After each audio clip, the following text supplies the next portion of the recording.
We have been waiting for quite some time for this moment here at the PMGC 2023 League stage. But before we get into the action, on stage with me from Alter Ego Indonesia, Alter Ego Aries to be exact, I have Rosemary. And let's have a chat with its two-time PMGC champion. So welcome back to the PMGC League. Last year, you qualified directly to the Grand Finals, but this year you had to go through the league. So what's it like being here again? And what's the difference between last year, being invited directly, and making it through the league this year? Oke, buat Rosemary, selamat datang ke PMGC 2023. Kalau dilihat tahun lalu Alter Ego Aries itu di-invite langsung ke Grand Finalnya, tapi kali ini kalian harus main lewat kualifikasi liga. Bisa ceritain dikit tak gimana rasanya buat kembali lagi ke stage setelah PMSL kemarin dan sekarang mainnya di PMGC Liga? Kalau untuk PMGC kemarin, kenapa kita langsung dapat invited? Kemarin jujur aku nggak main, jadi untuk kali ini PMGC kali ini saya akan buktikan lah bahwa nggak cuma di final doang kita bisa main. Kita main dari liga juga biar kita bisa membuktikan nanti di final kita bisa ngasih top perform lah.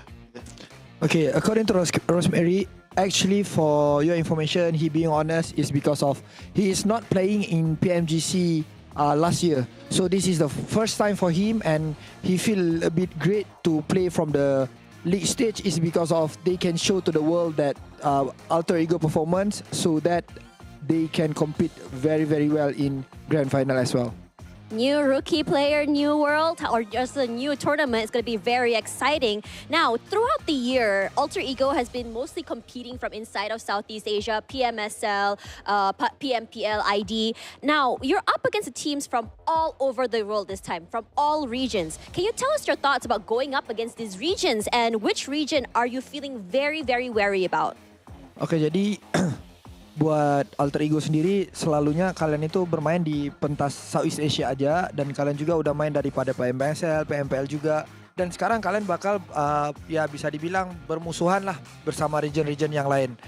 Jadi menurut Rosemary sendiri apakah tanggapan kamu soal hal ini yang kamu bakal bermain menentang region-region lain dan region manakah yang kalian harus waspadai? Kalau soal region lain sih soalnya biasa aja sih, soalnya nanti kita main barengan kan, untuk device-nya juga sama. Yang pasti semuanya udah bisa main, udah ngerti main. Dan untuk kali ini yang paling kuat yang mungkin yang dari Mongolia yaitu 4MV mungkin. Iya. Yeah. Okay, according to Rosemary, he actually feel very, very excited and honored to play with other region. Is because of they are all here and playing with the same device, same skill as well. So they, according to Rosemary, he feel a bit normal to play with them. But if Rosemary think which region that is a good region for them is actually Mongolia team, which is 4MV. Mongolia, a team, actually that region has been spoken up for a long time, and 4MV is definitely one of the favorites to be going forward to the finals. Now, final question for you is, for today, in the league stage, what are your expectations? What are you going to try and achieve today? Oke, buat hari pertama, buat Alter Ego dan Rosemary sendiri, apakah yang kamu mau capai di hari pertama? Kalau untuk apa yang kita capai di hari pertama, nggak ada sih. Lebih ke arah main kasih yang terbaik. Pasti hasil datang sendirilah. Gitu. So Rosemary and Alter Ego doesn't have a specific target for day one. They just gonna perform very well. They give their best, so that because they believe that if we give our best, then the result will come. Giving your best and the result will come. Thank you so much for spending time on stage with us. These are the winners of PMSL Seafall that recently happened and honestly caught us off guard. Thank you so much. And I think it's time for us to see what will be happening in a little while.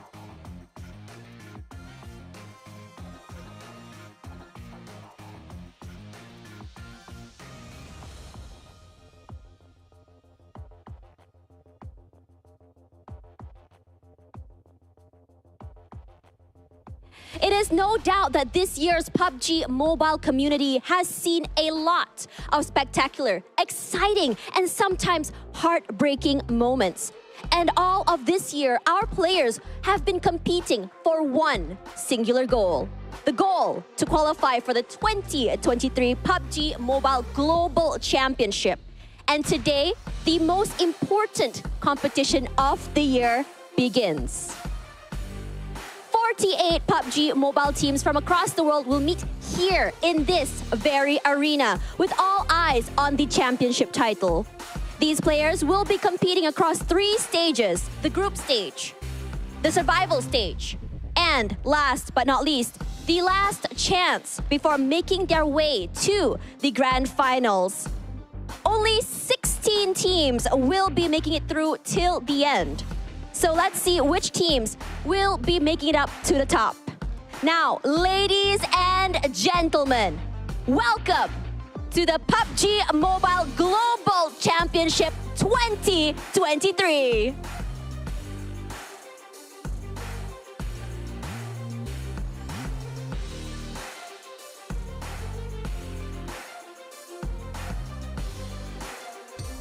Let's go! What is up, everybody? We have made it here to the big show, PMGC. I'm your host, Hot Jukes, and beside me, these 2 amazing lads. I got Maxman and Kalaris. Boys, how are we feeling today? I'm gonna start off with you, Maxman.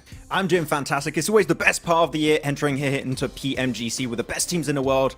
And we do also have to highlight something also very interesting, which is Kalaris is finally here at the PMGC. What is going on? I have no idea. Woo! Where have I been? I've been at World Leagues, I've been at World Invitationals, I've been at Star Challenges. Hot Jukes himself, I handed him a trophy way back when, and now he's hosting me at a PMGC. It's come full circle. Full circle indeed, man. And you know what? Times have changed so much since then, you know, from you handing my first ever esports trophy to here and now. And I think this is one of the most important tournaments we've seen to date because, you know, all the names that we have seen conquer PUBG Mobile esports, the Luxies, the Zuxies, you know, Paraboy, who's not even here, which blows my mind, right? They have been around for so long, but I'm starting to feel a little bit of a shift in the tides, right? We're starting to see some new players come out that have been dominating the scene, Max, man, right? And you got some, and we'll that a little bit. But first, we got to talk about, of course, our sponsor. That is going to be none other than Infinix G10 Pro, which was created for professional esports players. Outplay everybody in PUBG Mobile with the GT10 Pro. So, man, guys, this is what I'm talking about. Make sure you follow all the socials as well. Keep track with everything we got going on. And as well, make sure you check out the TikTok channel, right? Search PMGC 2023 on TikTok. You can see some of the craziest behind the scenes things, as well as all the best experiences and moments here for this tournament. So, you know, I talked about a little bit earlier, right? Some of the new squads on the block, Max, man. I know that there's some names that you have in your mind that you kind of want to get to right off the bat. Of course, this entire group is called the Group of Death already. Just to set the tone right away, this is looking like the toughest group entering into the league stage of this year's PMGC. As you said, there's many teams we're looking at here, but for me, it's Procedure Evos, right? I think that we're looking at the Twins, we're looking at your Luxies, looking at your Zuxies.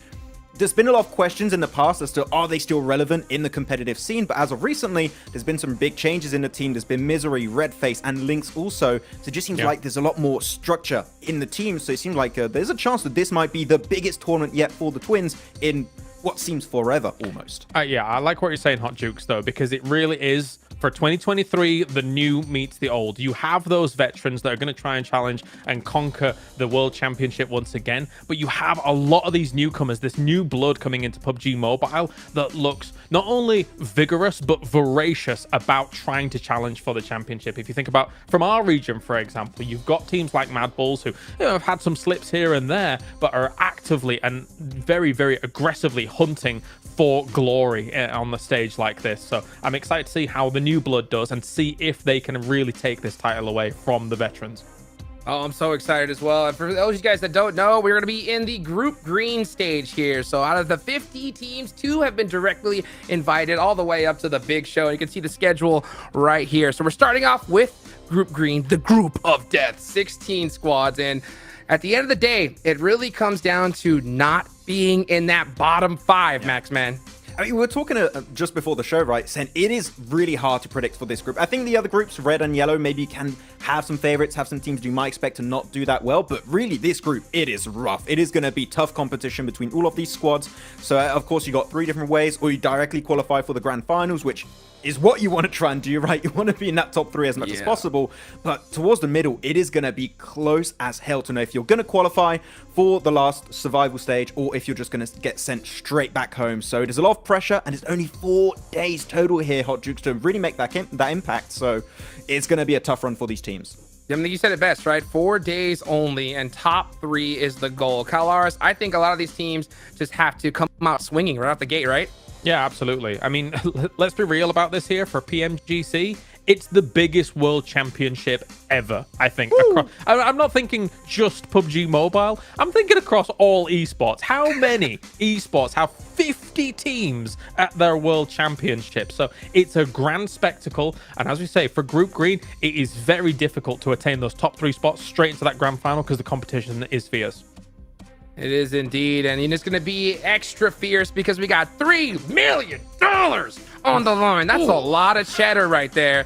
And I tell you what, this is crazy. We've just seen these prize pools get bigger and badder as time has gone on, and the competition more fierce than ever, Max, man. This point system, and we've seen it for a hot minute right here, and obviously eliminations are going to be huge off the start, right? So do you expect some squads, since there's only 4 days, to just start off with that aggression, or you think they're going to kind of play back a little bit, try to adapt, and then go from there? What do you think? Well, I think me and Kalaris might have to echo something that we've seen happen in the championship for the European Championship. It's Brat Esport that not only have hot drops that should be happening on these maps, also they are just so aggressive. So I think they're going to go pretty heavily towards that elimination side of things. But when you have teams like your Alter Egos, like your Stalwarts here, I think that they're going to maybe encounter a few hardships along the way because those are not going to be easy teams to take down. Yeah, what a lineup here, Hot Jukes, as well. I mean, I am expecting quite a heavy center meta here for Group Green, with some outliers being those heavy wide rotate teams. I'm thinking like a Tiamba, for example, that we've seen be able to utilize that to great effect. But again, if you were to ask me who I think is going to be top 3 in this group, I genuinely couldn't tell you. I think we have extreme quality here in Group Green. I mean, it's the World Championships for a reason, right? But what about Falcons? Come on. They're the best team in the world. Oh, yeah. Let's go. So many teams trying to claim that title here. You know what? One team I think that's got a lot to prove is going to be Gaming Gladiators, because, man, this squad, we've seen them struggle a little bit, right? In the last tournament, we saw them with a 14th place finish. I got the chance to talk to Kitsune before the tournament, and he said, "We're going to get it done today, Papa." And I was like, let's go. So we'll see, because, this is one of those teams that has a veteran roster. You see Tixie there. You see so many big names. And I think they have a lot to prove here today, Kalaris. Yeah, definitely. I mean, we said it whilst the championship was going on. Would it be PMGC without Gladiators? And we all kind of said no collectively. However, they only got 14th, as you said. Then they were fortunate enough to have a direct invite to the tournament. Honestly, they have big things to prove here, because if their performance is anything like championship, they are going to bomb out. They need to drastically change their play style here for the World Championship. I just hope that after their performance in a championship, they've had a fire lit under them. Like, okay, that was clearly not going to work out. And if it wasn't working in championship, chances are it's going to work even like nowhere near as good in this PMGC. So I just hope we're going to see some changes overall. I just want to see them be a little bit faster on the rotate. But I did see Kitsune say after the little bit of a failure in the championship, saying, if we do qualify to PMGC, I'm going to drop 40 eliminations in the first game. I'm waiting, Kitsune, to see, but okay. We need to see it. We need to see it. I think that's just the perfect time for them to really just put that stamp and say, nah, we're not here to mess around. We're back. We've been around a long time, and we're going to be here for even longer, because, man, there's so many new squads, new names. We got to see a little interview a little bit earlier there with Alter Ego, and they are hungry. I mean, we've seen, I think, a pretty big shift in the meta as time has gone on, Kalaris, and I think it's getting just more crazy every single day. Yeah, let's be honest, right? If you're Gladiators, let's take Sandhawk, for example. If you are going up on that Northwest Island against, let's say, Alter Ego, who drops there as well, technically, yes, I think those two teams can coexist. However, when I compare the playstyles for those two teams up on that Northwest Island, Alter Ego is faster, and they are more controlled in their strength when it comes to controlling the mountain and regrouping quicker than Gladiators compared to when we compare kind of regional performances, right? So those kinds of things for Gladiators, they can't happen on a stage like this. You can't be slow on a stage like this. These teams are going to exploit you. Yeah, and then if you're looking at currently the camera, you can see that Al-Hajj is right in the middle, and he's a player that I am looking at right now for the side of Quest. He's been a standout player through and through. He's been able to dominate so well on the home region of Arabia. MEA Championships in particular, he has been such an impressive menace through and through. So I'm telling you that right now, last year when they played as Power Esport, a bit of a rough time, but that was their first time playing in a PMGC, especially for Al-Hajj and Da. So I have very high hopes, especially not only for them, but also Joyboy, which is a renowned coach in PUBG Mobile Esports and analyst, has also joined the roster of Quest. So he's going to be assisting the team in the background, which I think is really good to have a guy like him in the background to assist your overall strategy entering this tournament. So Quest, I think, have some good odds here in this group. I could hear the drums of liberation already, right? You saw the reference, yeah. I heard that reference. I saw it coming from a mile away. And you know what? Kelars, we're talking about, gladiators in Sandhawk. And that's the first match we're playing today, right? So we're starting off in Sandhawk. I think that they're really hoping that zone goes to that island for them. I think that would be a huge start. But if it doesn't, they're going to have to crack away at it. And I'll tell you what, playing that edge, you talked about playing central, I think is going to be key here. I think so too, because playing those edge and kind of wiping out some of those teams that struggled in previous tournaments, it's not going to happen here, especially in the group of death, right? Oh God, where do I start? You've given me so much to talk about. I mean, yes. So let's go back to what you were saying originally, right? In terms of where Quest is dropping and where they are potentially contesting with Agon IA as well. Agon IA is a team that traditionally, kind of over in their region, dominates their region, but splits very wide on Sandhawk. If they're going into that hot drop scenario versus Quest up at the top and Heart In, you can't be splitting like that, firstly. So that's a problem. And then, as you were saying, about those edge plays on Sandhawk, especially Sandhawk, it is almost a death sentence to try and play very heavy edge on Sandhawk. You need central positions to try and kind of break down a game like this, again, especially against a lobby like this, right, Max? Because these teams will take liberties if they've got compounds against you if you're playing an edge system. I mean, in a PMGC, every time if you're just a little bit too slow or you make a few mistakes on the rotation, you are going to be punished, right? That is clearly the best, highest level of the lobby you can expect. And actually, it's very interesting because we saw also during the last few days of scrims and internal testing that a lot of these hot drops, Kalaris, not only on Sandhawk, but actually over on Erangel, over on Miramar, have not yet been resolved. And I do wonder, because especially of the map rotation, we're going to have 3 Erangels in a row, we're going to have 2 Miramars in a row, if that's going to maybe force them to make those adaptations and change the drop, change how they rotate, because hot drops at this level of play, when you have a $3 million prize pool on the board, by the way, do you really want to have a battle of egos and commit to the drop? Right. I'm not too sure. Oh, I don't think so either. I think you want to avoid hot drops at all costs right now. But we're going to take a look at some of the record holders here. So we see some of them going around here. Look at that. Total rescues, U-High with 20. That's pretty good. But Order with 50 eliminations. That's pretty insane, Kalars. Yeah, definitely. One of the things that I'm also keeping my eye on here, Hot Jukes, is the fact that eliminations in one match is held by rejects. I'm somewhat surprised by that, considering that they're not exactly the heaviest of hitters when it comes to a lobby like this, or especially if you compare them to who became the world champions, a la previously Novas, previously S2Gs, and how that sits. So, I mean, they're in this group. Maybe they're going to have to try and defend their position here, but 20 is a tough point to beat. And then you have U-High, which is the Paladin. He gets eliminations and also heals his teammates around. He's just doing the jack of all trades, it seems, into that one. But it's interesting because a lot of them are Nova. You got 5 Flux that they didn't qualify. So that, again, goes to the point of the new generation trying to overtake their position. Yeah, and you can see here again, let's go ahead and go over the matches for everybody that's just tuning in. Sandhawk is what we're starting off with, and I love this system, but we're just going back to back with the same maps, right? 3 Erangels, 2 Miramars, and I think that's just going to really just help teams be able to adapt here, because I think we're going to see some of those hot drops just because out of necessity. And I think if it's going to happen, it has to happen here in day 1, Max, man. And they got to get that figured out sooner rather than later. Yeah, if it happens on the first Erangel, first Miramar, that's fine. You can try and still fix it as the day goes on. That's why I really like having this old PMWI map rotation. You can change on a game-per-game basis, which is really strong to have. But right now, as we said, those hot drops, we're going to see if they're going to start to happen right from the get-go. Well, I hope we see so, baby. Let's get this show on the road and take it on over to our amazing casters right here and right now.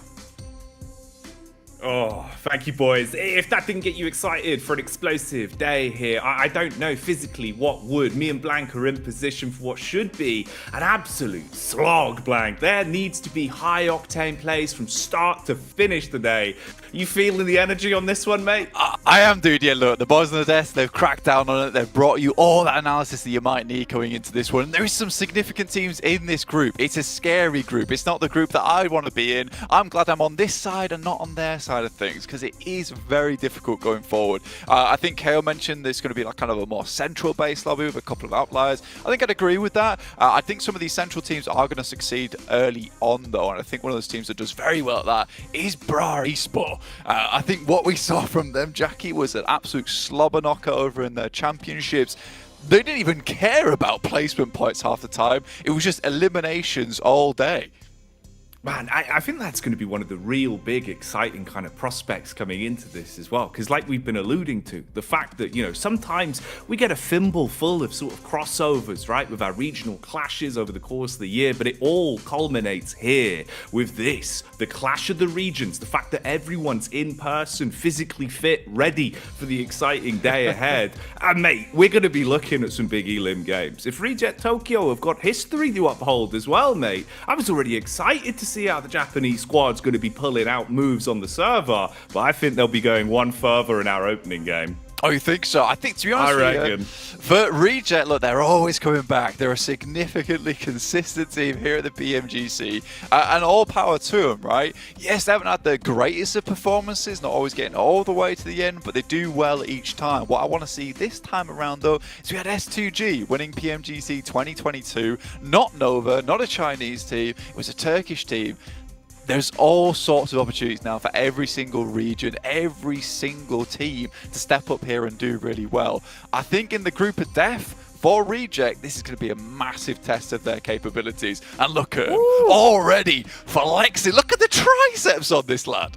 My God, you're talking about capabilities. Well, this is what they're going to be bringing out. You will not be missing a shot with guns like that. Oh my days, you love to see it. They look excited. They don't look nervous whatsoever. I think there's a whole swath of emotions coming through in all of these booths from all of these different teams. I particularly like Bra Esport because we were talking about how, you know, they're a high-octane team, but they look extremely focused. I think there was even a little bit of note-taking happening. That's one of the cool parts as well, right? Is where we sort of get that human element of seeing all of the teams physically together, being able to approach this first day in their own ways. Like you're saying, some teams are a little bit more stoic to it, sort of easing into the day, don't want to burn their energy too much. But then with other squads playing up to the camera, we saw even yesterday, right? Mad Balls kind of roaming around in the off day before the tournament started. They were being a bit of characters. They were being a bit goofy. And I think that really does bode well coming into the first day. You can see sort of how teams are already establishing themselves just with the body language before we even get into the battleground.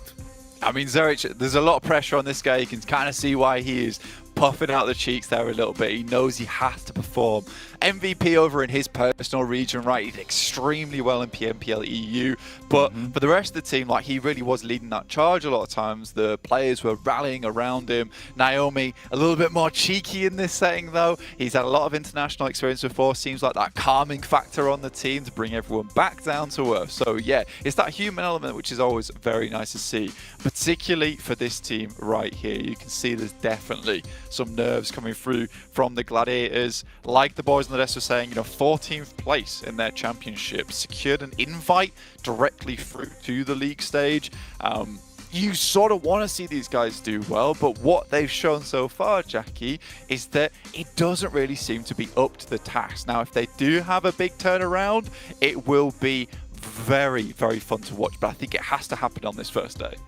Yeah, you've got to come out swinging, right? Hot from the get-go, because it's one of those where if you fall behind too early, it's just going to be ruthless. You're effectively running a gauntlet over the next few days. And like we've said so many times, Group Green is not easy. It's absolutely mean. The amount of talent, pound for pound, we have stacked up here, one mistake, one missed rotation could be the difference of you even having an opportunity to progress deeper. And you do not want to give up that chance, right? Getting an invitation to make it here, Blank, they've got to come out and prove that on the server straight away. Yeah, because there's teams like Alpha 7 in here, just demonically strong squads, right? Just absolutely phenomenal when it comes to that mechanical skill. It's what a lot of American teams are known for. Rotations aren't as amazing, I would say, for this team, but I do think for Alpha 7, some of the players on that squad are so gifted. Revo in particular kind of just was that guy that you saw use the DBS for such a long time and do so well with it. Like, you know, if you get Revo in a close quarters engagement, you're likely going to lose that fight, so you sort of have to out-tactic the guys on Alpha 7 if you want to beat them. So there's a whole swathe of like just different play styles, different maneuvers, different tactics from these teams that you have to take into consideration. And I just wonder how much anti-stratting is going to happen here, how much a team is going to be playing into one another, because we do also have hot drops that need resolving. There's a lot to talk about, Jackie, and I just don't think we've got all the time right now. We need to get into the game and see it. Man, we do. I think that's the best place to start, right? Kind of just with the eyeball test. Take it from the start, see how things look. Because like you're saying, just that clash of play styles and the difference even down to the level of, are you just going to play to your own strengths? Are you going to be willing to adjust your play style massively to potentially counter a team? Do you want to play to your own benefits, right? It's so interesting when you get to this kind of environment where there is so many little factors that we've kind of got a sheet full of asterisks and we're like, right, which option do we go down? Yeah, because we're seeing more and more often now teams actually actively trying to stop rotations from teams. We don't have Duarte in this group particularly, but that's from PMPL EU. They would do that a lot. So would Bra Esports in a way. I think when we saw them in their championships, they were trying to cut off Major Pride a lot of times, take them to task on their rotations through to maybe some of the southern circles, particularly on Erangel. So these are things you all have to consider. And if it's a case you want a chilled out initial part to your game, you're probably not going to be able to relax in those first couple of stages of the match, because they're just as important now. Because some teams, you know, there is starting to get that meta involved where those first two stages extremely important for them, the rest not so much, because all they're looking for is that consistent, you know, 4 to 8 eliminations. You think about it in the case of, you don't get points until you start scoring into the top 8 anymore, right? 0 points for 9th place, which seems crazy. So if you can get those 8 eliminations on board, you're already beating almost half the lobby in terms of points securing. And that's why it's interesting as well, because, you know, you kind of say the word relax there, but it feels like with how competitive the format is and just the sheer talent that are here, I don't know if there is going to be any room to relax, even over the course of the entire group, right? Every game is going to be grueling. You know, you have to put absolutely everything into it because you just don't have the room for error, Black. It's just not there. It's very fine margins from start to finish. Yeah, very, very fine margin. I think the best thing about PMGC, the thing that I love the most, right, is that there is absolutely these stages through the placements where every single point counts, right? You know, there's a lot of stakes on the line here. You know, top 3, they will be going through to our PMGC Grand Finals from each group. So we'll have 9 teams directly qualifying through that way. 4 through 11th will go through to the survival stage. Then they'll head on to the last chance if you don't make it through to that top 16. You will be going home. Also, we're kicking out 11th through to 16th from these lobbies as well. So it's all of it counts. All of it counts here, Jackie. So there's not going to be a moment where we're like stuck for storylines. You know, there's always going to be someone just trying to breach towards that edge of maybe 11th place to get towards the survival stage, or trying to breach through from that 4th to 3rd place to get that secured invite. And as we know from the past, you know, we've obviously it's your first time here. Welcome to the PMGC. I'm glad to have you here, Jackie. Thank you. But we've seen in the past a lot of times, if you go to that survival stage, your life becomes so much harder. You're essentially playing 2 extra stages just to get through to the Grand Finals. So getting that top 3 is an absolute luxury, not only because you get to relax for the rest of this league stage, but also you get to just spend your time looking at other teams, doing your research. So for Group Green, if anything, this being the first group as well, getting that research done from literally week 1 through to the Grand Finals, that's amazing in terms of a boon. Oh, the amount of benchmarks alone that you can walk away with, right? Just the extra time to relax as a team and sort of, you know, reset mentally, thinking that we have a bit of time now post groups where you're coming away from potentially one of the scariest groups we have here to start off the whole tournament. You can then reset, like you're saying, and look at those other squads, analyze those demos, and feel a lot better then going back into things when, you know, it's going to get a whole lot harder, a whole lot more intense, on top of the already high caliber. Well, I don't know if we physically can get much higher up, Blank. We're like climbing a double ladder of skill. Yeah, we are. We're just trying to breach through the ceiling at this point in time. We're going to loft, we're going to get through the roof and start ascending to the heavens in these games in terms of the skill that's going to be showed, because, you know, again, 50 teams, that is a lot of different players. In the past, it has been fewer, so you don't get to see the breadth of skill from a lot of these teams overall, but this way you get to see every single region displaying their best here at the PMGC. It's just unfortunate Group Green turned out to be such a group of death. If you weren't there for the draw either, this is just all random as well. So this group of death has been assembled in terms of RNG, but I'd hate to be here, but I'm so excited to see who comes out on top. No, we're in for a treat over the course of not just today, but a lot longer. November is going to be exciting and explosive the whole way through, and I'm just glad I'm here with you, mate. It's a real treat to be here for the first time alongside you, Blank. Yeah, man, it's awesome. It really is awesome. It's great to see, you know, you've done a couple of tournaments this year, straight through to PMGC. You know, you got your direct invite. You're good to go. You're sorted. But yeah, man, I'm excited for these games, 100%. Is there any teams that you're looking in particular that you want to do well? I know you had your eye on one certain team. Yeah, I've got a few names. There's a few names that are quite exciting already. I like to see what loops are going to be bringing out over the course. Reject Tokyo as well. I got to give it to them. I think they're going to bring some gas. But we could waffle on about all the squads we're excited to see all damn day. For now, though, we'll pass it back on over to the desk, get you nice and warm for this one, and then kick things off with our opening game.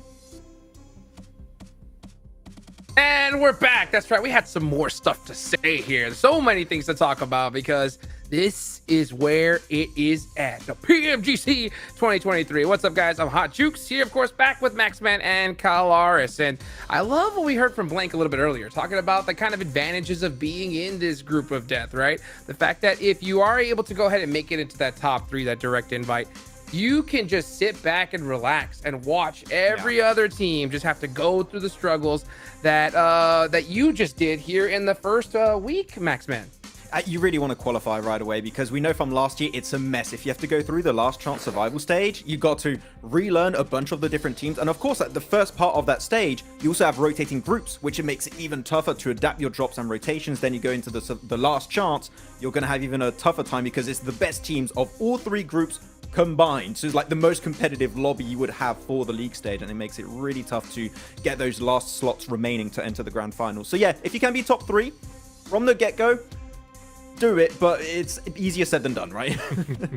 That's big facts, big facts. So I mean, we'll have to see how all these teams kind of start off here. Obviously, we're going to start off in Sandhawk, but I know that, you know, we talked about some of the teams that are obviously going to be strong as Kalaris, but I want to hear like some of the dark horse squads. Which teams do you think that have, you know, a chance of possibly have a little bit of a shining here that I think teams won't, a lot of people won't expect? I think I hate to do this to my region, but I actually think BRA, I think they're actually a decent dark horse. Okay. I think that if they can come out aggressive, if they can win some of the ridiculous situations that they may be putting themselves in here, they could try and strike out against the top, because we've seen them be very aggressive when it came to our EU championships as a whole. Yeah. And hot drop scenarios, if they continue throughout the 4 days, might work in their favor a little bit. I'm thinking Impachinki and Picardo, and they're not going to leave. They're probably not going to leave against these squads. That's the thing. If they are going to commit to it, you know that if someone's going to leave those hot drop scenarios, it is going to be the other team. I mean, Kane in particular, right? He's just, no, this is our city. We drop here. We're going to keep fighting for this location the entire time. So, yeah, I mean, Brow are going to be good on the elimination side, but I want to see if they can make it to those late game scenarios a little bit more. And other team that I'm looking at also is going to be Aegon I8, right? They played a little bit of PMWI. Didn't quite go the way they were expecting, but there was a lot of question marks around this team entering PMGC because we did a lot of research for this squad, and there was one player in particular, Kalaris, that we know was a massive standout for Aegon I8, and that was Falak. And they wasn't sure, is he going to be able to play? They are able to play from home, so Falak and UZM will be playing back from Pakistan to join in this PMGC, which is great because they have a chance, but without Falak, that would have been a rough PMGC group stage. I'm a little more concerned about their potential chances in a group like this. Okay, so think about it, right? Like, they absolutely dominate their region. I think they were almost about 400 points ahead of second place when it came to the overall points to be able to get here, which is extremely respectable. And to be fair to them, they did get third place over at PMPL SA Champs, right, in the fall season. So that's an awesome result. However, here on the World Championship stage, when they're having these potential problems of having to play in 2 different locations and stuff like that, I think they might falter a little bit. I hope not, because as you say, watching guys like Falak actually pop off, getting double-digit eliminations in games in his region, awesome. I want to see some of that. However, this is an extreme lobby that you're going up against. 100%. And, you know, with an extreme lobby comes the nerves, right? I think that's going to be a huge factor here, especially in day one. And we've heard from Luxy and Zuxy here in the past, even in the past PMGCs. They say that they feel it, and I know that all these other teams are going to feel it. But that's, I guess, the big advantage for a lot of these veteran squads, Maxman, right? The fact that they've been here before, they can kind of handle it a little bit. At the same time, right, you have these newer squads that are PMGC for their first attempt. Do you think on their end, right, do you think they should err on the side of aggression? Because I think a lot of those veteran squads could try to take advantage of them in that situation. I mean, you definitely want to try and come in as confident as possible, right? You don't want to just play scared a little bit too much, because otherwise you're going to have all the big hits and start to create a lead, and it's going to be hard to catch up. So, you know, you just want to have and follow that game. If it doesn't work out on the first day or two, maybe make some iterations, but you want to be as confident as can be, because, I mean, otherwise you're just going to get completely squashed by these top squads. And one of the other teams I'm looking at here, because I know it was going to happen eventually, I want to take the conversation over to Stalwart Esport, you know, our board, to see how they're going to play out.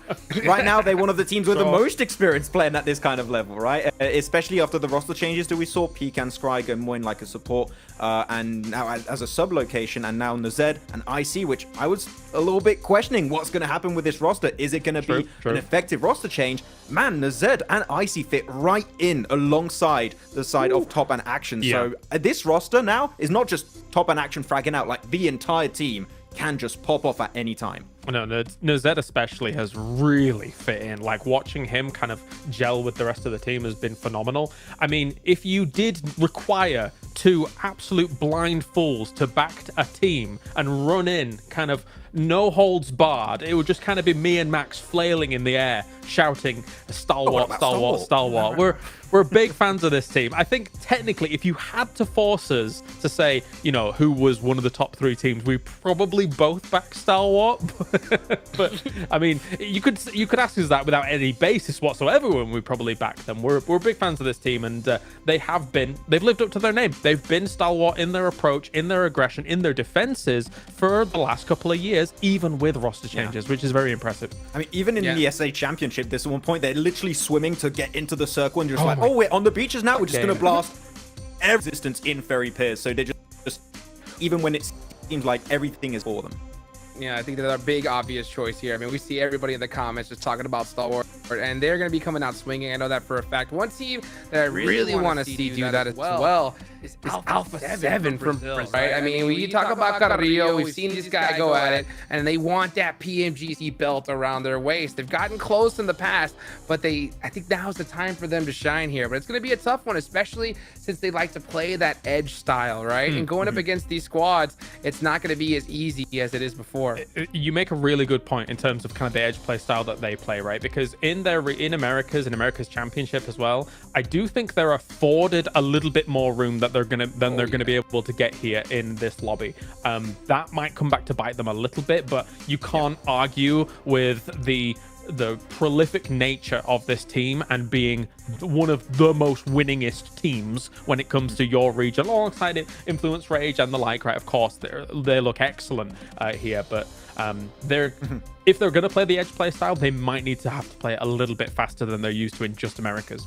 I think they're already pretty fast itself. It's just they have a very interesting approach when looking back on Americas, which is instead of going from point A to point B, they will go point A, then point A, point 2, then A, point 3, and then go to the final spot. It's like let's stop, scout, move again, scout, move again. And instead of just sending it straight to position and scouting on the way, because we've seen that they weren't getting punished too heavily in Americas for having a slower approach.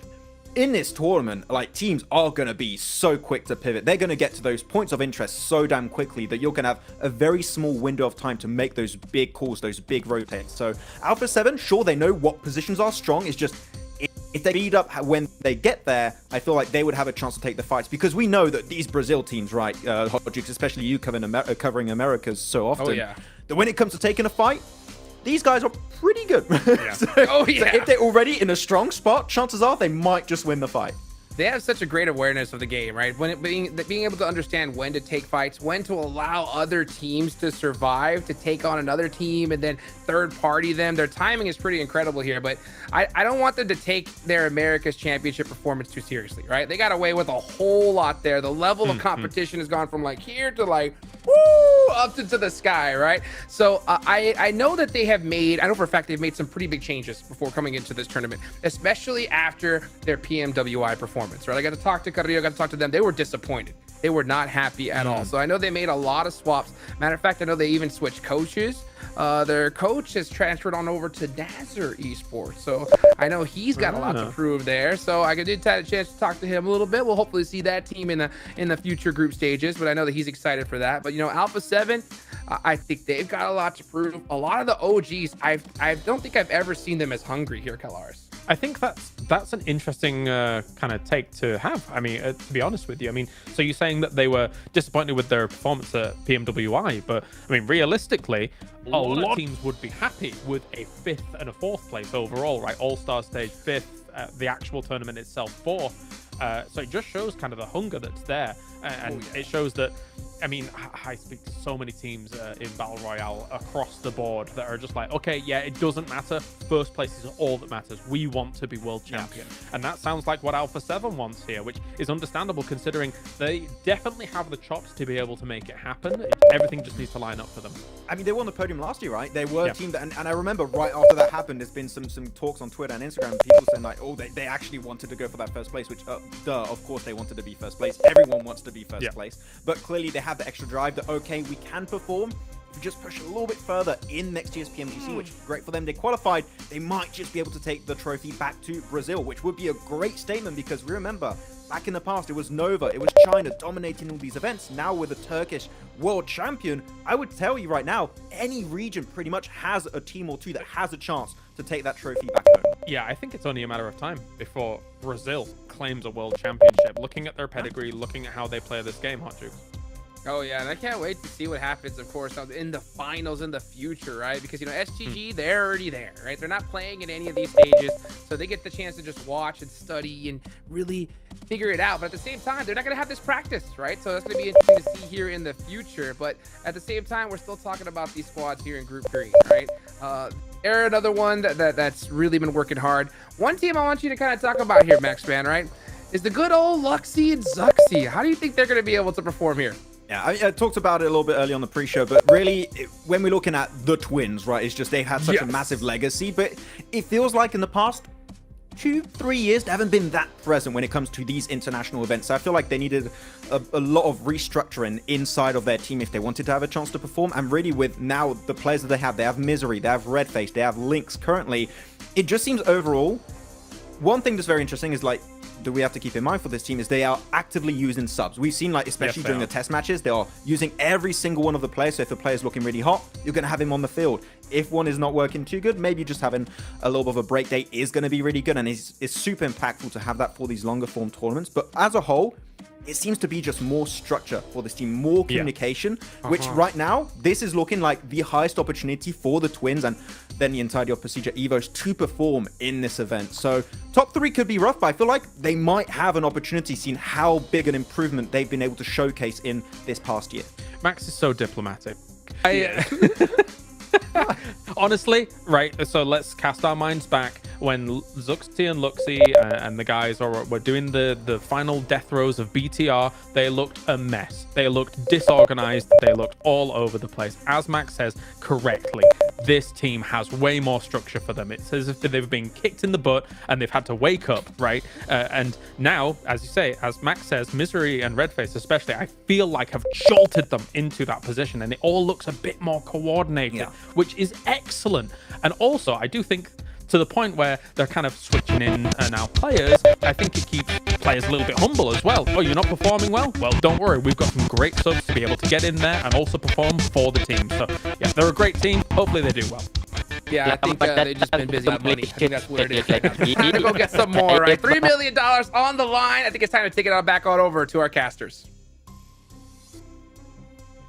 Cheers, boys. Oh, mate, it's exciting, isn't it? The way we all just get to kind of theory craft and get into the zone for the first day, Black. It feels good. It does feel good. You know, there's a lot of knowledge being dropped right now. You know, a lot of speculation going on about these teams, about who's going to come in towards that top 3, who's not going to do so well, who's going to drop out.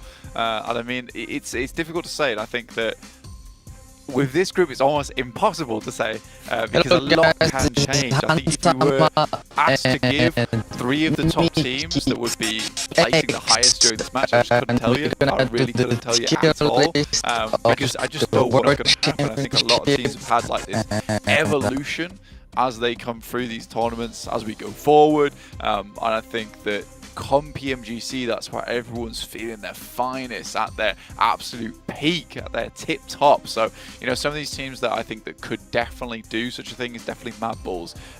I've kind of been a big backer for Mad Bulls this entire year because I think that they do consistently improve. I think last year was a bit weird for them. You know, started off really, really well, and then they sort of went down the tube, man. And I think that was just a case of still getting used to one another. Some players maybe not quite fitting in as the unit, but they look a lot more meshed now. Yeah, no, I'd agree, especially towards like some of the later games we saw with the regular season. It did feel a lot more kind of like, you know, the 5 fingers on one hand, where they are playing a lot more in unison. And I think at this point, that's really what it comes down to, where if you're able to have all 4 just feeling drilled, feeling like they can commit to whatever the play is, even in a certain situation where if, you know, you're not quite really confident in the call, everyone following that to a T, it can be the difference between actually finding success in it and it going a little bit more southwards. And I think that's something they've really excelled in. You can see they are a lot more on the same page. When they go for a play, if they go for a crash, it's there and everyone commits to that. And that does so much more, especially not even factoring in the fact that when it comes down to the aiming skill, when it comes down to how quick they are as well at some of the comms, when you see them playing off each other, it feels fast. It feels like the communication is very drilled. It's really one of those that could be such a big boon.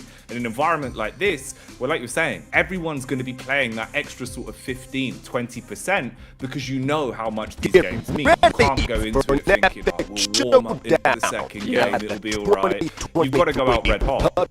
Yeah, I think that when you look at teams like this as well, so whilst you talk about that, it just brings me to an interesting point of like saying these teams are going 15 to 20% further, and these are our best squads, right? But in the same vein, like, these are also our squads with the biggest egos in PUBG Mobile at the end of the day, right? This is where things can cause serious problems for yourself, where teams won't agree to that call. I think that's something that Mad Bulls has done extremely well, which is a case of, you look at that team, Tulika should have a massive ego, extremely good player. Zerich, massive veteran, seriously good player, should also have an ego. Fleek, unbelievable solo player, he should have an ego.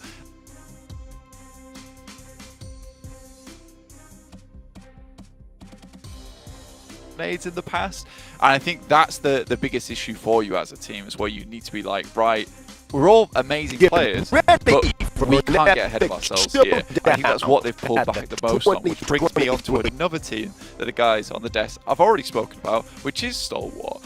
Because I think last year when we saw PMGC, Action and Top just weren't enough. And I respect that Peak has gone over towards more of like a coaching analyst role for that team. Scry's no longer in. And they've brought in 2 other players now who are extremely competent when it comes to that fragging, because that's what you need in this tournament now, because it's not only a case of if you have good macro, if you've got good rotations, your tactics are sound, that's going to carry you through. You need to have players who can be in the forefront. And I'm not saying that Action and Top are not amazing players at the end of the day. That duo has been around for so long. They're unreal in terms of a pairing, but 2 players on your team is no longer going to cut it, right? You can't just have 2 supporting players. You need to have 2 guys who can go in. So if Nerzed, for instance, can just open things up for that team, you know, fantastic. That works out brilliantly. Action and Top can follow up on that type of thing. So I'm seriously interested to see how Stalwart do play. They're a bit more of a slower team anyway, and I kind of like that. I like that they're very deliberate on their rotations. One of the few teams that plays in Nova that we watch in PUBG Mobile that instantly rotates off that Millie Island, because it is so important to have those fast rotates when you're in undesirable spots of the map.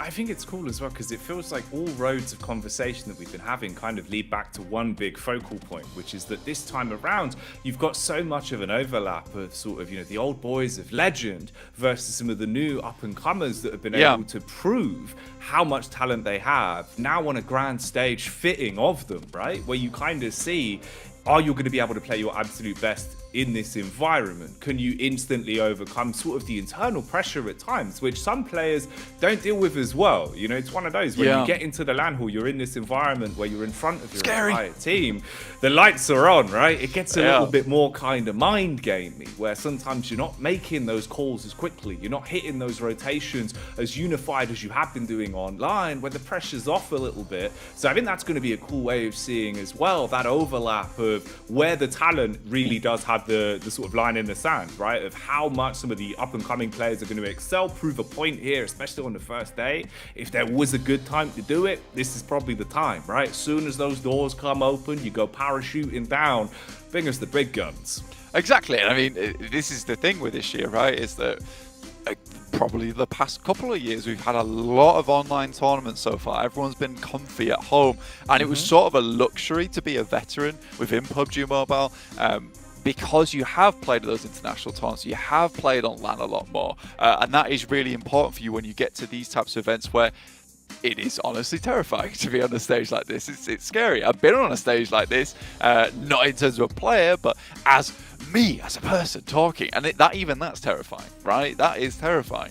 So I think for some of these players, when they get to these events, they've not been here before, you know, everyone's watching you, you've got the lights on, you've got the cameras on you, it's a bit more of a nerve-wracking experience. So if you've got those players who are veterans on the team, calm you down, that's fine. But like you're saying, you know, it's good to have those big names supporting those players underneath who are getting into PUBG Mobile and allowing them to rise through the ranks, giving them the mentorship that they need.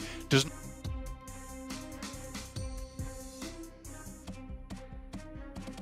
that because Old Boy came in and by all rights that was an amazing team on paper, right? That lineup was fantastic. They didn't gel, and I think that's where teamwork really comes into play now, that you need to be super tight on your movement, super tight on your calls going forward. But again, I think it's an interesting format we've got here in terms of the map rotation as well. And I think that will lead into those calls being better. Where we've got Sandhawk start off the day. You get your most unreliable map, just box it off, right? Then you got 3 air angles. Now that is the thing that I think is the real important factor in this tournament.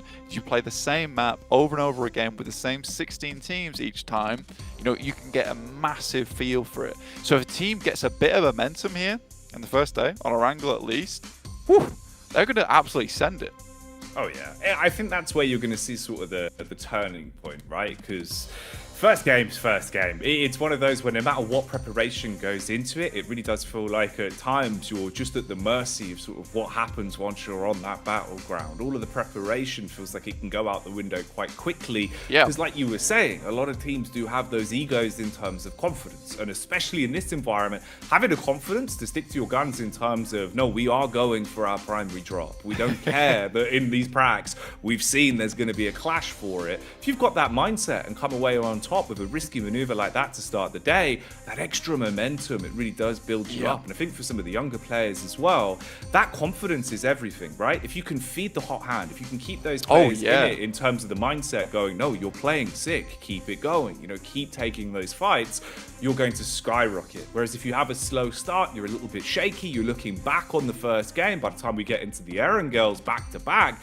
that's where it's worrying. So I think you need a great start on Sandhawk, and then like you're saying, Erangel, the back-to-back free mapper, that's where we're going to see the separation. That's where you'll start to see the difference. And that is typically the biggest issue teams do have with those younger players as well, with that young blood, right? Which is a case that their confidence can get so easily knocked in these tournaments, which is why you have to sort of see this first Sandhawk as sort of a throwaway map. Almost, right? If you can win it, fantastic. But if you don't, you come 9th place, you're just one shy of getting a single placement point. It doesn't matter. Write it off instantaneously. Move on. Those are angles. Yeah, literally toss it out the window, mate. It's gone. It's gone.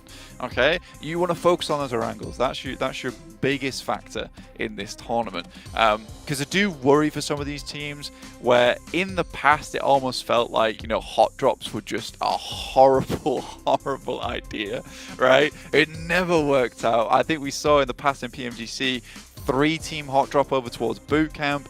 That went horribly well every single time, right? So pretty much just a case of teams always losing in that situation. But now I think we're getting to this tournament where there is teams here, Jackie, that have just built their entire playstyle around winning those engagements, winning those hot drops. So you don't want to run into them. And scrims really mean nothing. Like you say, you know, they could absolutely drop you on first match of the day. Well, exactly, because you've got all that opportunity to either show your play style and try and scare teams, or keep your secrets and go into the first game really just letting loose. A lot to be said about this one. We are getting closer and closer towards kicking off our opening first game. We'll see how it's going to go. We'll get you there. But for now, we'll go back over towards the desk and run you through this one just a little bit more. That's right. Bring it back. Bring it back. Bring it back, baby. We got more to talk about. All right. That's right. I haven't gotten my contractual airtime. So I hope you guys are ready for some more. And I'll tell you what, speaking of more, Tiamba. Tiamba is another team that we have had our eyes on, Kalaris. And when we're talking behind the scenes a little bit about the squad, I know you got a lot to say about him. Yeah, slow and steady wins the race for someone like Tiamba, right? And in a region where actually there's a multitude of styles when it comes to China as a whole, and we've known in the past they are extremely potent, extremely powerful. I think Tiamba found their own groove in the region to play these big wide wraps and actually make it work quite nicely. They're very patient about how they play things out, and I think technically it could have some success here if they're able to find decent entry points after playing Edge. But again, because I'm kind of anticipating maybe a center heavy meta, maybe they find it a bit harder to get in. We'll see. What do you think, Max? Personally, for Tiamba, despite going for the wide wraps, as you call it, Kalaris, there, I also think that they're really efficient at reading circles. Like, they see the playing path, they see the phase 1, phase 2 pops, they understand, okay, where our team's going to be concentrated, where is there going to be a lot more space available, where could we just go for a wide send and just hope that the compound is going to be free. I saw a few Miramar games in particular in their recent tournaments where they do tend to go for really efficient rotations with that kind of approach in mind. So I'm really hyped with Tiamba. And also, they do have really strong individual fraggers on their team. I'm not even going to try and begin to think of how to pronounce the names because I am going to fail miserably. But they do have really good fraggers, so just believe me right now that they're going to be looking good. So, and also, they played a bit of PMWI at the start of the year, so it's not just their first time playing outside of their region, it's actually now their second time for this year, which now they're going to be a little bit more used to it, a little bit more comfortable, which I feel like is very important for your first time entering into PMGC. Well, you know what? I don't think we can start PMGC without talking about the big bad boys in the lobby, the big bad Mad Bulls, Max, man, right? I mean, I think this squad's going to come out swinging here off the start. Yeah, I mean, clearly when you're looking at the European region, we have these three teams that we keep mentioning as the big three. And I feel like there is one team that's a bit more head Kalaris of the rest here. It has to be Mad Bulls, right? They've shown incredible consistency throughout the entirety of 2023 now. The roster's been looking extremely solid with Talika, Frozen, and I mean, you got Zerich too, which of course, you have to spell out that Zerich is just an incredibly gifted fragger looking to be MVP back to back to back every single step of the way. And I think that with a central meta that you mentioned already, Kalaris, they're going to be very efficient. They love going for those 2-2 splits in the center, regrouping on phase 2, phase 3 in the best position they have available, and then just playing from there on out. So I feel like their playstyle is going to very nicely transition in this PMGC. So I have high hopes for the Mad Bulls. Yeah. I do too. I do oftentimes think what could have been if there was no divide between the Major Pride boys and the Mad Bulls boys, because that roster was absolutely insane if they'd have given more time. Of course, clearly something internally went on. We don't know, but you know, that's how it is. For Mad Bulls though, as you say, I think I do have high hopes for them. I don't know if 4 days of this lobby is enough for them to fully find their groove in it. So maybe we see them not quite get top 3, but then go through into the next stages before the grand final, in which case maybe they can get a bit more traction on, well, what would effectively be fluctuating lobbies. So we'll see. But the good thing about them is that not only can they play that central style, they're also pretty good with that sweeping edge style as well.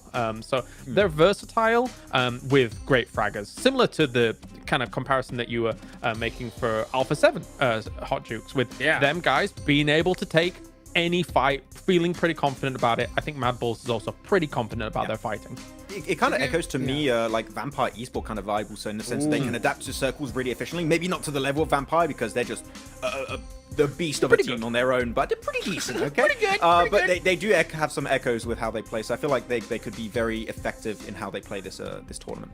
Vampire's like a perfect name for them. Sometimes I feel like those guys just go straight up invisible. I mean, their timing is ridiculous, right? Being able to just go into the late circle whenever they want, but that's a team we'll see later on, right? Oh, but you know, now we got to talk about, of course, all these squads that we've been seeing here. Loops is another one that I got my eyes on. You know, another team from Brazil that I think's got a lot to prove here.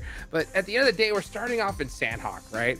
So when you start off at a map like that, you know, it is the least RNG, or most RNG friendly map on out of all of them here. So we're gonna see that chaos off the rip, and I think that I hope. What are you thinking about, Colors? Well, that's the thing, right? When you think about like Loops and Sandhawk, for example, they actually have themselves quite a slight advantage in being a Painan team. Okay, so that always helps out a team try and mitigate a little bit of that. You still have the best possibility to transition, and especially if you're not in a situation where there's a hot drop in Painan that we see in our silly region, you've got yourself a decent amount of loot as well, whilst you're being able to make those moves early. And to be honest, I say early, you can make those moves whenever you want to accommodate the circles, be wherever they are. So for Loops, I mean, unfortunately, it's only one Sandhawk per day, right? So it's not quite the huge advantage that you may want from it, but it's still a nice start, a potential launching pad for a good campaign here in Group Green.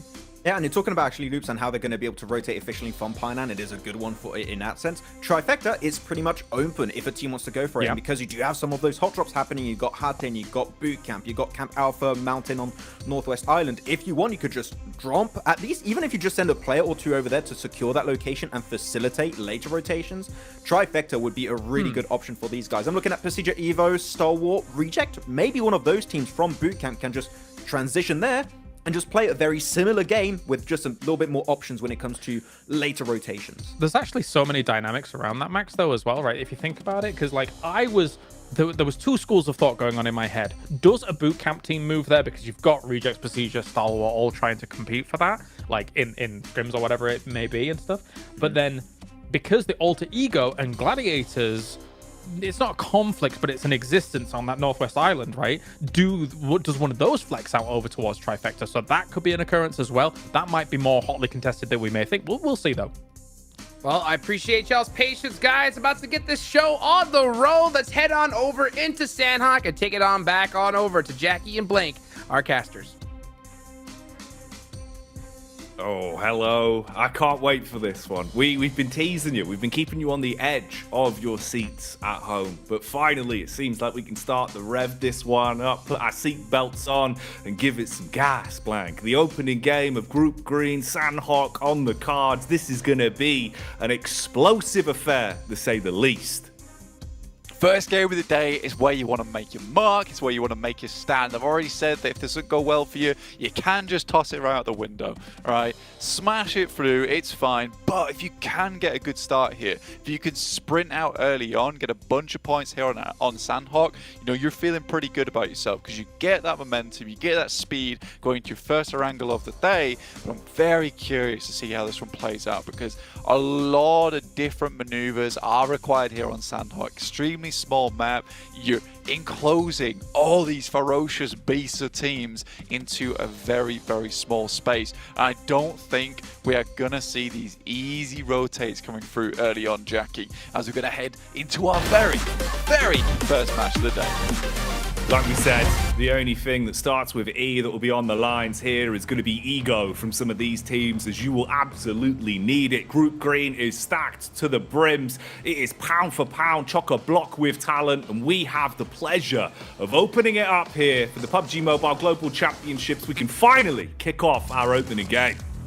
Playing path in from the north side down towards Kampong here. Going to see exactly where some of these teams go. Northwest Island probably open the quickest right now as we see teams hop out, send on over, skydive down towards their positions. You also got Alter Ego jumping through towards that northwest side. They like to take control of the high ground earlier on. A very similar drop to the guys from Gladiators, so they're going to have to fight for their place here. Already off the rip, we've got a knock coming through over towards Hatin, I believe. So 2 hot drops occurring in the same place.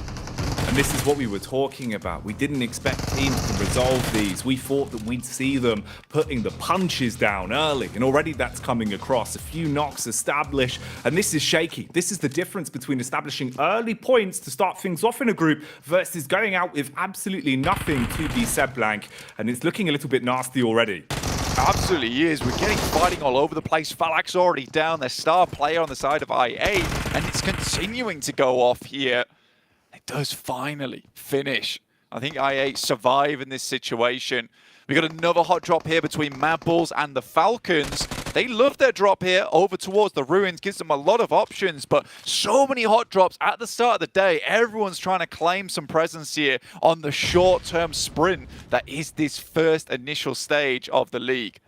Oh, this could be ruined early on for Mad Bulls. It's not looking great from the start.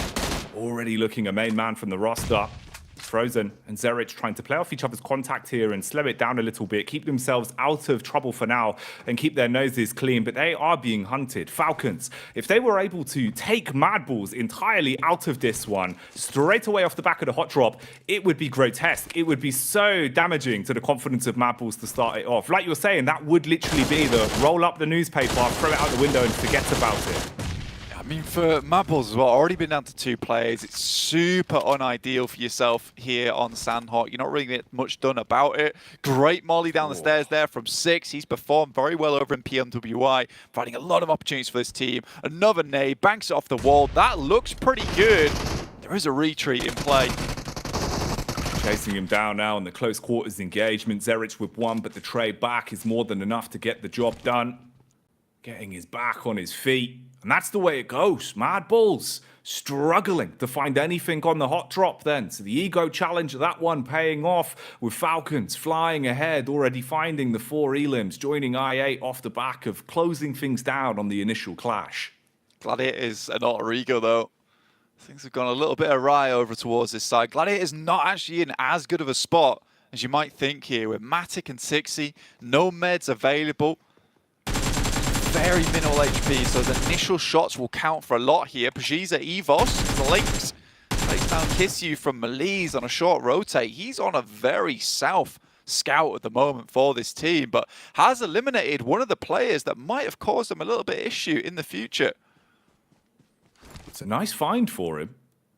And he can keep his nose clean now. Back off a little bit. Play for the scouting mission that he wanted to be on. We've got a fight developing as well. As you can see, Loops struggling on this one. The compound control working well for Reject Tokyo as the first shots will land. Nades rolling in through the windows to at least keep them uncomfortable. But Loops, off the back of losing the first squad member, do retreat from this, realizing it's not a fight you really want to instigate. That's going to leave. Get out of dodge. I mean, Reject still have Sara up towards Trifecta at the moment. He needs to come on down.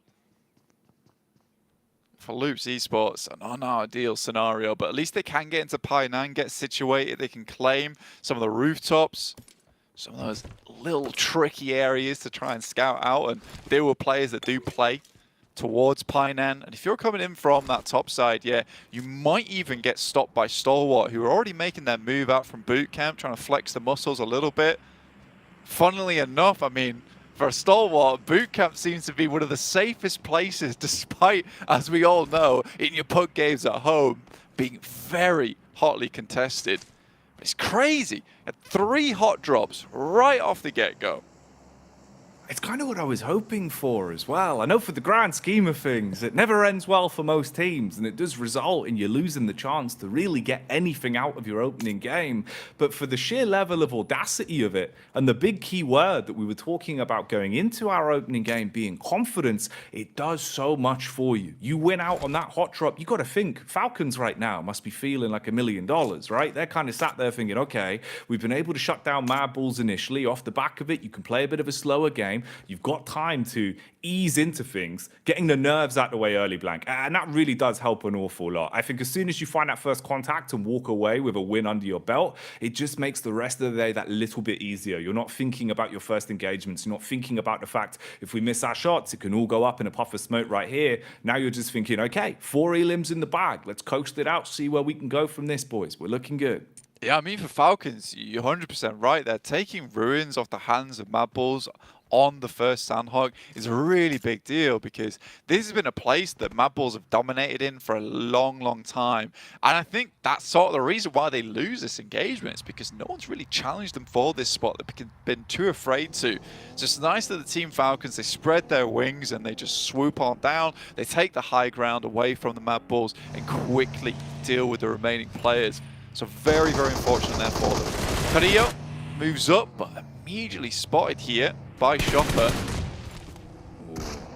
On the backup though, it's the nade that does the damage up close and personal with the DBS, trying to take pot shots as the vehicle drives on by. Not looking great for either side, but the amount of damage inflicted between them both. At least got info from the knock player. Spam back from Earths, connects on the runaway. Not looking too great now for A7, but could be a turn on the card, Blank. At least being able to put some thunder down range from the high angle they've got, and they do connect back onto Earths.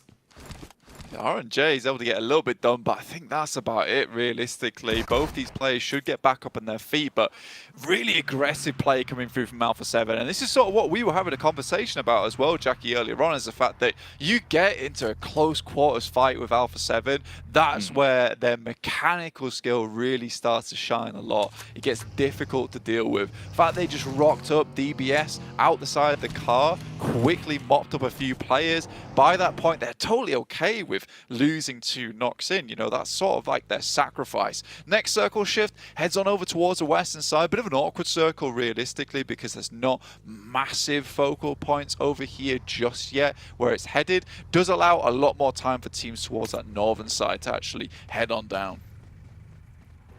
Large portion of it as well, obviously being the blue liquid, the H2O, that will restrict some of your space for rotations, meaning that those bridges are going to become a larger and larger focal point. Falcons having good control of one of those key rotation angles, especially with Gladiators having to make a bit of a move at some point, could be a talking point there. But already, I'm just impressed with the sheer level of aggression we've seen coming out. In the back of my mind, I was thinking, although we've seen that there should be hot drops, although we've seen that we should see clashes from the start, you wondered if, you know, collectively it would be the approach to don't make the first mistake. You know, all of the squads wanting to take a bit more of a cautious way to open up Group Green, knowing what's on the line here. But instead, it's been the opposite side of the coin. They have just been fighting into every engagement they feel comfortable in. And at the minute, it's really delivering, at least for us. Yeah, I mean, this is why it's called a group of death at the end of the day. I mean, we just look at the side of the screen here on a little skyscraper. The state of some of these teams is just not ideal. I mean, Malise lose a player, Lutzer lost a player, Zia down to just the 1, Alter Ego's down to 2. Most of these teams have lost a player already, which is sort of crazy for the first few minutes of the map. You know, 47 players remaining, 14 teams, already 2 teams already taken their break. You know, we had quite a while before we started this game, and I feel bad for those 2 squads who have just immediately gone back to just sitting down and chilling out.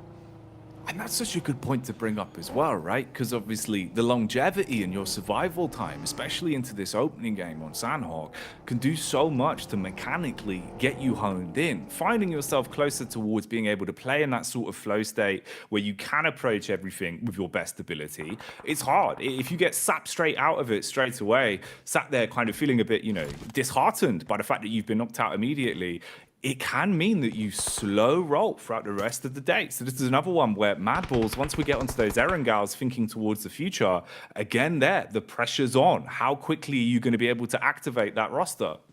Yeah, and that is the big thing, right? Because you come off the back of this match, and we didn't talk about it too much because it shows you can just toss it out the window. I'm going to keep saying it. But at the same time, it's like, yeah, you are losing a lot of momentum. You're losing that warm-up game, right? And I think a lot of these teams are feeling a little bit cool coming into this first match. So you're 100% right. It's a massive deal going into the rest of the day. So I do think that this is something that probably will cause problems for our two teams that went out early in Quest as well as Mad Balls. They're not going to feel too happy going to that angle, and that's where you just have to turn it online, right? You have to rev the engine, you know, get it to sputter a bit just to get into things. You might have to damage, but if that's what it takes to get a little bit further into this tournament, that's what it takes. That's the cost at the end of the day.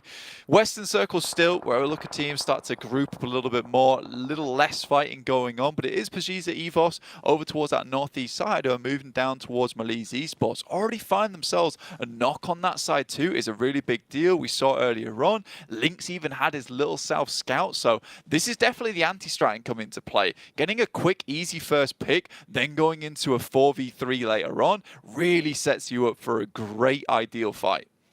And this is one where now, EVOS, you need to come in, mop and bucket action and really clean this one up from the reset you've been able to establish from it, right? You can't afford to lose out on this one here. We know some of the names on this roster, pound for pound, they have got big talent behind them, a lot of history here.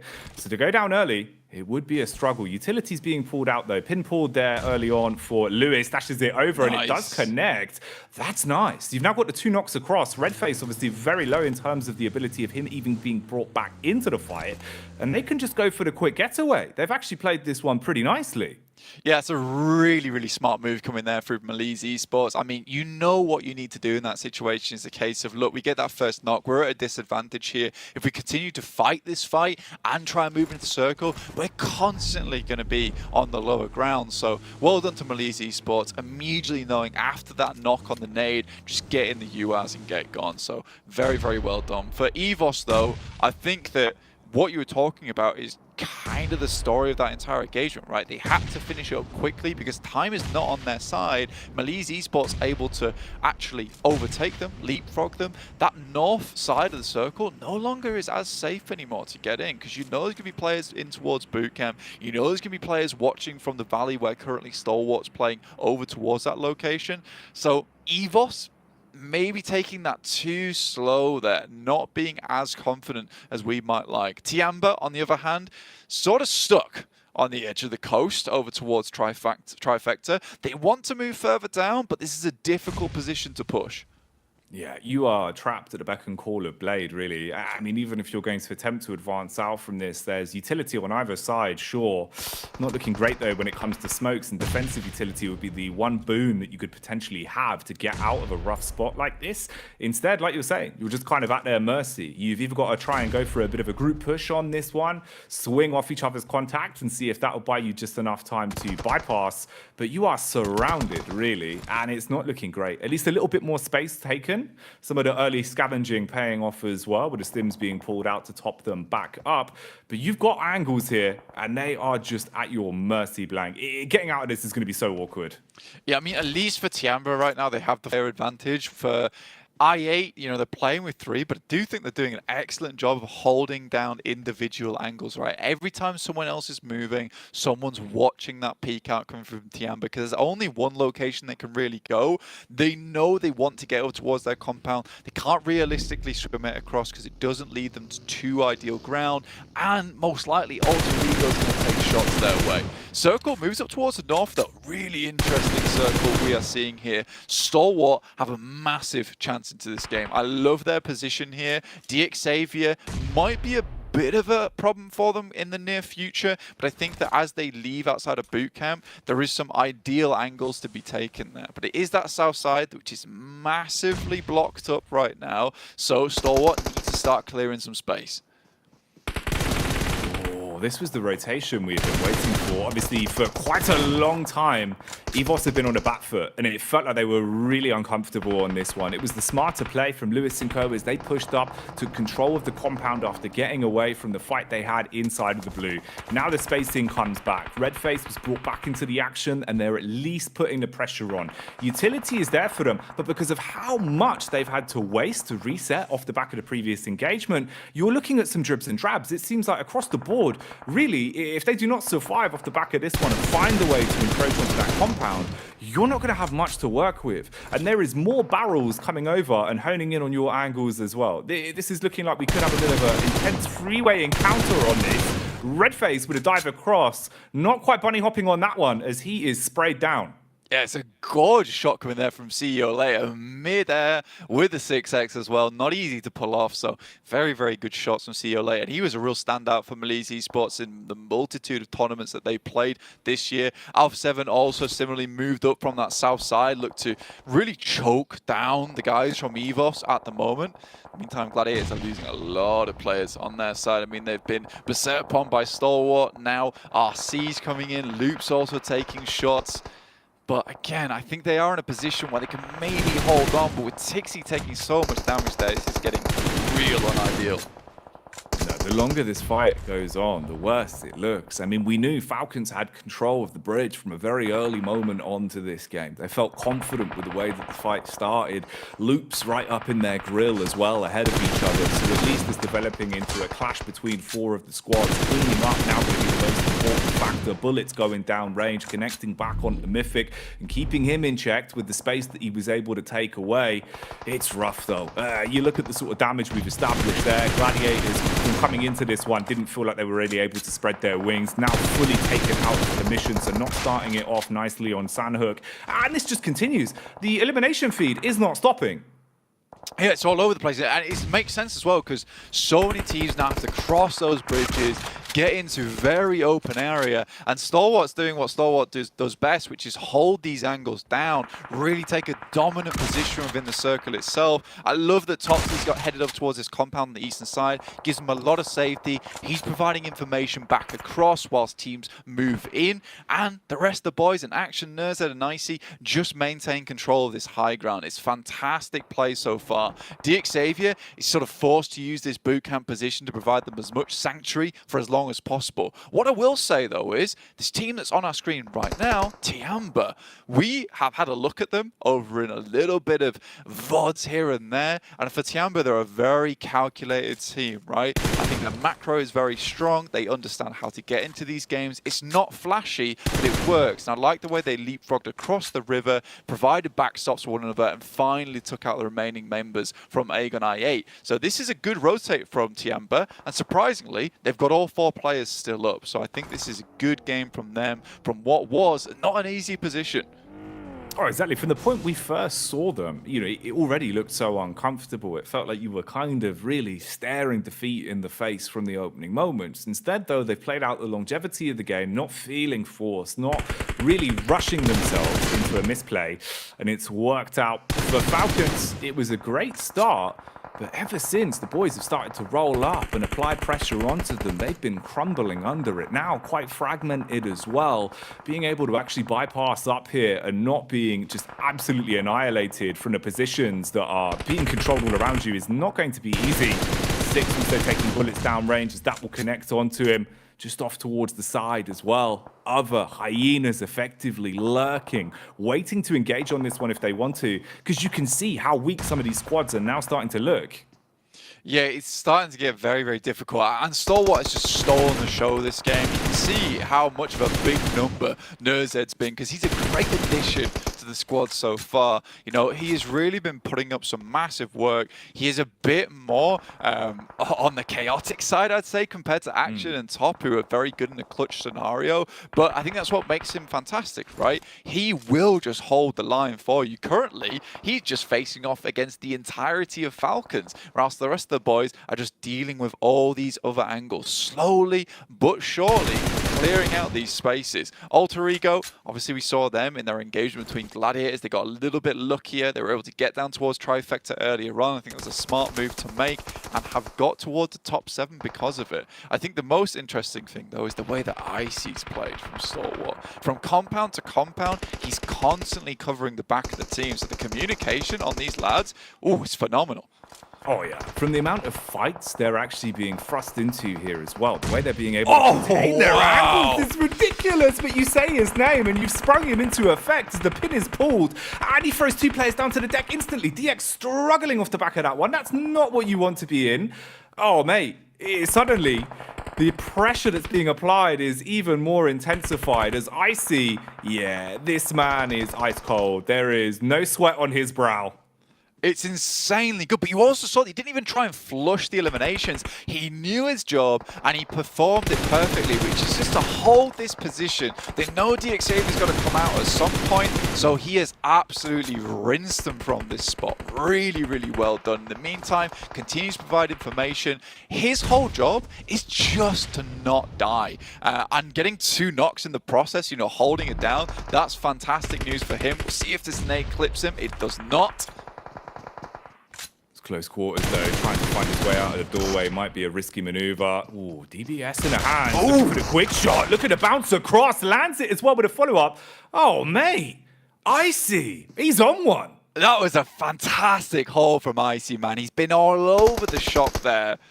And, you know, we talked about nerves at the tops, but look, he had backup. He saw action, though, despite everything, running in from the end to try and help his lad. But, again, it wasn't required. Icy's got this on lock on that top side. Alpha 7, in the meantime, though, as 4 players, they've been very resilient here. Up to 7 eliminations. Potato, though, he's still going for Alter Ego. Potato, can this man punish? Ooh, surrounded at this point, trying to play with the map geometry that he's got, pulling out the SMG. Will it be Sublime? Bullets down, rage quickly. Nerzed still focused on the potential getaway from the last man from Falcons. The DPS as well, looking punishing as Potato gets put back in the ground. Dear me, right now up to 12 eliminations for Stalwart. They have been absolutely dominant in this first map. Monumental plays coming through backwards and forwards. Duello, in the meantime, he's fighting the entirety of Alpha 7. The Japanese squad going hell for leather over here. As the numbers dwindle, already this intense game leaving us now with what could be the final fight to decide which one gets to taste that chicken dinner coming into Group Green to start us off here. And you're left with a 4 versus 3. Map control, it's got to be said. It is Stalwart. They're playing it to a T, living the name here.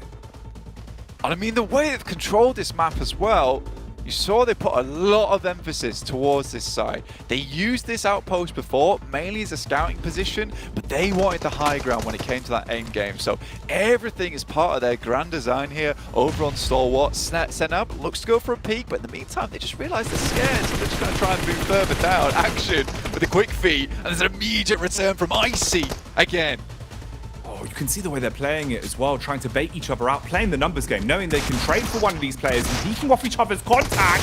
Icy goes up close, shattered, as he will go down to the DBS, punishing him with a 1 punch. Low HP though, and not great positional play to work with. Got to pop those heels quick, bullet to the back, shuts down another one. Suddenly we're starting to see Stalwart coming out on top unless one man can make a difference. DBS closes the gap, keeps him in close check, looking for the finishes as well. But this is a rough position to be in, Blank. He's behind the tree and he might be barking up the wrong one. Just Nerzed versus Mafioso now as the circle begins to close. Nerzed goes for the jump peak. My God, there it is, coming through in the air. Nerzed shutting it down. And the success coming out, little bit of a celebration as well, and rightly so. I mean, the way that Stalwart played that, you've got to give them props. Individually, Blank, we were talking about confidence being such a big boon, being able to show that extra 15 to 20% that matters most on a big stage like this. I think they went above and beyond. That was maybe 30% power. That was 30% additional power, right? They really gave it in that first map. And this is sort of an unreliable map to pick up a bunch of points as well. The fact they're able to get 16 eliminations is absolutely disgusting. That's going to set them head and shoulders above a lot of teams, give them a great little buffer. And at the start of the day, you're happy about that. If that is a thing that starts you off in towards that top 3 and at the very least keeps you in great contention to get in towards that top 11. Nerzed here, 1,000 damage, 7 eliminations. You know, he seemed pretty reserved here, but in the game, he was all out.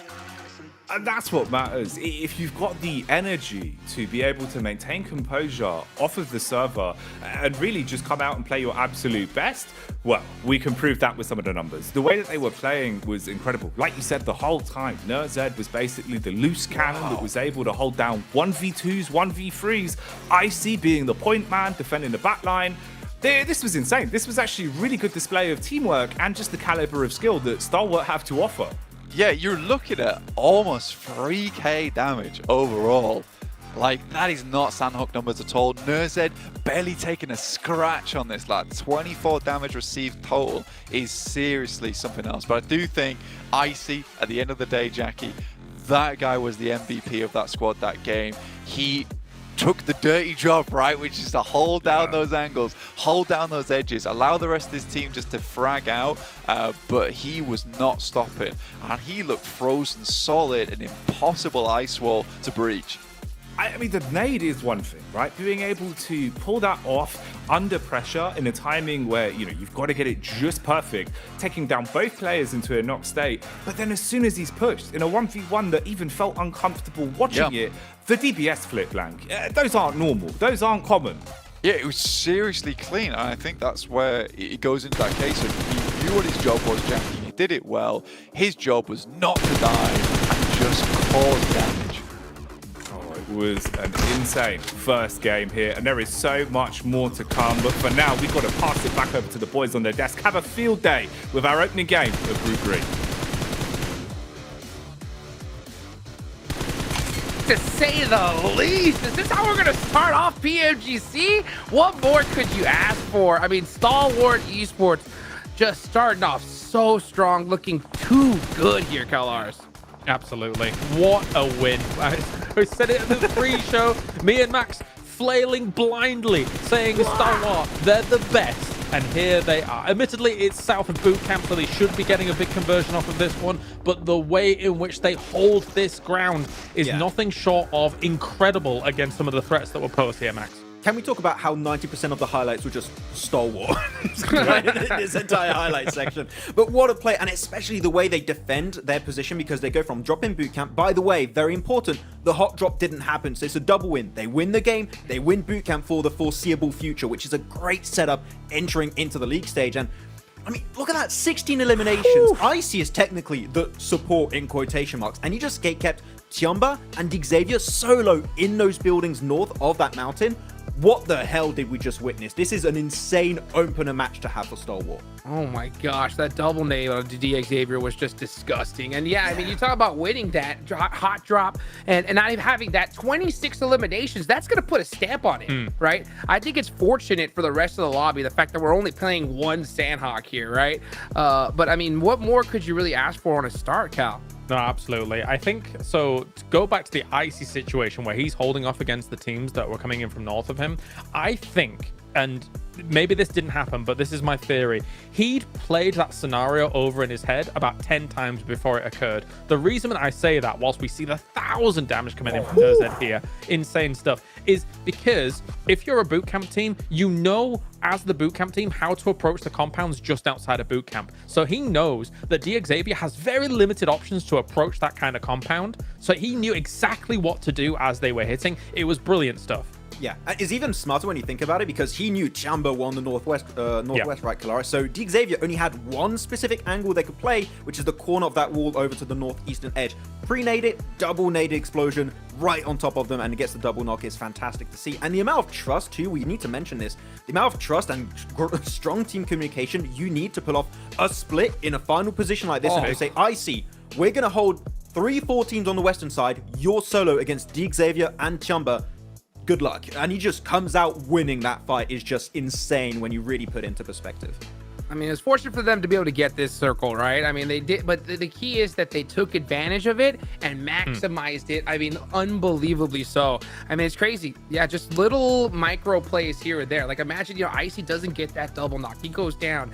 things could fall apart real easy. But these guys stayed true to their name, right? Yeah. Stalwart just being able to hold it down by themselves. And I think it kind of was really easy for Alpha 7 to just come on the east side and just pick off people on their way along and put some big points on the board as well. I can already see where this is going to go between the three of us here throughout this group green, where we're just gushing over certain scenarios, because I think we could probably talk about the Stalwart, the kind of split and how they hold it and all of these aggressive moves or aggressive defenses that they have for ages. But you're right. I mean, it's smart of them to give up the position where Alpha 7 kind of moves in on, right? You're not going to hold that whilst your attention is being drawn elsewhere. Allow them to have that. It's downhill from where you can hold up the hill. I mean, it does come down to a 1-1v1 at the end. So Alpha 7 played it great, but Stalwart understands that in the final circle, you have to trade resources, and your resources are your players in order to be able to get the victory. As long as we're getting a 1-for-1 knock, a 1-for-1 trade here or there, we can still win out these fights. Look, we love Top OK. Is he going to 1v4 Alpha 7? Probably not. Probably right? not. But even if, the thing is, it's a really strong approach too, because you mentioned it's a great strategic approach because you're not taking that risk. Even if, imagine Alpha 7 win that game, they steal the chicken dinner away from Stalwart, they still get 15 plus eliminations that match. That alone is a massive win for them to kickstart their adventure into the league stage. So, I was like, okay, they might not get the win, it might be Alpha 7, but even then, it is the best opener match you would get for your confidence and overall your points in the ranking. So, we could nerd about them for ages. It's Stalwart, okay, whatever. The funny thing is, it overshadows how ridiculous the start of this game is, Hot Juke, with the 3 hot drops. Yeah. Oh my gosh, that was ridiculous. And you know what? Gotta give a big shout out to Falcons taking out Mad Bulls. But you know what? We're getting this show on the road, baby. It's time for match number 2. Let's take it on over to our casters. Oh, if the first game didn't set you in the right mindset for what is about to unfold over the course of the next few hours, oh man, I don't know what we can do for you. The hot drops, the clutches, the insane defensive plays. Oh, it was all there, Blank. It was a treat. And we're seeing the best from some of our squads already. And now we get into the more consistent portion. This is what we were teasing, right? The back-to-back Erangels. Yeah, the back-to-back Aaron goals are a really big deal. I'm loving this. What we're seeing on the screen right now is that all the boys from Stalwart, that last game, all been brought back down to earth by their coach there, you know, just talking them down, like saying, look guys, that was a fantastic first game, but you can't let it get to your heads now. It's probably going to be one of our harder maps to play. Starting Novo, it's not always the ideal position in terms of circles. I hope they continue from what I was talking about earlier, which is a case of their fast rotates off Novo, the circle heads up towards that northern side. Very important. Quest, on the other hand, looking a little bit more downtrodden. They went off versus Aegon I8 early on in that Sandhawk over towards Hatin, lost out the fight. It looked like it could have gone either way realistically, but got very scrappy towards the end, and I8's able to just pull it out the bag. But Quest, yeah, not ideal. For Zerich and the boys over at Mad Bulls, again, another team very similar to Quest there, Jackie. Losing out almost immediately over towards Ruins feels extremely bad.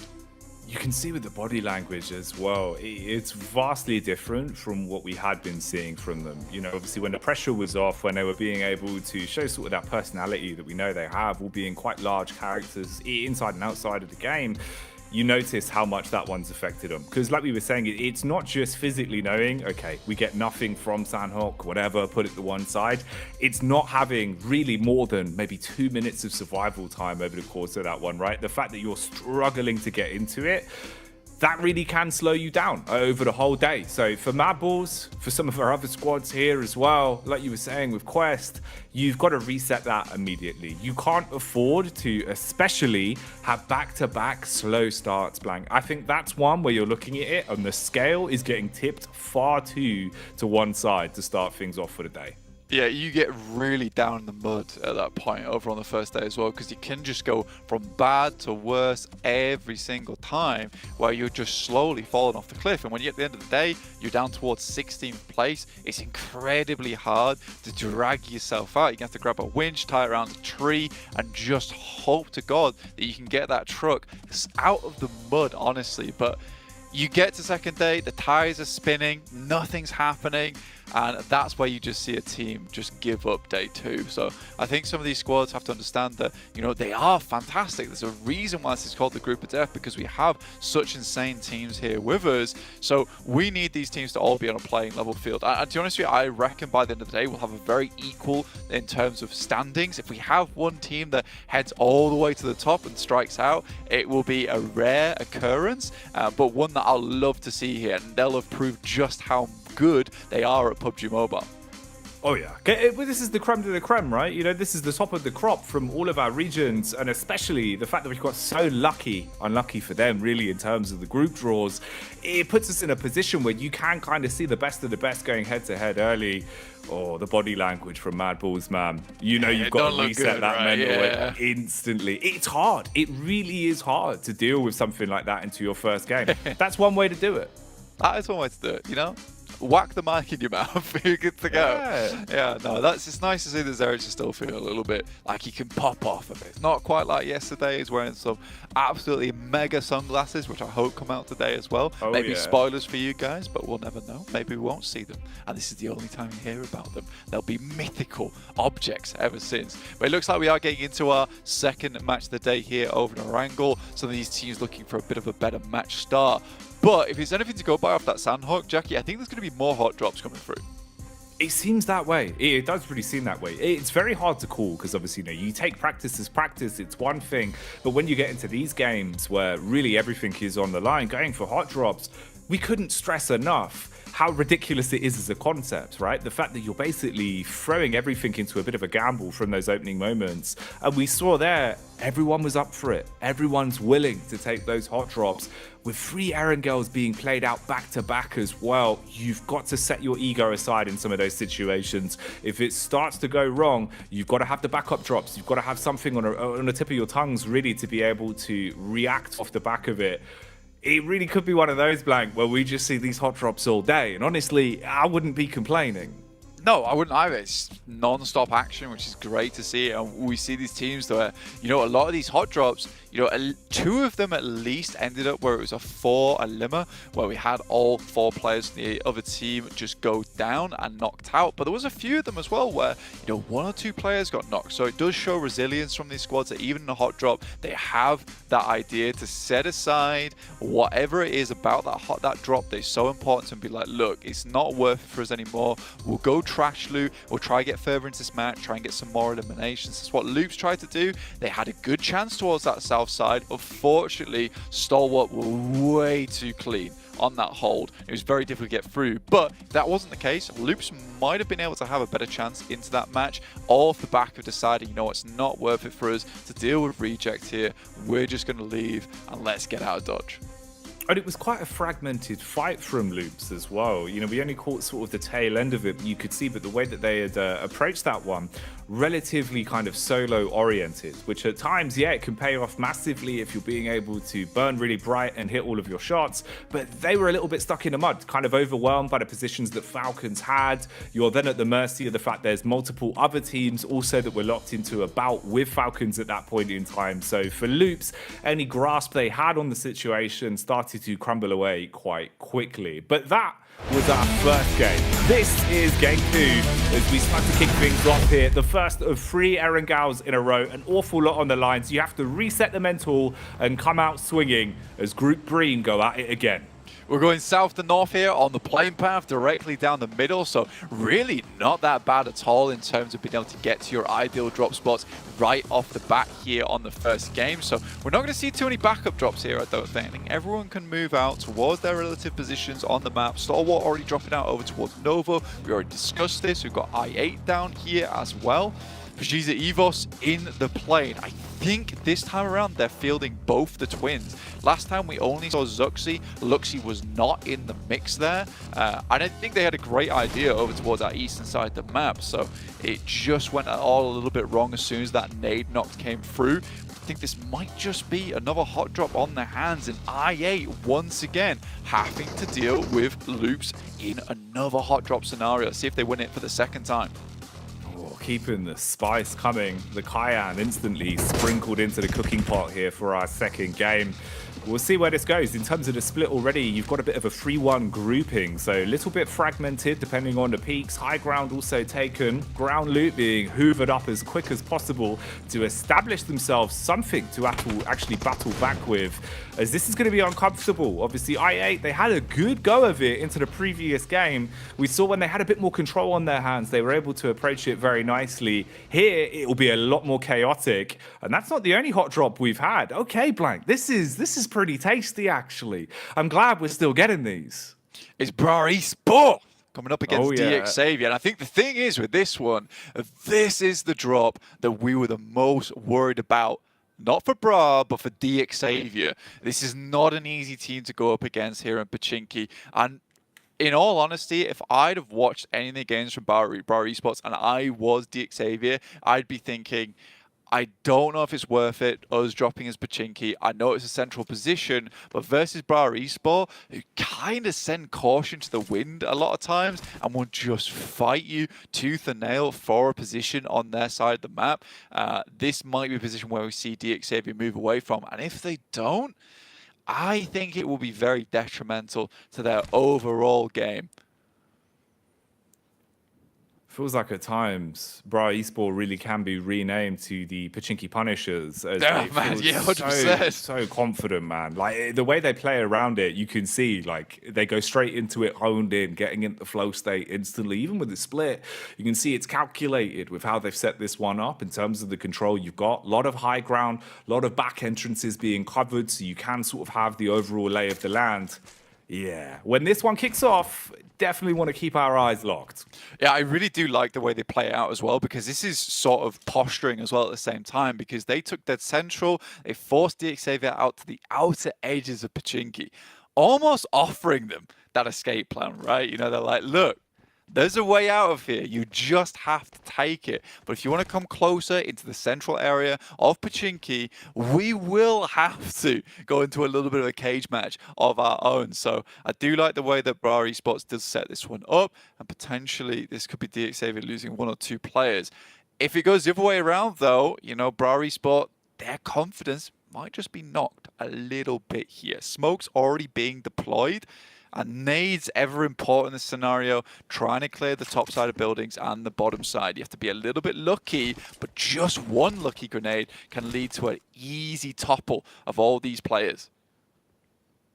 That first domino is always the hardest to get falling, but if you can pull it off, like you're saying, well-placed timing, good contact off one another, it can make the difference.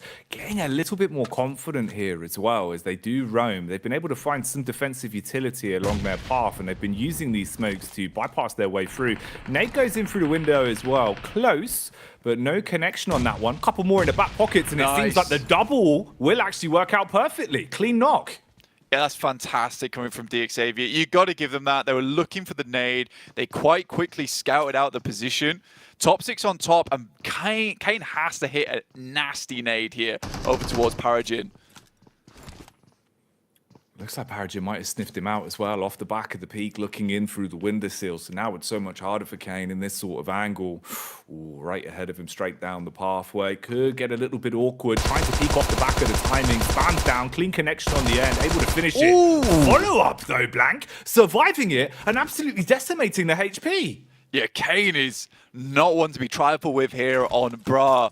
And maybe we underestimated DX Xavier just a little bit. The double nade follow-up was extremely nice. I don't think Tospic was sort of ready for it, but those shots coming through from Kane were disgusting. Coursera looking to finish off that down player. Not finding much luck so far, though. And Chua, from the side, does find himself another knock. He's taking a big bite out of him.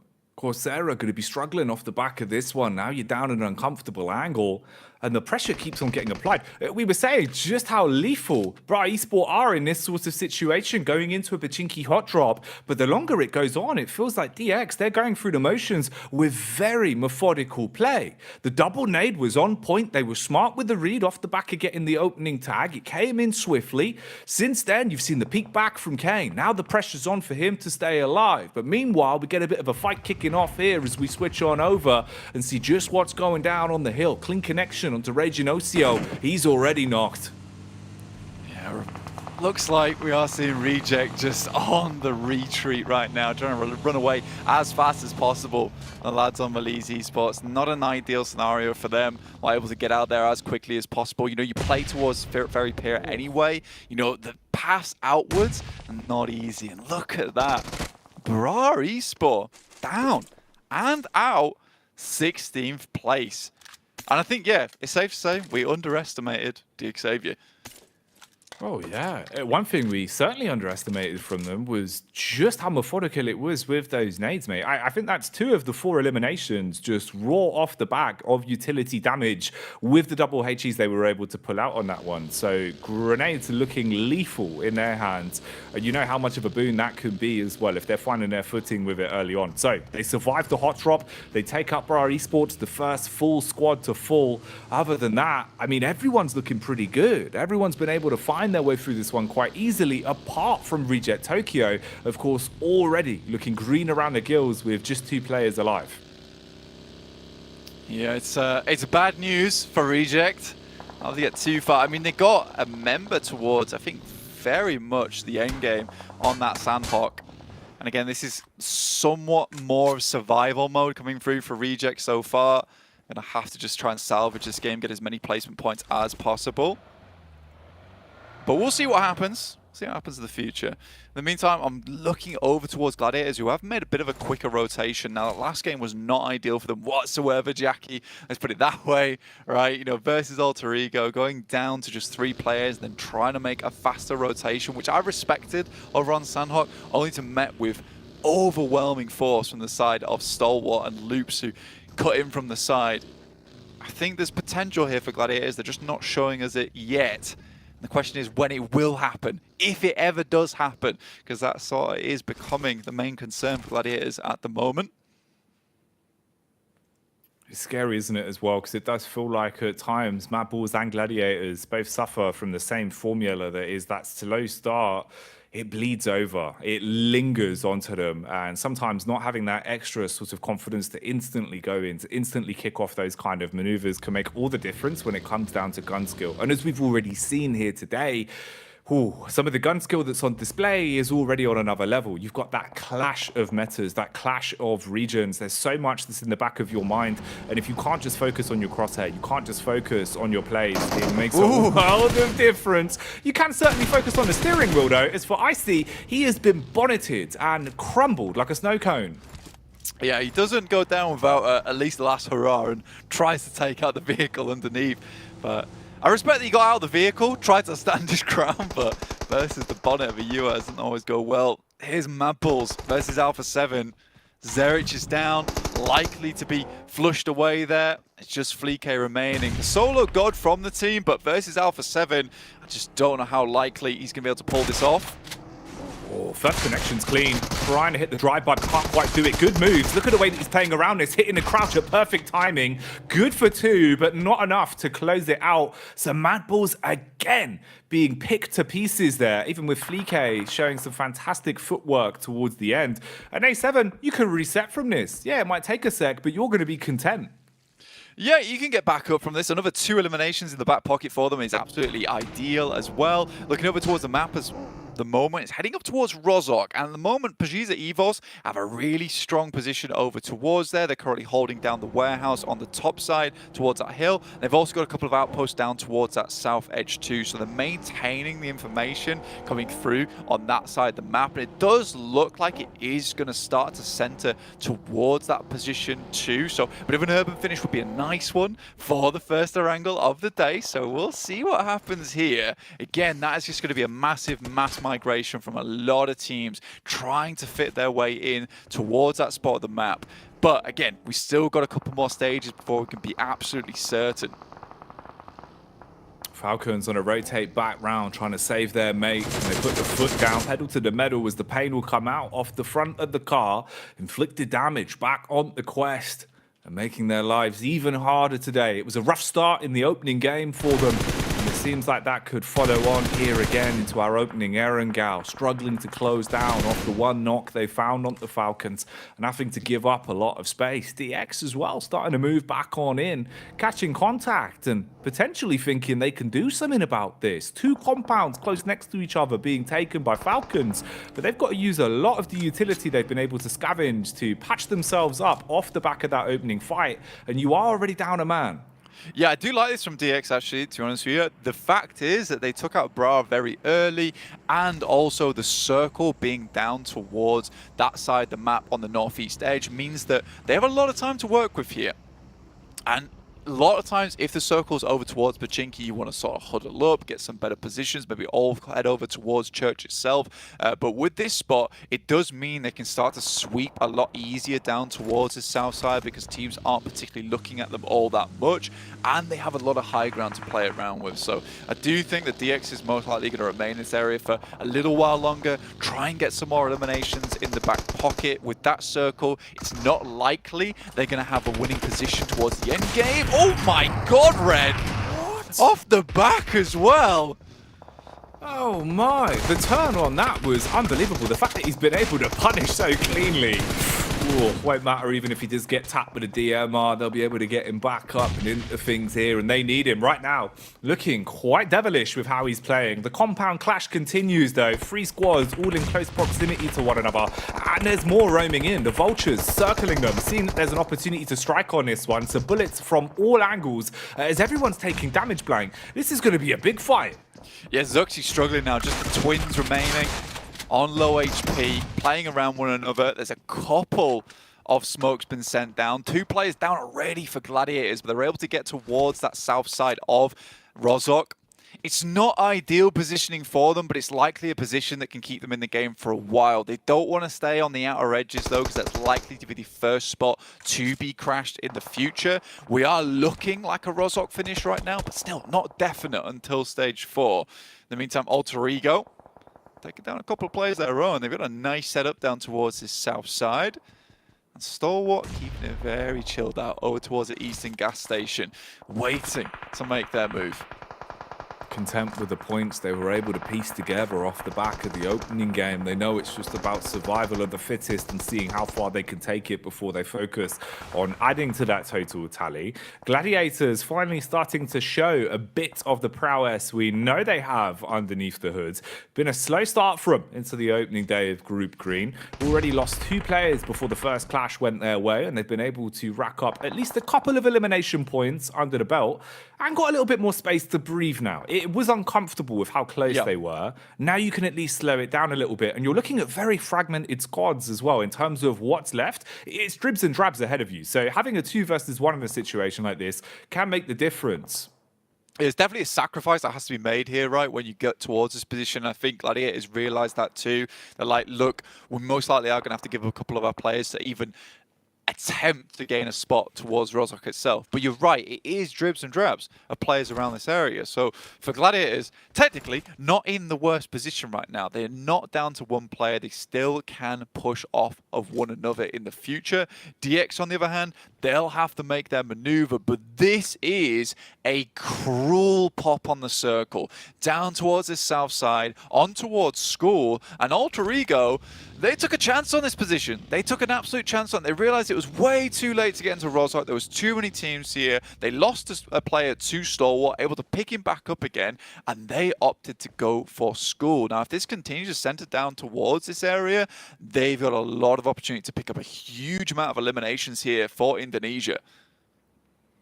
You could see as well, Alter Ego, even with the body language, they were looking relatively confident. They were calm. There wasn't too much energy displayed early. They were able to take the punches that came their way in the first game.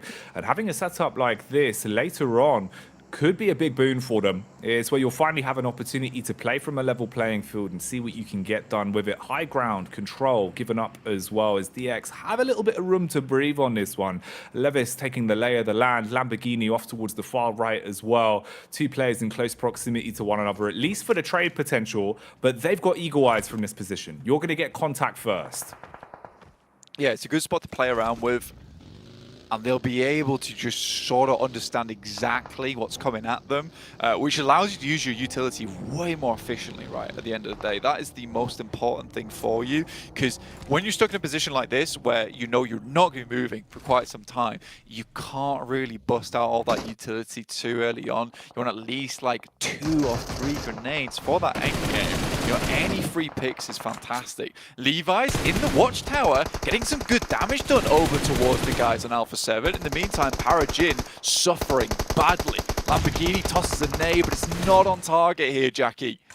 Oh, it's close, but not quite the belter that he was hoping for. Even with the support from the high ground, they're taking so much damage across the board that the edge that they had coming into this one, it's starting to be dulled. The blade diluted, not as crisp as they'd want in a sort of situation like this. And you've got to make a risky maneuver. Jumping in a vehicle, looking for a quick getaway. Levi's takes a bullet straight up towards the upper body. He'll be knocked down, not looking too good there. Rest of the team struggling to make it out as well. Lamborghini hopping in a vehicle and bypassing them. Even though he's surviving, the rest of his squad won't have the same benefit. Close and personal for A7 as they reposition. Got to do some field work as medics here. You know, I really do like this play from Alpha 7 so far. Parajin finally down. They'll be able to pick themselves up another elimination off the back of that. And honestly, the setup that DX had here should have been pretty good for taking down A7. It just shows you how good of a team these guys are from the Americas. The fact that they can hold on in this type of spot, you know, set up a really rudimentary crossfire to keep themselves as safe as possible for as long as possible, super important. But they're losing their vehicles now. There's really an opportunity to start getting quickly into the circle. They don't have the momentum to make it happen. So they need to get a couple of knocks here, open things up. Because at the moment, Shopper and RNJ down towards that south side are being really problematic from that little ridge. We are getting our next circle shift over towards stage 5 now. The question is, where does it go? And it is over towards school and apartments.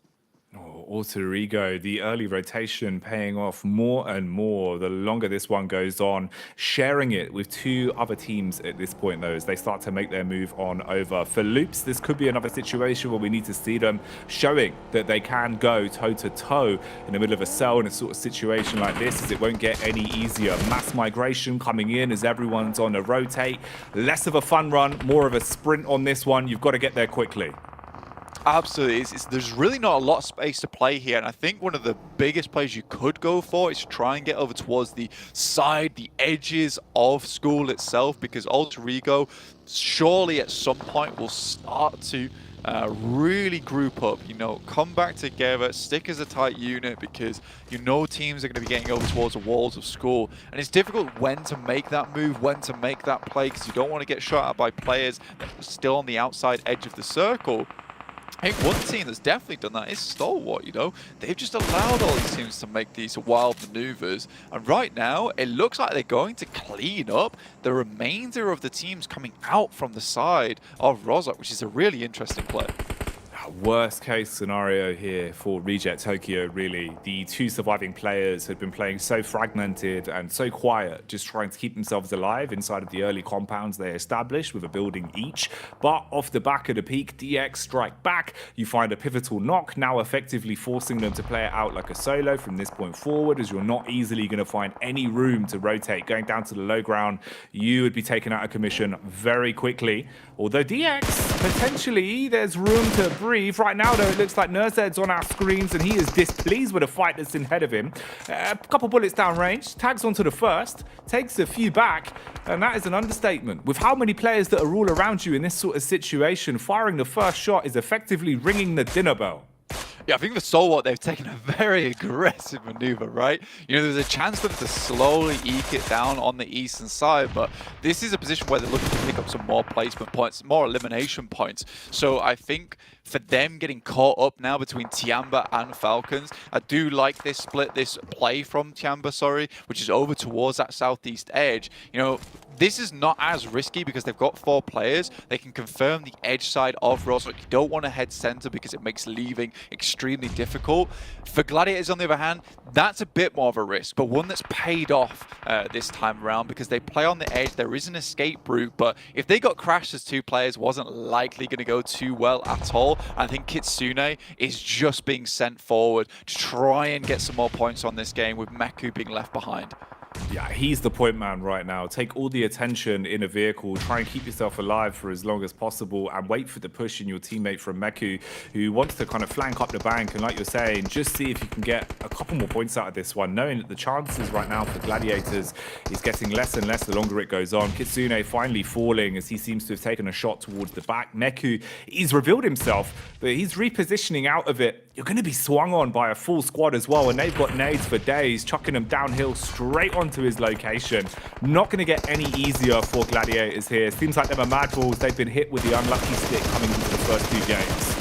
Yeah, look at this though. Tiamba actually sort of protecting Meku in this situation as he just slowly creeps away, tiptoeing down the bank. He has a bit of position here in terms of the smokes where it's cutting off the sightlines from Tiamba, who send Alpha 7 back. So, you know, this might be a case of Meku being able to hold on just that amount of time to maybe getting towards the top 8, but it's really not looking likely here, Jackie. And for Gladiators, they're going to be going down this match probably with just the 4 points from the eliminations alone. Alter Ego, though, chiming up towards Tiamba as they also attempt to make their exit. Circle heads over towards apartments, and you can see teams rushing in, looking for a building of their own.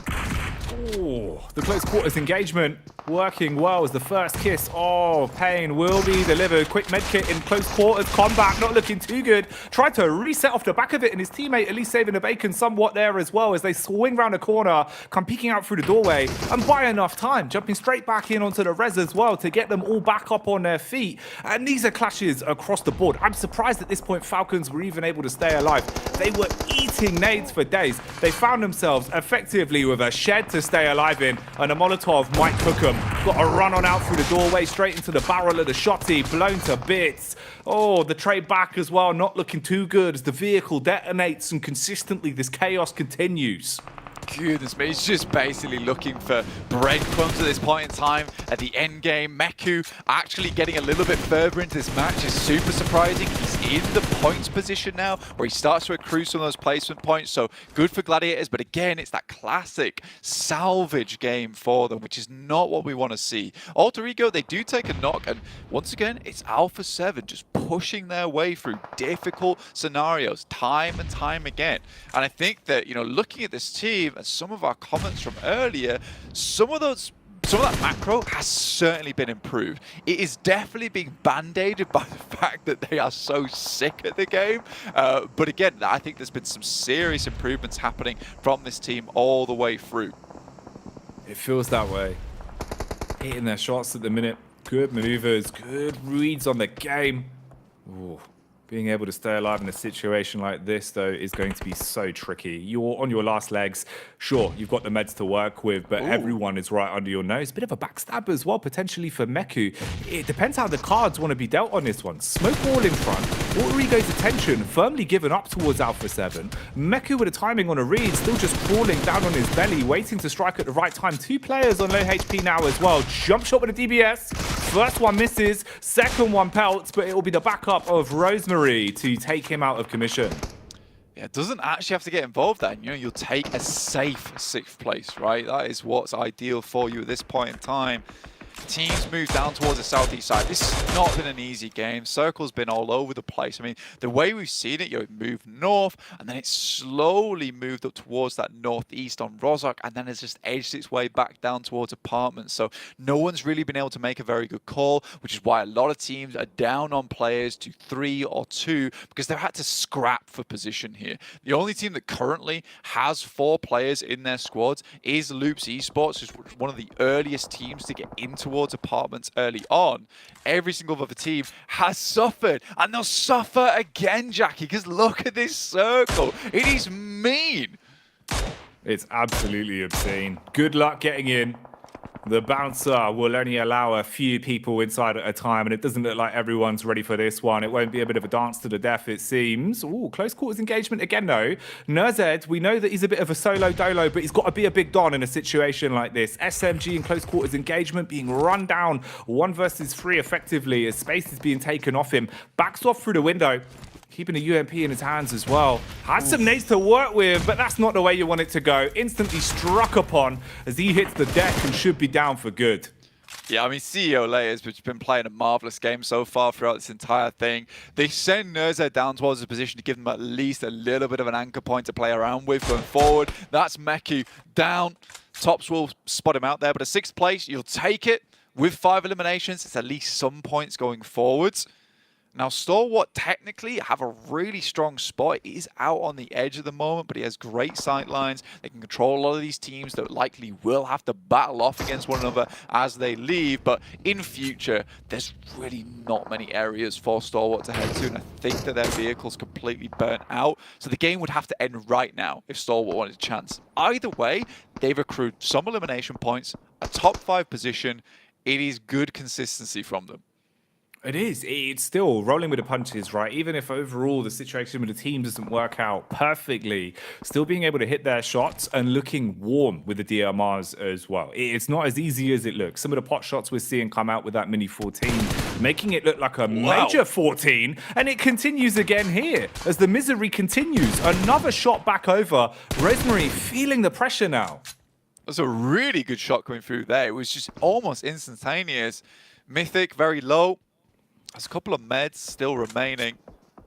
Tempting to use him at this point in time. But just going to try and let his stims tick him up a bit more whilst he knows he's still in a fairly safe position.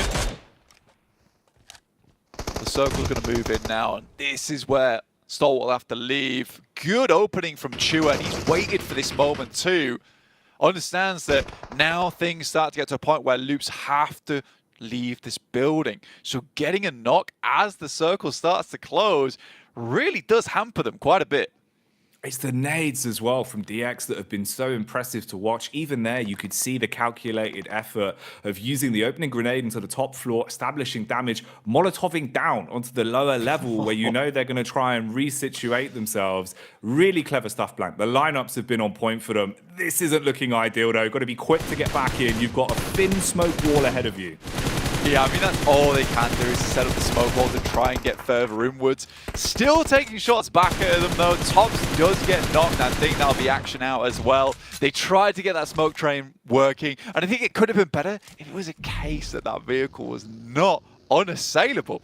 Dude, it was so slippy. Someone had absolutely buttered that thing to run around the thing at the end.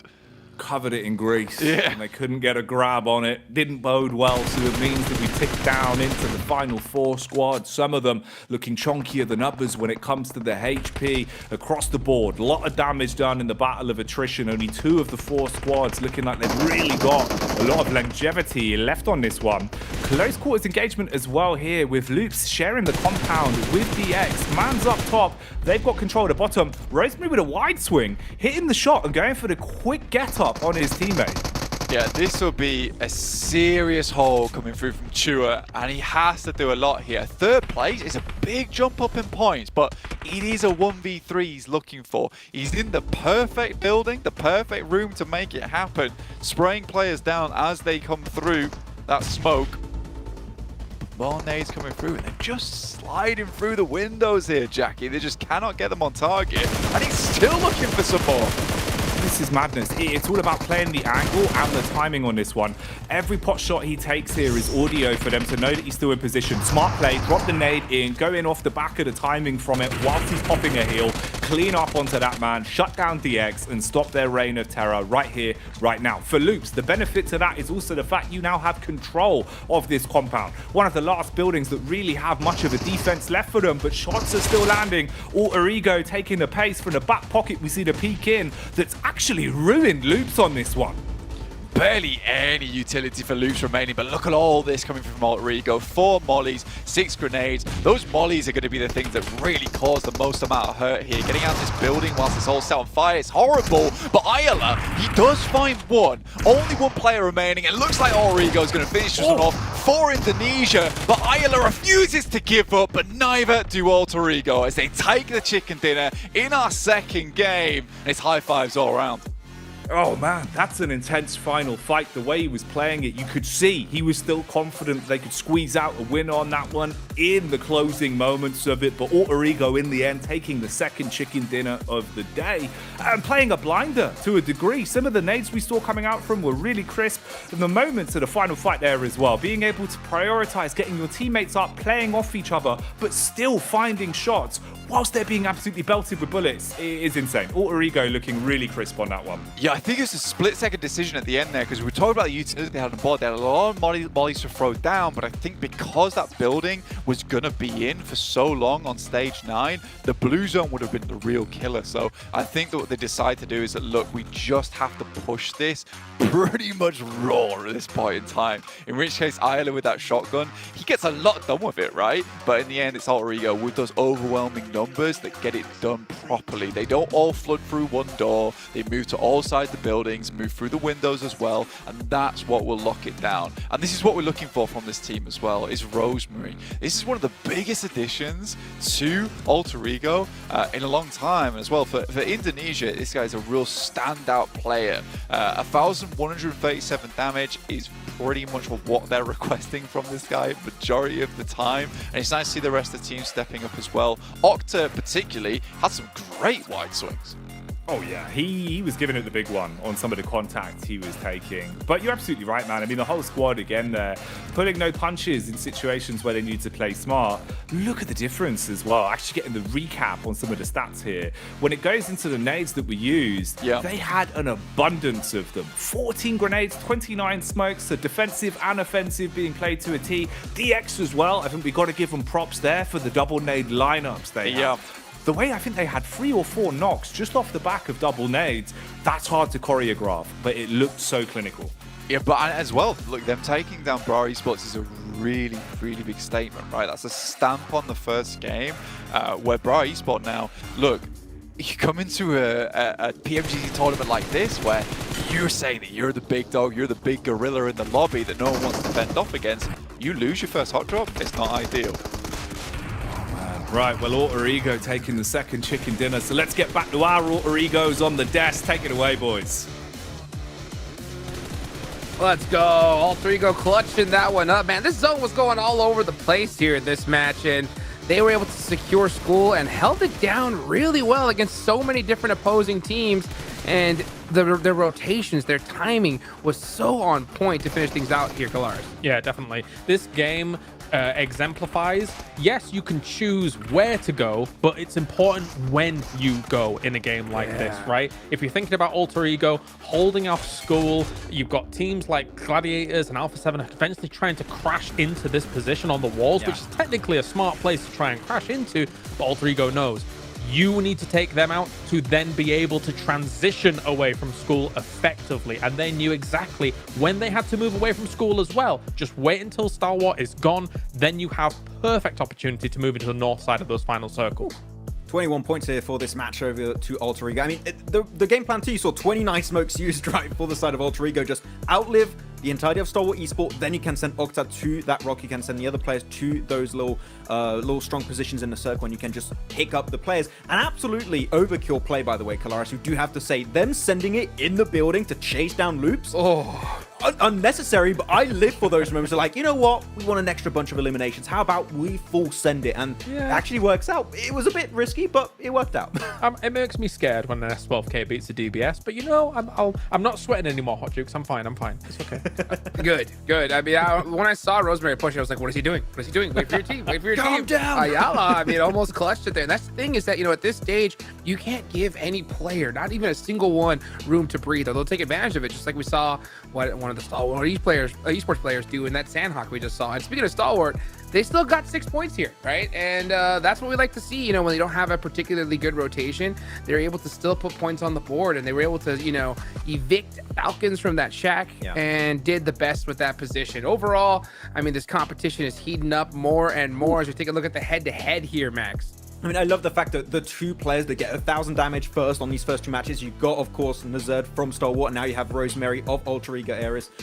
Two, I would say, MVP contenders for not just this group, but like the entire tournament. We are looking at those two players as potential MVPs for the future. So Rosemary's been doing so good and playing around his teammates too. And very important fight actually was them being able to clear Alpha 7 on that pivot. You clear your backside, then you can start to play that Gitun northeast of school and transition from there. So Rosemary was putting in so much work this match to keep teams at bay. I have to re-emphasize that. Like, there's too many teams that take school and allow teams to coexist with them on that wall. If you do allow that for too long, again, how do you transition away? It delays your transition, then you end up being pressed by the blue, then you're maybe a little bit dubious about when you're going to move out into those more open areas, like with smokes and things like that, and then you allow those potential teams over at apartments to have a bit more liberal free reign over you. So I think very great awareness coming out from Alter Ego here about also not only when to move, but also when to deal with threats around them here in this game.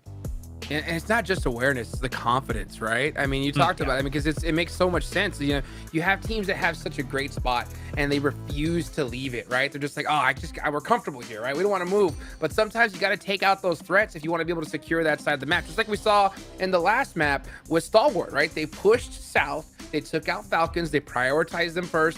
And that just left that entire side of the map open for them. And again, we see here with Alter Ego, right? They could have just chilled in school, waited for the next zone to see what happens. But they said, no, I want this clear, and I don't got to worry about them later on. Yeah, I think when you look at that as well, I mean, we're, saying that Alter Ego dealt with Alpha 7 very well. I will say props to Alpha 7 for moving to the wall when they did, because they're constantly having to think about the threats in Rozhok. They're not only making sure that they're not rotating into them, they're kind of funneling them east of Rozhok, making sure they're not going to breach over the hills, and that puts all of those teams going east in absolute jeopardy. There's no way to play east side of that down into those fields north of apartments. So they did a great job of being able to shuffle the lobby around for themselves and then make the move that they had to, which again was cleaned up by Alpha. It's not even just about timing for me for Alpha 7, is they go to that position on south of Rozhok on the mountains to make sure that the backside is cleared, then you can start transitioning to the wall. So it was a tough transition regardless, because Alter Ego just fully stacked in school, so making it to the walls is very nadeable. You're very predictable, just going to be hugging the side of the wall, which Rosemary, again, to his credit, was holding that position so efficiently, so good job on that. But Alpha 7, it was a tough game. They still made the most out of it. Just like Loops, the two Brazilian teams, like, what a match. Like, they had a tough game in terms of how to rotate, and yet they were able to weather the storm to some extent. So I'm proud of Brazil this tournament. Speaking of proud, right, we got to give a big shout out, of course, to the official smartphone here at PMGC, the Infinix GT10 Pro. It was bred for professional esports players, guys. So if you want to go ahead and outplay everybody at PUBG Mobile, take a look, of course, at that GT10 Pro. And as well, guys, make sure that you're going ahead and searching us on TikTok, right? PMGC 2023, see all the newest stuff that's going on behind the scenes with the players. And then right after that, make sure you hit subscribe to all the channels. Hit that red button. You guys know what to do, because man, this thing is heating up here. It's so crazy to see the level that we're playing with, right? And that's the name of the game, is that you can't always win each one, especially when we're getting PMGC circles like this. The point is to be able to put points up on the board where you can't get that win, but if you do get that circle, right, you have to dominate. And I think we've seen that here so far in the first two matches here, Cal. Yeah, and actually, you said talking about it starting hot. It really started hot in this game, right? And thinking about the fact that we got 3 Erangels, so teams can adapt. So let's talk about this here briefly. Agon I8 going military C block, which was surprising to me considering that their drop of what is usually Fairy Pier is open and in close range. I was surprised that occurred. Luke managed it perfectly, because obviously they get themselves to apartments a little bit later on, but in quicker pace, being able to enter from the south side. I was surprised to see Agon I8 take that location. I think maybe we'll see adaptations in these next games. And actually looking at bootcamp too, right? D Xavier fighting the side of Brat Esport, and they just lost so quickly. Parajin had one of the most amazing nades in that fight. So I do wonder, maybe Brad is going to hurt their confidence a bit in this match, and maybe want to try and change it up a bit in Pachinki. Well, you know what? Speaking of change it up, let's go take a little bit of a break. We got to cool off, and we'll be right back.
And we're back here, guys. Welcome back here to the PMGC 2023. Now, we were talking about some of the teams that performed really well, and we're starting to see those names, right, really start off strong here. But you know what? I think there's some other teams that we saw, really do a pretty good performance here. And we were talking about it in the back. Melise, Maxman, I know you had a lot to talk about them. I mean, we didn't expect them to win Turkey, right? And doing so well in the the Championship of Europe just a few weeks ago now, and being able to transition their way they have done it in this match on the eastern side into Apartment was impressive. It was just very reserved, and as we know, Kalaris, about this team, they like to be aggressive when it makes sense. They just tone it down until the moment they really need to start going all out in those fights. But Kisyu in particular, what a fight. And Reject, what a flex from Sarah. Oh my god. Oh boy. He's been going to the gym. Woo! He has been flexing all yesterday in rehearsals. He's flexing here now as well. He loves it. He loves it. Them gains. Gains, baby. You gotta be able to flex on the squad when you can. And that's that confidence, right? But hopefully we can see that reflected here on the leaderboards. That's the one thing that we gotta see here from Rejects. But you know what? I'll tell you what, I love the fact that we're gonna be playing another Aaron Gale match. And it's about to get underway in the next couple of minutes, guys. Let's go ahead and take it on over to our casters. Oh, that's right. Back to back to back. The second of the three. This one's the sequel, Blank. Sequels, do they normally deliver or do they leave a little bit to be desired? What do you reckon? I think this one, I don't know if it can top that last game, to be honest with you, because it was so rough in terms of the macro, in terms of the rotations you had to make. I think it was real scrappy. What it might deliver is one team that actually makes the best rotations in this map and probably should deserve a chicken dinner off the back of it, because I think that last game was very random and you had to fight tooth and nail. If you made the wrong play early on, like going into Rozhok, you just lost. If you made the crazy play of playing an apartment because you thought to yourself, you know what, we got here way too late, you got yourself a decent game off the back of it. So it really wasn't your typical Erangel there. And a lot of our better teams were just sort of looking for some of those survival plays at the end of it, where they were heading towards the side. We saw Stalwart, they headed towards that shack. It was likely that they never were going to leave from there, so they tried to get as many points as possible, get as high up into the tables as they could. It is quite good as well. I know we've been joking about it a little bit, but Reject Tokyo, man, seeing them dropping some big flexes, showing off the biceps. I'm right there with you, boys. I want to see them pulling some of that out on the map, right? Dealing a bit of damage on Aaron Girl. It felt like some of the plays we'd seen from so far today, it's been a little bit underconfident in some of the situations they've been in. Need to rep themselves a little bit more, especially now, because you've kind of got the shaky ones out the way, Blank. Sandhawk, we take that for what it was. First Aaron Girl, it was chaotic and absolute carnage for a lot of our teams. This is where from this point forward, now really you're getting to the halfway point of the day. You've got to talk about consistency. You've got to talk about being able to maximize how many points you end day one with from this point. I think no more room for error. I'm looking at Mad Balls in that sense as well. They've had two very unlucky starts that have resulted in them kind of crumbling away a little bit too early. All of those squads have to reset now, even for Gladiators as well, right? At least there you had a few more elimination points to squirrel away, but that's all it was, squirreling away the odd nut for Winter. Yeah, I think for Gladiators, despite everything, right, getting towards that position in Rozhok, getting two players towards there, and at least getting Meku out as the lone survivor, to get themselves, I think it was a fifth or a sixth place, it's not bad. It's not bad by any stretch of the word, but we do want to see a bigger game from them. But Reject, yeah, more flexing in the game, please. I think it's safe to say that the technical ability, it certainly isn't up there with some of the other teams we have in this lobby, and that's fine. That's fine. I think that this is a great learning ground for them every single time they make it to this position in the global tournament of the year, right? And I think that the main thing we see from Reject every time they get to this global tournament is they're happy to be here. We see some of these teams that look a little bit downtrodden, they look a little bit nervous, but even on not the greatest of games, you're seeing Reject keep that mentality high, and I think that's really important, because you will see some teams that technically, once again, are better than Reject, just do so much worse than them because they don't keep that mentality on board, right? They crack early on.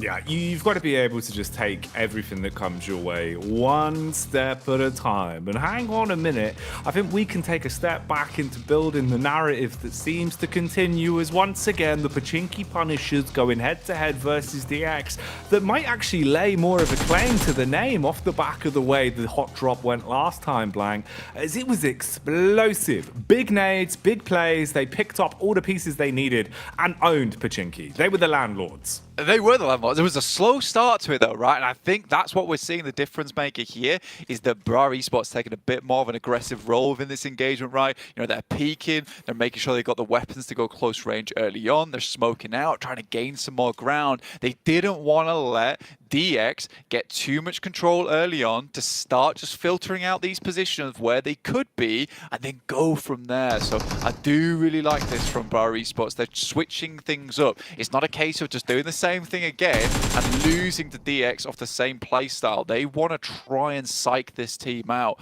So again, this could go either way. I like the initial playstyle from Bar Esports, but I do think that DX has once again slowed things all the way back down, which is exactly what they want. With Chua just handling this nade on the side here could be deadly. Yeah, that's what my eyes were already honed in on as well. The second you see him being able to find a little bit of utility, same could be said for the other side. It's Bra Esports bouncing that back up. That's a lot of information, Blank. Now you know they're a little bit more fragmented, and they're starting to turn up the tempo with it. Might have actually caught him under contact. Doesn't get close towards the door. Playing on a window sill himself, so he can drop off if he pushes in. Weaponry-wise, it's the SMG versus the Shotty as well. He might be introducing them to his friend Big Papa Pump, but he misses the first shot, hits it on the follow-up, but it's too little too late. The trade game works out well for Bra. Immediately looking for the refrag there is Kakali. I like that from him. You know, spots out these players. Lamborghini's got a long nade, so they get themselves down the stairs. This is so well done coming through from Bra Esport there. They even go for the refrag. They know they don't want to peek it on their lonesome. As soon as they got that information, off the back of that nade, Jackie, they knew there was a player up there. They isolated him. It wasn't quite the double nade over the top side to blow him out of the water, but it still did the trick. So I really do like that coming from Bra. And this is what makes you a good team that can make it to the PMGC. It's been able to switch things up on the fly, right, with a snap of your finger. If you desperately want Pochinki, you want to hold this spot, you can't show DX the exact same thing as last time. You've got to show that you are not human in that sort of situation where you do have the fallbacks to go to. You're not instantly just going to have the previous emotions from last time clouding your thought process. So you're right. The adaptations, really quite nice to see. Loop's here. Hello. He's in the field and he's found himself some Rosemary he wants to pick. Very rude, Blank, stealing it away. Yeah, it's a cheeky pickup there over towards Rosemary. Pretty evil pick as well, but that's a nice play coming from Loops. I think they knew the general area that these guys were going to be in. Cardozo just stepping up for one easy elimination. You will take that. That's going to send you a little bit further up the leaderboard for practically free as well. Also means that rotate coming in from the eastern side, way less dangerous now, because you aren't going to have to jostle elbows with Alter Ego as you make your way over towards the western side, which is where the circle has gone, very far over towards the western side on the north edge. I think this is the first time in a long time as well, Jackie, that we see Gladiators get themselves a central position of the circle at the start of the game. Over in their region, they did not see a lot of these types of circles. A lot of them heading down towards the south side, towards Millie, down towards the southeast. I think that some of their games are excusable because of that. Some of them just absolutely weren't. But this is an opportunity now to really show up and perform. This is a fantastic gift you've been given. If Gladiators can't perform on this match, I think we have to write them off until they start bringing something to the table, because it's been too long now where we've said, just wait till the end of the tournament. They'll pop off then. It never happens these days.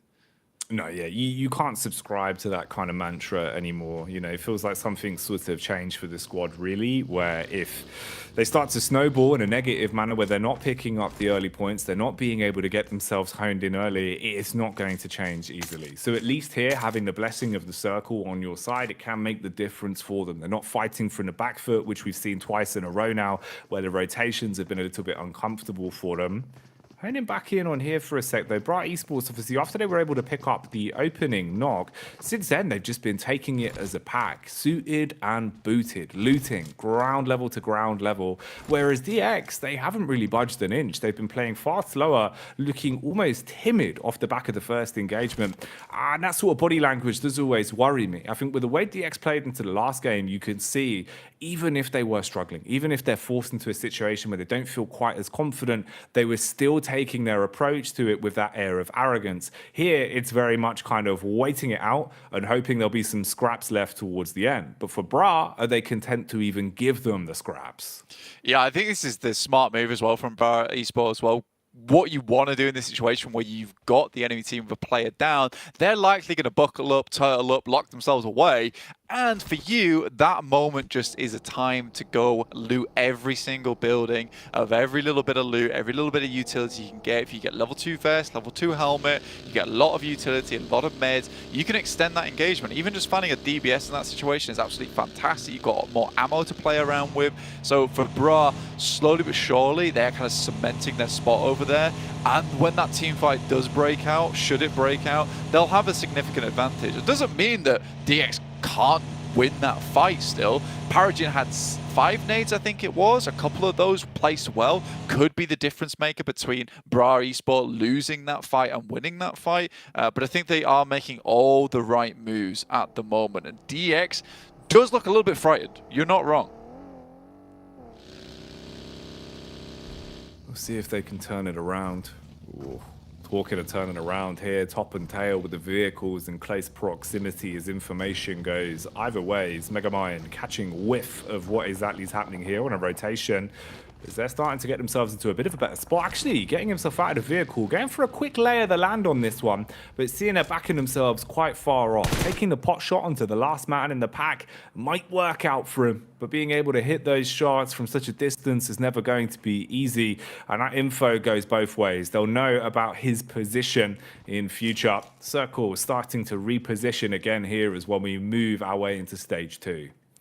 Gladiators taking a pretty dominant position over towards Everest side, but they need to move further north. They have already cleared out crates, so they can slip back down towards that position of the map, but a lot of space now taken up towards shooting range, and where currently Alpha 7 is playing, who has pretty good control over the bridge side. So Gladiators might think about getting a move on, heading up towards that north side, picking themselves up a decent position to play in. EVOS is already in box compounds. They've got that locked down over towards that eastern side, not getting past them too easily as they set up the barricade.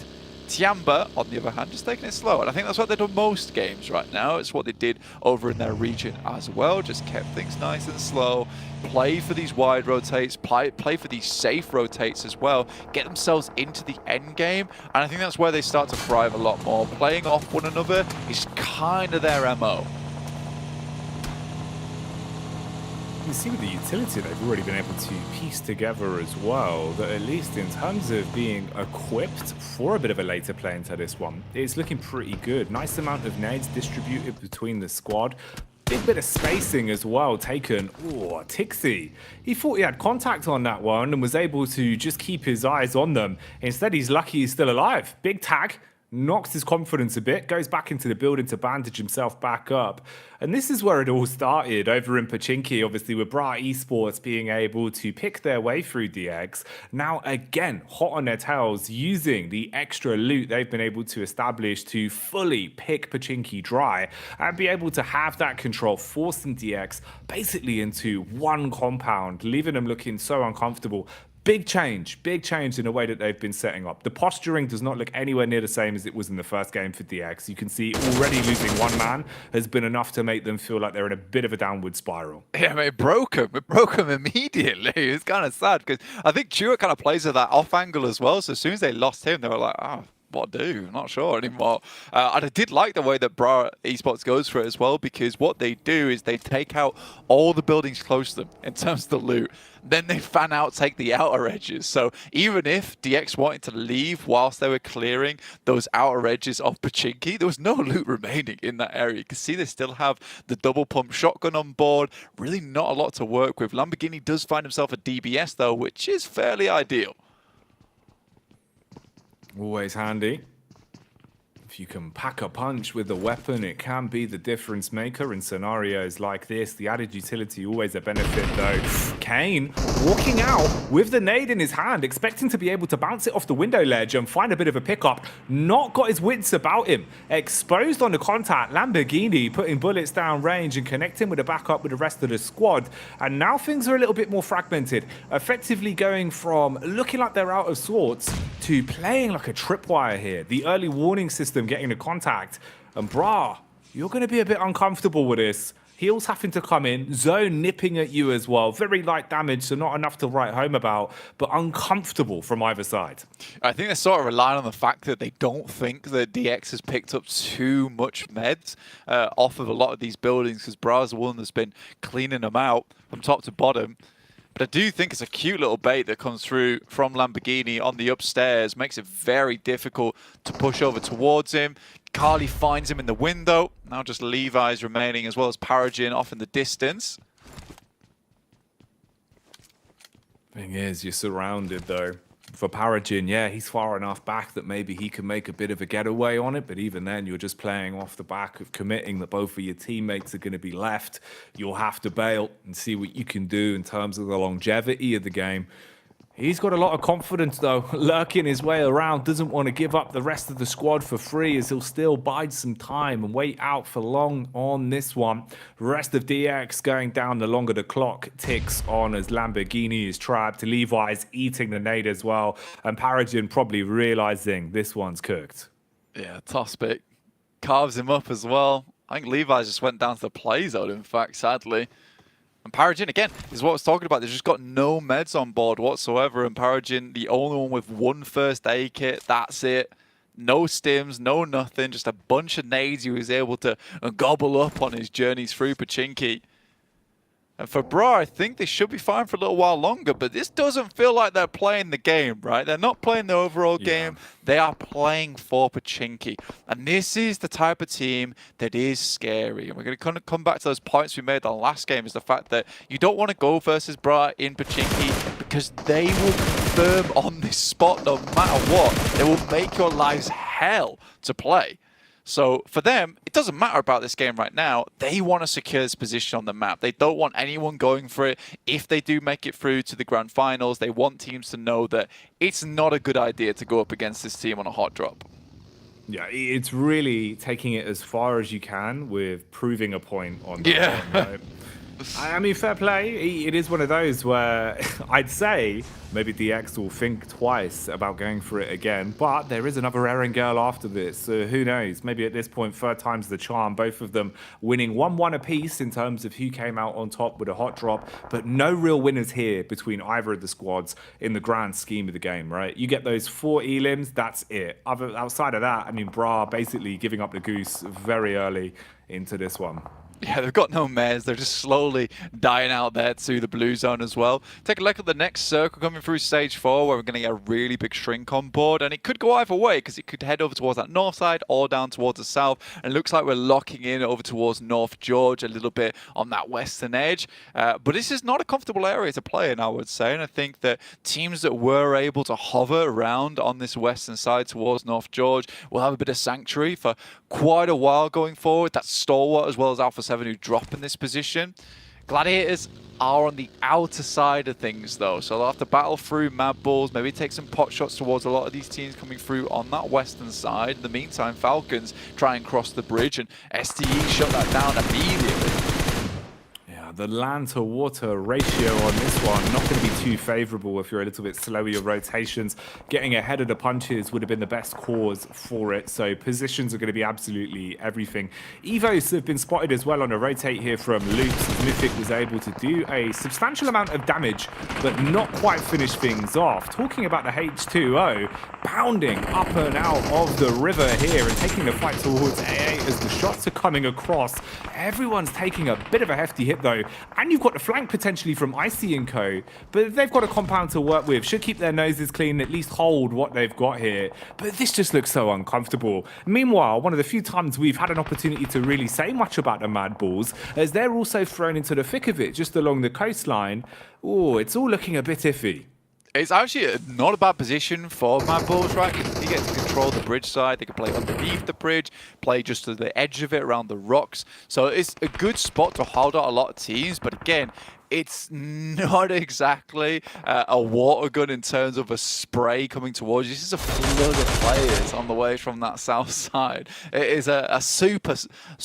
What was the Super Soaker? There we go. Super Soaker. This is a Super Soaker in terms of what's coming at you for the Mad Bulls that they're going to have to deal with. So I hope they don't mind getting their clothes wet a little bit, because it's going to be difficult to hold on to this position. But this is where they get some of that confidence back on board. And I appreciate they put themselves in a spot where it's not a case of, right, let's play this one safe. It's a case of, we're going to have to fight for our lives here. Ooh, you're talking about playing it safe. The biceps are out for Reject Tokyo as they go driving straight in over the hill and eating bullets because of it. None of this is looking favourable as each and every one of them are being absolutely pounded. Radio Ocio, the only one that could potentially make a bit of a manoeuvre from this, got so far back with the extra lift the vehicle had on the drive in, basically just game-ending himself and all of Mad Bulls on the way out. Even if you survive this, you're going to be thrown into such a rough position now. Fleek unleashing with a nades back, playing around the smoke. Frozen's on his last legs. Ocio trying to go for the res on his teammates, seeing if he can at least salvage something from this one. But this is nasty. That was a confident play and a half. Yeah, I mean, for the guys on Reject, they knew they had to do something and do it fast. They assumed there'd be players down towards that region. If they send all the vehicles in, maybe they catch someone on the bumper. They do, in terms of the front line over towards Naomi. It gets a lot easier from there forward. And I think Mad Bulls just weren't expecting such significant force coming their way. In the meantime, Gladiators lose 3 of their players. And I think that comes down to them trying to go for the safe. You know, they go to the compound, which is in the dead middle of nowhere. You're essentially hoping for a circle shift at that point. They do a little bit of scouting Everest, but nothing too intense. So when they end up having to leave, a lot of these spots are already taken. So for Gladiators, again, it's one of those positions on the map where it didn't have a lot of longevity. It was just a lasting spot. Yeah, for Kitsune there, proving that the nine-tailed fox does not enjoy submersing himself into water, goes down and out, and Gladiators, again, wipes off the chalkboard, losing a lot of teams over the course of this one. But more importantly, if you look at the battle of attrition towards the right-hand side of your screens, you can see just how many squads are down on numbers. That's been a consistent trend throughout the day, where even if you're finding a little bit of survivability, everyone's being picked off blank. We're not seeing much in terms of the overall teamwork because the numbers are dwindling so early that the longer these fights go on, especially now into the 5th circle, it's so hard to play off each other. Hero plays have to win and lose you battles. Yeah, it's been a pretty horrible circle, honestly. And I think that we said that they couldn't really top the chaotic nature of that last game, and this certainly kind of has. The way that it was sort of positioned down towards that south side made a lot of teams assume that taking control of Everest, South Crates, would be a great idea. In the end, it just constantly moves further and further up north, in which case that early rotate coming from Stalwart, the hold from Alpha 7 being very cautious of where they want to play outside of their initial drop spot in North George has been fantastic. But I think the one team that surprised me the most is Alter Ego. They have had a long journey from Lipovka to get here, which just goes to show teams that were dropping over towards the western side, Gladiators, had a chance to get here. They lost a player early, did Alter Ego, and they still fought for their position inside the circle. Let's hone in on this for a second, the action that's going on in front of our eyes right here, because again, Nerdhead is proving just how lethal he is. As a bit of a solo, whilst his teammates are patching themselves back up, he instigates a 1 versus 3, buys his time to wait for a rotate in to even have a 2 versus 1 fight to work with. And even then, he's just content to put bullets down range, keep advancing, taking map control off them, now looking for the last knock as he goes in with a bonnet, trying to just absolutely roam his way through them. It will be Icy that shuts it down as Shopper is slain. But man, Stalwart, they're looking so aggressive. And that's 5 more elims to the total tally of points they've already been able to establish. Lest we forget they took the first chicken dinner of Group Green as well to start today. They are looking so good when it comes to individual confidence. Nerzed, I can't wait to see his stats towards the end of today. It just makes their life so much easier, right? When you've got players on this team, it's what we're talking right at the beginning of the day on the show, right? Is that Action Top, great players, but they needed more support. Nerzed and Icy, 2 fantastic additions to the team. Icy being this player that's going to lock down spots for you, and Nerzed, who is happy to take the initial engagement whilst waiting for backup coming through from Action and Top so they don't get split off together. It's so good. Now they have complete control over the north side. Is this going to be a second chicken dinner on the day? Alpha 7 doing their best to hold their spot. Circle moves down towards the south. Looks like Alter Ego and Alpha 7 will be battling out for these 2 compounds.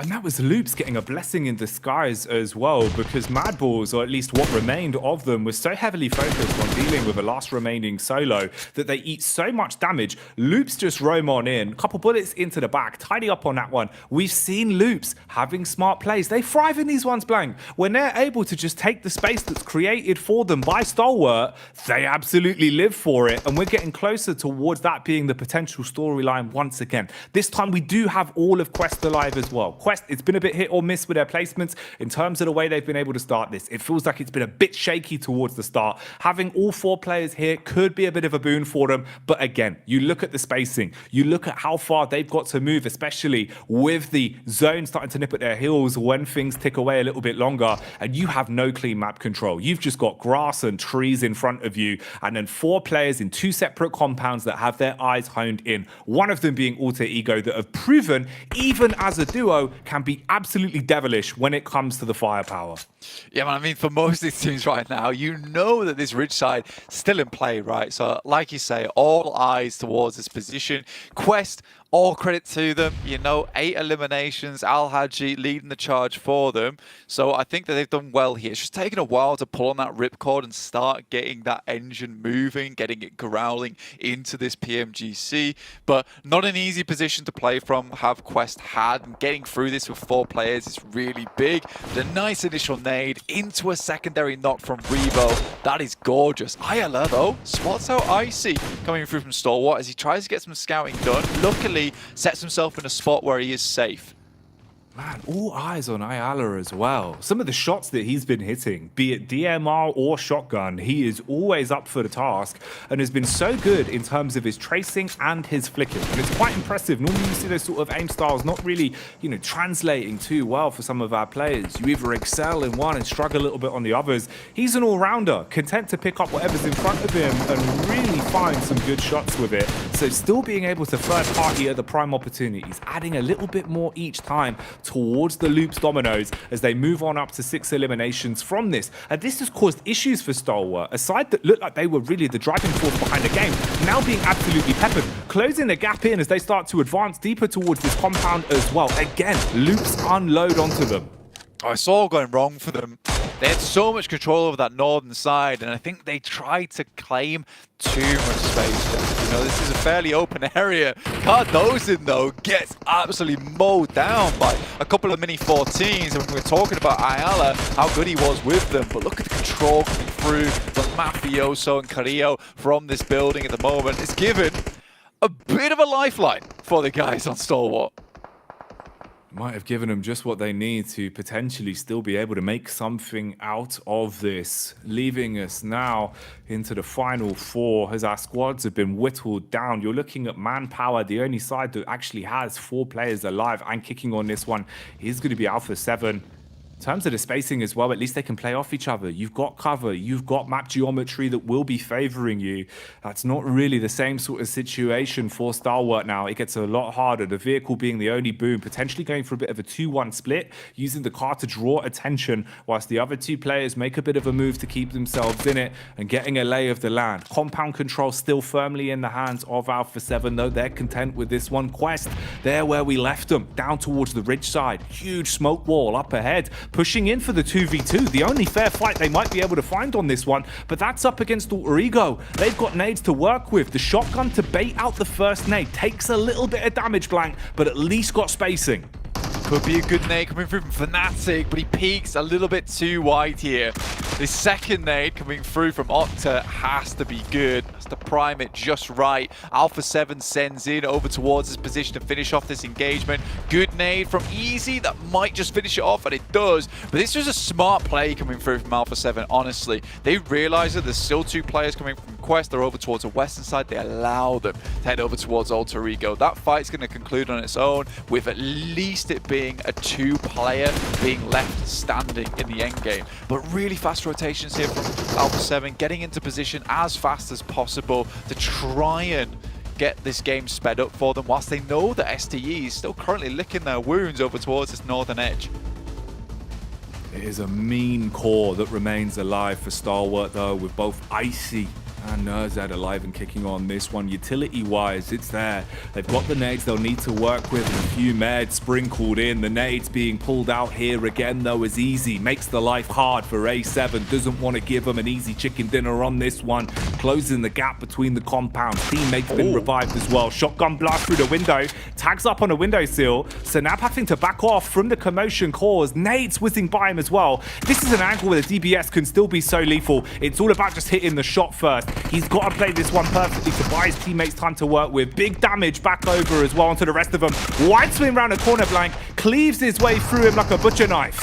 Senab is doing so well here because the rest of the team is dealing with STE, preventing him getting any closer. The fact that he holds that down on his lonesome is so important. Unluckily, though, during all the chaos, Action and Nerza gets in. This is what I was so happy about earlier on, is they spot this commotion. They see the fight's taking too long. They take the opportunity to get up towards Wizard Tower and this. And with that, they get the circle too, Jackie. Couple of nades remaining. They have to be big. They want to cause chaos in the backlines here for Alpha 7. Has to be clean connection. Nades are worth their weight in gold in a situation like this. Last of the stims being used as well. 2 remaining in the back pocket for Nerzad. Tops himself up, gets the heart pumping. Action on the reposition. Has nades to play with. Molotov can be primed if the push comes in. Nade a little bit late on the timing. They've got their way up the stairs, taking a 1v1. They can't quite find him though. What? Hello? He's step his way around him. Eventually strikes back with a shotgun. Action. What is going on? The numbers now dropping. Nerzad taking a close quarters engagement, diving up on top. Here's the one pump onto Sanab. They're turning this around, Blank. He's aggressive to try and close it. Is this going to be the second time Nerzad closes down a game, spots a player, flushes him out? The upstairs is amok with chaos for Alpha 7 at the moment, but this Molotov's been passed through from Icy as he starts to join the fight now, Jackie. Icy. He's going to turn the heat up on this one. Molly to keep him trapped in. Dive out the window through the back line. Quick peek onto Icy. Trying to connect the shots, but it's too little, too late. Icy pumps away. They will fall down. And in the end, finally securing that one again. It's Stalwart with their second chicken dinner of the day as the celebrations come out. And damn right, Blank, they deserve that one. This team is absolutely crushing it right now in the PMGC League stage. It's unbelievable. And you look the way these 2 players move off the back of one another, just completely outclassing Alpha 7. The team that's kind of known to be absolutely horrendous to go up against when it's close and there's DBSs involved. But Icy on the back line drops the Molotovs through, threatens with the presence of that utility. Nerzad steps close up to the wall. They're not sure when he's going to peek out. Doesn't even peek out after Icy takes a couple of hits from the DBS and then comes out of the way. And I think that's what really throws Alpha 7 off, because they just don't know where to peak on that side. Do we peak close or do we peak far? And playing on a mobile format like that, it's not easy. So completely manipulating how Alpha 7 is playing that endgame. What a game there from Stalwart. Realistically, should have been in the bag there for Alpha 7, but they dropped the ball right at the end. And there was so much commotion. You're thinking towards the Wizard Tower, right? Someone disappeared. Someone was doing magic trick. The fact that they weren't able to catch each other coming up the stairs in the close quarters engagement, buying more time for the re-aggression. And then again, the nades proving just how much worth they have. The Molotov to isolate the fight. You force A7 to make a decision between, do we split one of us out the window? Do we just hold the line, potentially eat a nade? So many small moments. The devil really was in the details on that one, but Stalwart, wow. The longer this day goes on, they're starting to prove that they can thrive on the back foot. They can thrive when it comes to instigating fights. It doesn't matter what they're left with blank. 3v2s, 2-on-2s, they're happy to take it on the chin. I mean, this is the second time Nurs has clutched it up with the DBS as well. So, again, this guy is an unbelievably brilliant addition to the team. He's performed so well in the past as well for them. It's unsurprising why they decide to pick him up for the Mongolian team, right? It's just such a good player, and he is performing here on the highest of levels, mate. Well, I think there's only one thing to do off the back of that. Let's get back to the Stalwart fan club and see what they think of that one. Hey, and the rich get richer. Goodness gracious, Stalwart with 2 chicken dinners already on the day. I mean, real fortunate zone for them, and they take it to the bank there. Yeah. Alpha 7 gave them a run for their money, and it was a pretty close one there towards the end, Max. But hot tricks, Stalwart, boys, yes. No, sure, the circle was very much in their favor, but before they can see on the replays here, they clear Falcons. They after that clear the entirety of Zerja, and the moment they have all of that space created for themselves, they can easily keep transitioning from POI to POI and get those angles. Especially Icy was getting many strong angles, but nice attempt, Kalaris, from Alpha 7 to try and use the best sniper in the game, the S12K. What a great weapon at a range. Well, you say great effort. I'm not convinced. it was supposed to be ironic, but cool. Okay. Ultimately, you got to say Alpha 7 holding down the compound for as long as they did and being able to transition to where I thought was going to be the best place for them was fine. Like, that's great stuff from them. I think that Stalwart got a little bit fortunate about having these circles slightly favor them towards the end, but regardless, I mean, it's Stalwart, man. As Jackie says, the fan club's here. The fan club's in full action, full swing. That's, I mean, that's 2 wins out of 3 games. They're looking phenomenal to start off the tournament. I love it for Stalwart too, as the transition, and Icy is just trying to get those nades in. He's just thrown everything in a kitchen sink to Alpha 7. Why is it not connecting? It just keep dodging my utility. But it's still Alpha 7, despite not getting the win, it is again a second place with a bunch of eliminations. So clearly, like, we're looking at 3 teams that are pretty consistent. You got Alpha 7, you got Stalwart, and you have Alter Ego. Look at that damage. Oh my goodness. Revo just popping off that Revo with 1,200 damage. I mean, this squad's coming out to play. I mean, we kind of were talking about it in the back, right? Just that how dominant we're seeing Brazil here at the start, right? Loops had a great performance here as well, Kolars. Yeah, they've been really strong about their transitions, and we saw an adaptation slightly from them regarding their drop, right? Usually I would expect them to be that military island team. They didn't go there. They went for that kind of, I think it was the shelter split that they actually had available to them, which afforded them a decent enough transition point here to be able to make things happen for Loops. But just coming back to what we were seeing, there is a bit of dominance occurring here, right? From Stalwart, Alpha 7, Alter Ego, looking excellent to start off the day. And considering we've seen back-to-back 1,000 damage kind of output from some of their players in 3 games alone, that's very rare. You don't see that too often here. So they are dunking the lobby right now in 3 games. There's already a little bit of a cushion created in only 3 matches, which they are speed running the group stage, it seems, right now. And as we said, it's top 3 teams that directly qualifying to the Grand Finals. So these 3 teams know what's on the board, what this is actually going to be worth it in the long run. So glad to see it. But yeah, Loops, as you said, also Kalaris, good adaptation to this side of IA and making sure that they just can play a smooth early game. And then actually, after that, they do enter the northwestern side of the circle and just start clearing Procedure Evos and then playing that ridge, which is really strong. Unfortunately, Stalwart do have really strong angles north of the road, so that transition is going to be made tough. Also because you're getting third-partied by Alter Ego, by also Alpha 7. But despite being a tough circle for them, they made the most out of it. So Luke also a contender for top 3 spot. Top 3 is definitely what it's on everybody's mind. But, you know, another thing is bottom 5. That is the place you do not want to be. You know, I want to definitely err on the side of positivity. I know we only had 3 matches here so far, but I'm starting to get a little bit concerned for some of these squads. You know, I mean, one in particular, You look at Mad Wolves, right? Haven't been able to really get a start here that they're looking for. I mean, they're already, what, 46 points behind first place? That is wild to think about here, Kalaris. They've had some fluctuating performances in the past, and they are not infallible. There have been times where they've started hot and then petered out. There's times where they've had a slow start, but then really ramped things up. Again, I think for a lobby like this, it is very different to what they're used to going up against. Sometimes teams get in this rut where it's like, okay, we're so used to playing against these similar 16 teams over and over and over, and we look great in our region because we know them so well. I think for Mad Bulls, there's still a little bit of learning to do here.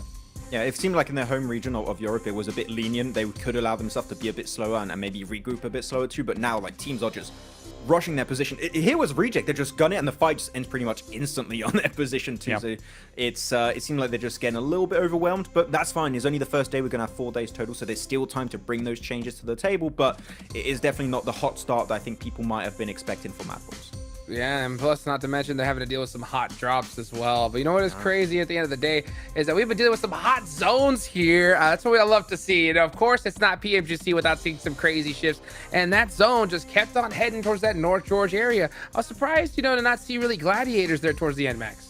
Yeah, it's really weird to me because they drop normally in Southern George Pole. This was like their circle, technically, when you think about it. And I liked how they played the early stage in Phase 1, Phase 2. Send Kitsune over to Everest, hold the 2-2 split, regroup afterwards when you see it's going north. But then pretty much the entirety of the lobby leapfrogs their position. I would have liked to see maybe then trying to go north of the river a little bit earlier. And because of that, you saw it right there. They're just getting gate-kept the entirety of this match. So it's good to see that they've tried to do those splits a little bit earlier. It's good, but it's just moving into those mid-game positions. I would like to see maybe a little bit more speed, but that's just being very nitpicky.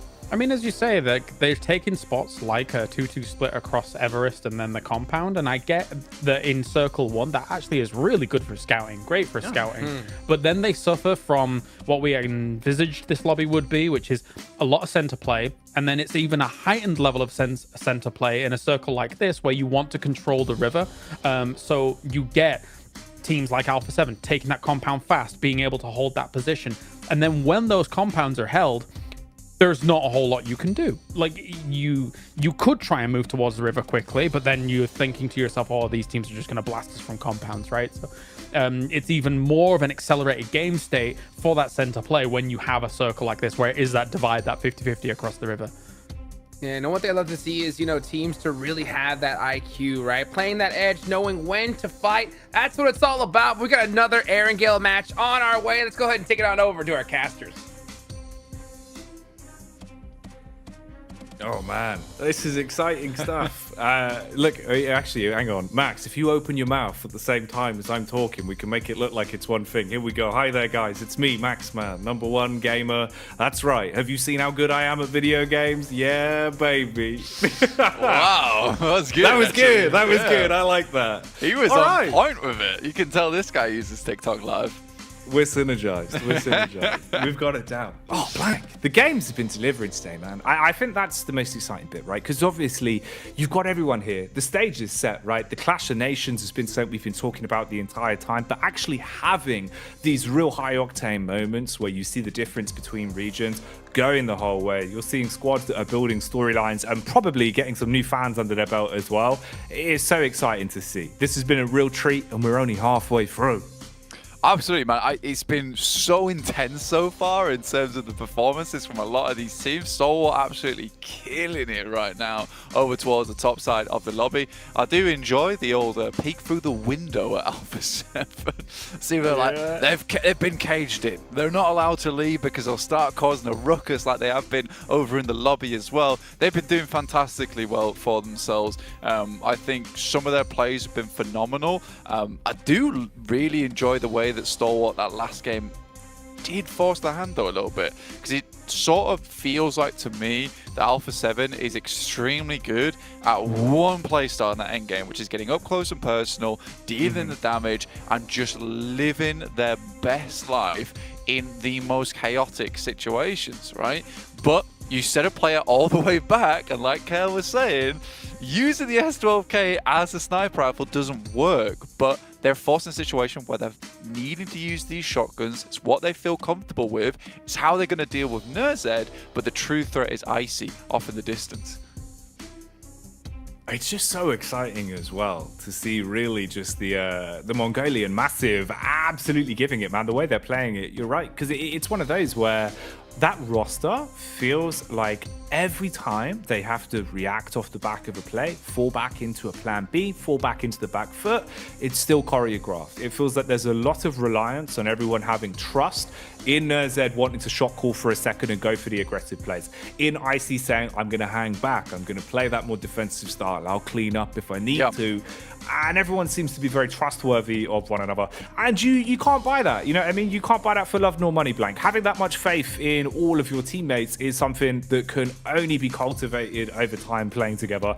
And you can see how much that's done from 2 chicken dinners in one day in the space of the first 3 games. Already they are feeling like a raging inferno, and they have got to be petered out by some of these other squads, because at the minute there's a few of them that feel like they haven't even turned on the Bunsen burners. Mad Balls right now, they've not seen red, Blank. No one is waving a flag in front of them that is going to get those balls stampeding. I don't know what's happening, but they need to get into this one early. Gladiators as well. It's another one where it feels like at the minute some of the things we've seen from them in the past are just not coming out. You're seeing some of the other names being able to excel, but at this point in the day, halfway going into your 4th and final matchup on Erangel as the 3rd of 3, having any mistakes here is going to be costly. After this, it's all Miramar the whole way through till we close it down, so you've got to stand tall now, Blank. Absolutely, dude, because look, like you were saying, some of these teams just haven't turned on the Bunsen burner. At this point in time, not only are they going to fail in biology class, they're also going to be failing and going home if they get down towards that bottom 5, as Hot Jukes was saying on the desk. And right now, Mad Ball 0 points. Yes, summer has to change, and soon. For the Mongolian Massive, on the other hand, just keep doing what you're doing. This region, though, does produce some absolute brilliance in terms of talent. Even Icy, right, is another team that we got to talk about, which is IHC. Unfortunately, aren't with us here, but he was a player on that team. Obviously, the guys from STE were like, look, he's good. Let's pick him up. Let's get him on the team. He plays fantastically, and he has slipped into the roster extremely well. Sort of taking up that role that we saw Scry have in the past, but just feels a lot more confident on it. And I think that the word that you use, which is faith in your teammates, that is probably the best phrase to put for it, right? Because they are so confident in Nerza to hold an angle, so confident in leaving Icy behind, and knowing that that place between them and Icy is just completely safeguarded. So it's a really nice thing, and I think that getting that started off at the very first day is just going to be moves after moves coming through for Stalwart going forward. Again, we are having some more of these hot drops. It's Bra Esports versus DX. It's getting a little bit more hairy this time. Overall, it's DX who's taking the task over towards Bra. And honestly, at this point, DX is just doing it a lot better. Yeah, I think this is one where we saw DX playing a slow, methodical, you know, engage off the back of nades, creep around the back alleys and look a little bit nasty at midnight, to then changing into playing very slow, very kind of fragmented after being basically manhandled by Bra. Bra, of course, giving up any real chance in Erangel overall on that one by going down because of it, just really ego challenging to the maximum. To here, where I suppose if you're DX, you thought, well, look, it can't get any worse. Let's just swing on them and see how it goes. Yeah, because I think at the end of the day, that last game, it's not technically a win for Bra Esports because they sacrificed the whole game to win the hot drop. DX isn't happy with that. They're like, look, if you want to do that and get 4 points every single game and that's it and have no chance at the end game, that's fine. We'll keep dropping here. We'll keep changing strategies up. Because I think that their win over Erangel was at least a confident one, right? At the end of the day, they got further into the match off the back of it. So for Bra, someone might need the change. And at the moment, I do think DX is looking like they probably will just win this engagement off the back of it. In the meantime, looking at the map itself, very hard northwest circle up towards shooting range, very similar to what we saw last time. Gladiators, they take a little bit of a secondary drop spot over towards the top side of Sosnovka, pick up some vehicles in the meantime. I think they would much rather be over towards South Georgia at this point in time, towards crates, but I think even they understand that something needs to be changed up here. They need to get out of their own heads, and maybe breath of fresh air in a different location is what they need. Yeah, I think it's one of those. We're at the minute for Gladiators. It's the difference of you need Meku, you need Tixie to get a few frags under your belt. You know, get a couple of eliminations, warm up a little bit, and start having a bit more confidence in your plays. Here, though, it's Blade that's going to have to try and slay from far away, it seems. Pressure applied onto him, gives up the top floor of the building, makes the noise with the footsteps. Teammates eating nades for breakfast. That's not a very well-rounded breakfast, Blank. It does a lot of damage to your teeth. Well, I mean, the grenade is well-rounded, but yeah, not a well-rounded breakfast whatsoever. But yeah, Falak going down is not a good thing, considering Falak is kind of the star player of the team. There's certainly great players on this squad, IQ and Blade doing some fantastic things in the past, but yeah, without Falak providing that high ground support, it's sort of donezo. They even take control of that high ground at the back of it, so Loops just know exactly how they want to play this one now, and it's super clean cut after that. 4 eliminations go through to Loops. And they're happy with that one. Yeah, a little bit of celebration there. See ya. Man's dropping the body hurts and the wave goodbye. All right, Loops. Man, I will give it to them. They've had a lot of style outside of the server. You've seen they've been looking pretty confident the way they're playing it. And right now, encroaching into the top 4 spots overall, halfway through the games played on our opening day of games here, in what is easily one of the most intense groups we're seeing. You got to give it to them. Little bit of flair can go a long way to keep the mental game high. You need it sometimes as well. And particularly Sam Sosnovka, getting that quick wipe is going to be really beneficial going forward for them. A lot of teams now start to make their way into the circle itself. Pajiza, Evos have Yaz and Aya all to their own. Kind of surprising for me, honestly, that Yaz is just completely clean. And we're having these hot drops happen all over the place. This is a place that could easily hold 2 teams. Yeah, everyone seems to be very hell-bent on holding their spots, and that's where ego comes in, right? And I think at this point, it's okay to have an ego. You're in PMGC. If you want that position on the map, you fight for it. The question is, does fighting for that spot put you in the bottom 5 and send you home? Does it send you to the survival stage? Are you okay with that? Because there are other teams in the lobby who are just living their best life in a location that has no hot drop, accruing points, looking like they're going to end up in the top 3 and just get sent directly through to PMGC. And that's one of the biggest things with a format like this, where effectively it feels like you're running the gauntlet game in, game out, leaving your fate up to another team. It just feels so soul-crushing. It's one of those where you want to set things by your own hand. You want to be the ones that are making the plays. If it's ever up to another team to decide whether or not you're actually going to make it through or have to fight it from that survivor stage, really struggle to get back into things, it just does so much to, you know, slowing down the confidence, slowing down sort of that aggression that you can have that can be the difference in some of those situations. So for now, at least that's a little while away. So we've still got a good few days ahead of us, and we've got a good few games left to give it. For Alpha 7, giving it is what they're going to be doing here with a DBS. Shotgun primed and ready, lurking round the corners. Strikes first onto Falcons that felt like they spread their wings very early into the day, but since then, they've had them clipped. Yeah, for some reason, Mafioso's bullets feel like they're just larger than everyone else's. When he crunches on someone like DBS, feels like it's always an instantaneous wipe on it.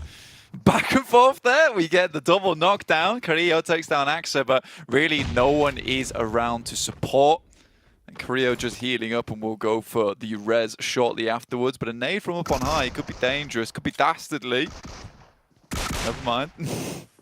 Ooh, the shotty though, it might make the difference. DBS for Mafioso was able to spot that one out, and it seems like the pain train that pulled up towards Falcons is continuing to deliver station after station as the shots are connecting onto them relatively low in terms of what you've got left to work with now. It's just 6 on a high ground. Up top, trying to play for peaks, or big dash on a nade, nearly a little bit too much of an arc on that one. I love that he's just sticking it as well, not moving. If he gets that to pop right, just a little bit higher, it would have been perfect. But and after 6 realizes, not a good idea to stay up here for too much longer. Just sends back downstairs. Last player remaining. Cardozin will run himself down. That's okay. He can get back on his bike, get moving. That's down over towards Sosnovka. They have not moved very quickly. Stalwart similarly still on their way out from military base over at Novo. They've got a long way to go, but that's fine. Malise Esports, quick rotate up towards that north side as we're going to hit into our stage 2 very soon. grenades still just being pelted through the windows here as well. Six made the decision to make a quick switch on his rifle, I believe, for a shotty in the back pocket. So it looks like double shotguns for the engagement. Unloads with the semi. Switches to the pump, seeing if he can blow them to bits. Here's the first. Nice tag on the second as well. Actually making this one look relatively uncomfortable. The choke point on the stairs really causing issues for them. They've got to back off because of it and create space. They hold on the off angles. Blank. He's trying to make a play on this one. Taking each fight very confidently into this. Going down towards the last of the utilities he's really got though. Got to primarily just stick to his guns in a situation like this, but they give him timing for the double reload, and he has one smoke, 2 stims left. I mean, this is the pumpy as well he's using, but Senab will find the grenade, head up towards that top side. Keeps it safe, realizes that is not a lad to be messed around with. Six is just a very good player on the side of Falcons. Really, really sick with it. But unfortunately, versus 4 players from Alpha 7 who have had a really good time so far in this tournament. It's just too much. 5 eliminations right off the get-go. Beautiful stuff for them. They'll be pleased with that one. Getting them a little bit closer towards that #1 spot, which is currently held by Stalwart. You know what? Despite everything, 2 chicken dinners and still being very, very close behind them for Alpha 7. It's been a great run from them so far. Gladiators make a very quick rotation. A rotation that I'm fairly pleased with, honestly. They were over towards the top side of Sosnovka. It's the fastest rotation we've seen from this team in a long time. Question is, can they win a team fight? It's a big question. It would be in bold and potentially italics. Yeah. It's one they need to kind of give us a good answer to, right? Again, we've been saying just how rough these games have been for them so far today. At least here, you've tried to make the best of the situation starting off on this one. This is the last outing on Erangel we're going to have as well. So if there is anything for Gladiators to be found here in the green pastures, they need to pick it up soon. Hello. That's a big name player for Loops, taking damage down range as Levi is able to find the angle onto him. Wow, and they're really engaging on this. Just peppering the vehicle. Mythic can do absolutely nothing from this. You're just taking clean fights. The rotation there completely ripped to shreds, not able to close any space between them. So DX getting away from the early fight versus Bra after picking up 1 elim, now clean up again. Yeah, I ain't gonna lie, that's kind of a gorgeous setup as well on the cleanup, because they had players all over the place just ready to step up. So no matter where they went through those headshot hills, they were gonna get cleaned up by someone. So a really, really nice play there from DX to try and hold from behind.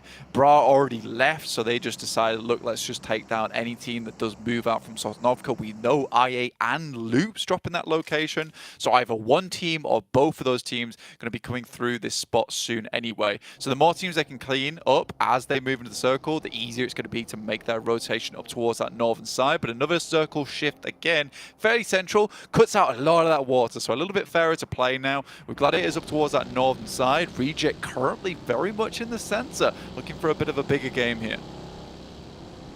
Scary as well in a way that we're seeing Bra rotate into this one. Something about it screams that they're eventually going to be turned into Alpha 7 Chow, as they've got good advanced angles to work with. You get contact onto them, they've been looking mean in some of these fights. Meanwhile though, we'll hone in on what's going on here. Rosemary and co of Alter Ego taking shots back. This is the big squad of Stalwart, the Mongolians that have been playing pound for pound some great PUBG Mobile today. At the minute, fragmented with the setup 3 players on the top of the hills. One of them down towards the close proximity of Alter Ego.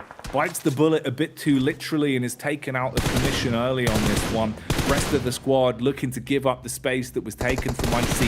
Just try to grab their teammate to get out of here. Vehicles being absolutely peppered, bullet holes all around, the drinks holder in the middle spilling liquid. Yeah, it's not a good time. You've got sticky seats on your hands at this point, and honestly, it feels a bit sticky in this situation too, as Stalwart finally get themselves unstuck up towards that top side. I gotta say, I'm really impressed with the Indonesian squad coming through from Alter Ego, Errors. And it's been a long time coming, right? You know, BTR, they had their heyday in the past with Zuxi and Luxi just really being the golden twins back in the day. And since then, we just really haven't had that unbelievably good Indonesian squad. Alter Ego, though, has been on the rise for a while, and their macro has been fairly decent. Technical ability, not quite there yet, but I think this PMGC, they are really showing improvements in leaps and bounds at the moment. That shouldn't happen. No, probably not. It is a bit worrying that that's gone down the way it has, especially in a game where we were kind of alluding to the fact that maybe it'll be a bit different here. You know, maybe turn a page for Gladiators. That's a rough one. Already being thrown into just a triple threat rather than the full 4. And losing Meku as well, which someone who can really come alive for this team. It feels like at times Meku plays some great PUBG and really does an awful lot for the squad. So losing him could be a bit of a backhander. Matic as well might be suffering the same fate, overwhelmed as they just buckle down. That's Alpha 7. Man, it feels like Alpha 7 really do just sort of follow in the slipstream of other teams and then absolutely thrive in those moments of picking off the isolated players. They do such a good job of playing really an annoying play style. Yeah, I mean, but they're playing together, right? Which is the direct opposite of what we're seeing from Gladiators. The fact that one lone player can crash into a building and knock and execute one of your squad mates with no recourse whatsoever is really concerning. And I think this split mentality coming through from Gladiators in a position that, honestly, you don't need to split in. You could be playing further in, group up, wait for the next circle to pop and go from there. It's just awkward. So Tixi, last player remaining with Kane up on that top side as well, looking to hold him out. It is unideal going forward. Tiamba need to leave from this eastern side. This is very open outside of shooting range. Luckily for them, there's not too many teams around them other than Alter Ego down towards that southeast side. Rotate along the coastline. Everyone in their vehicles sitting pretty as they make their move. Got a bit of a clash on the road potentially could be coming their way. Plus you've got to deal with Bra that are set up just ahead of you. A little bit of control towards the ridge, at least getting the information as they hear the engines going on by. Alpha 7 off towards the wayside as well. Single building, basically just a shed to try and tuck yourselves into. Thin walls on that bad boy. Bullets whizzing by from either side as well. Ooh, but this is the trade back. This is the clash that they were waiting for. Turning onto Bra, assisted by another set of assailants as well, as another squad gets stuck into the action. And now you're relatively trapped here, down ground as well, with a lot of high elevated angles to get a line of sight onto this. It's not going to be too nice to make a play from this one, especially when Tiamba are coming over for their piece of the pie. Yeah, Tiamba looking at moving as well on that northern edge. Tixi goes down to the plaza. Could have easily left over towards that coastal edge.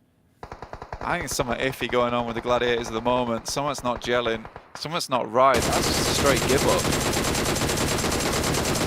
It's a weird one, man. It feels like that. Ooh, hello.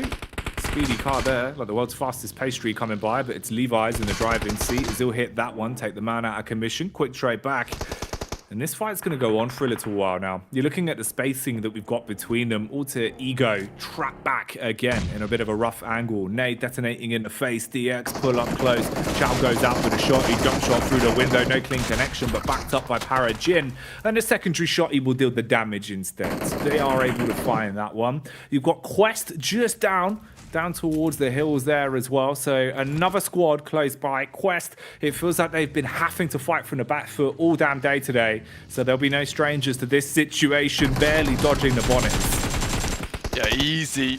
Trying to get himself out of this situation at the moment with the team just encircling him. Fortunately for Alter Ego, they just get caught up in a haphazard rotation there. Fnatic trying to get back down again to cause a little bit of damage. Knows he needs a few more eliminations to make this sort of worth it. Only got 3 eliminations at the moment. It's not likely that they're going to go out in that top 8 at this point in time, so you can sort of understand why he comes down here just to fight the good fight. Pashiza Evos, though, they're looking down towards this engagement next. They want to hold out all the teams down towards the southeast side. In the meantime, Stalwart's trying to slip their way in up towards Reject. Lay of the land, you can see it's looking quite scary with the spacing between teams. A hot commodity that's only going to get harder to keep a grasp on as that zone will get even smaller, even less space to work with, and your blood's going to be boiling with this one. A lot more favoured around Tiamba as they've actually gotten quite lucky with this one. The plays have looked good from them as well. And we get a little bit of limelight back on over to the side from Japan, Reject Tokyo, that have had some risky plays throughout the day. I think it's a fair word to describe it as, Blank. But maybe in this one, with all 4 still alive, they'll be able to show us something a little bit better. Yeah, they're just giving it, and I like it. I respect it. It's good to see coming through from Reject overall. This circle just sending everyone up the top side of the hill, so we're going to have a plateau in terms of the end game. But first, you've got to fight through this gauntlet, which is the outer edges of the hillside itself, moving up the slopes, see who you can get to. Sort of feels like Takeshi's Castle at this point in time, where you got to battle through a lot of those annoying foes before you get to face against that final boss. At the moment, that's looking like PMGC Evos as well as Tiamba combined. Evo's kicking in the nitros as they want to close the gap between the two teams, but they're taking damage. Paragin, he's got to go off. Man's got to go full Paragon in a situation like this, trying to punish with a shotty. Clean connections as he cuts his way through easy, looking to stay alive, but the bullets are being battered down onto him from all the way up on the hill, though. That'll be the backup from Redface that does actually save the bacon on the close quarters engagement versus Quest. Lamborghini's gone for good as he's taken out, and Luxy traded it back again onto Stalwart. So Stalwart down to 3 now. Yeah, cheeky peek there from Stalwart. I actually like this position that Stalwart's picked up. Pretty safe in terms of angles. You're not likely to get really hurt from Reject looking down your way, so they can hide within the tree line, but all the while deal a lot of damage over towards the airplane that's crashed down here. And currently PMGC Evos is playing. They do lose a player in the process, but that will slow down Evos tremendously, allowing now Mad Balls to move further up. They've got 1 elimination, made it towards the top 9. This is looking fairly decent for the EU squad. Something about it, though, doesn't look right to me. Looking at Mad Balls with the way they've been playing, the body language, the way they've been positioning themselves into these games, it always feels a little bit scary. Here, Frozen, at least with a tracing, detonating the car and taking out Paragin to stop the X on that one. Slow them down, removing them from the course of action. But the fight won't end here. You're in close proximity, surrounded by squads that have got a good understanding of where they are positionally. So if Mad Balls want to keep this one up, it has got to get even better the longer this game goes on. Yeah, man, I mean, like, right now, the squads that are in the lobby, you know, Tiamba, Malise Esports, Ali7, Stalwart, Evos, these are all tough teams, but I think this might be a game where Mad Balls might just be able to pull themselves out of the water, cough up whatever that's been hurting them, hampering them, try and get on with it here in the PMGC. They're stuck a little bit on the edge now. If a lot of angles towards them, they might start sweeping up towards that western side, ideally. Alpha 7 spotted their position earlier because Mad Balls took 1 of their players. That's their 1 elimination that they have on this game. The circle moving over towards that eastern side does make anyone on this western edge feeling a little bit queasy now. Seasickness going to be kicking in as they have been shaken from game to game, thrown around all over the place. PK trying his best again here to strike, says goodnight to Chopper as he will take him out of commission. Good understanding, at least positionally, where they can be peaked from on this one. Got their back towards the blue as well, so they know there's no flanking action that's going to come their way. And a little bit of utility across the board as well. Few nades, probably want a little bit more to work with, but they've got some to try and make a maneuver. Few smokes pulled out, closing the distance behind the tree line. Going to push up with Zerich being able to provide Overwatch as well. This is your 1 big grenade in the back pocket, so it's got to land on target. Little bit of damage tagged out from it, but not enough for what he wanted. Smokes are down though, and I think Frozen knows that they're practically locked in at this point in time. Keeping them held down to the ground. So Zia not likely to get out of here anytime soon. Mad Balls still on that top side. They still have to face off against the Indonesian giants of Zuxi and Luxi and the rest of Evos over towards that eastern side at some point. And that's a fight that will decide so much in terms of the final standing of the squads we have remaining here at the minute in the 6th stage. Evos have looked really quite strong for some of the encounters they've had. And and you've got to prove that now against Mad Balls. Both squads in very similar positionings in the overall standings at the minute, being 12th and 13th place respectively with how it's been going. Mad Balls are just finding a few more eliminations as they're cleaning up onto the damage they did. They've got absolutely no bullets left over in the back chamber. I think Zerich just ran out of everything on that PP Bison.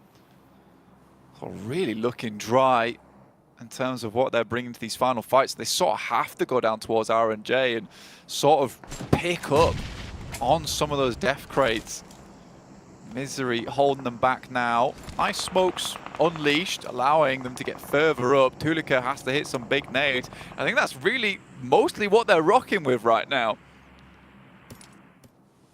It's pretty much all you've got to be your boon in a situation like this. Unless they can scavenge a little bit to build themselves back into it, you're not going to be too well armed the longer this one goes on. Same can't be said for some of the other teams that definitely have more reserves than they can really find time to do much with. A little bit outclassed in terms of some of the weaponry that's on display as well, but FleeK still trying his best. Pot shots across, nice connection in the end. Yeah, it's a decent little tap spray there with the Scar. Good shots from Luxy though. This is getting cruel. And nades down the hill are a little bit easier. The nades upwards though towards PMGC Evos, just not ideal. And I think the Mad Balls just have to leave, but it's all terrifying. It's all gone to pot here as well, as they're losing players left, right and center. It was only so long they could hold in this position and they just did not clear out enough space, even after they got that circle as well. So unfortunate. It's rough for them. But the Bulls have been subdued and taken out of commission on this one. Not going to have a chance to have any surprises here. At least finding a few more points than we had seen into the previous games, though, ending that one with 8 eliminations. But the overall battle here does continue. A lot of big names still left in commission for this.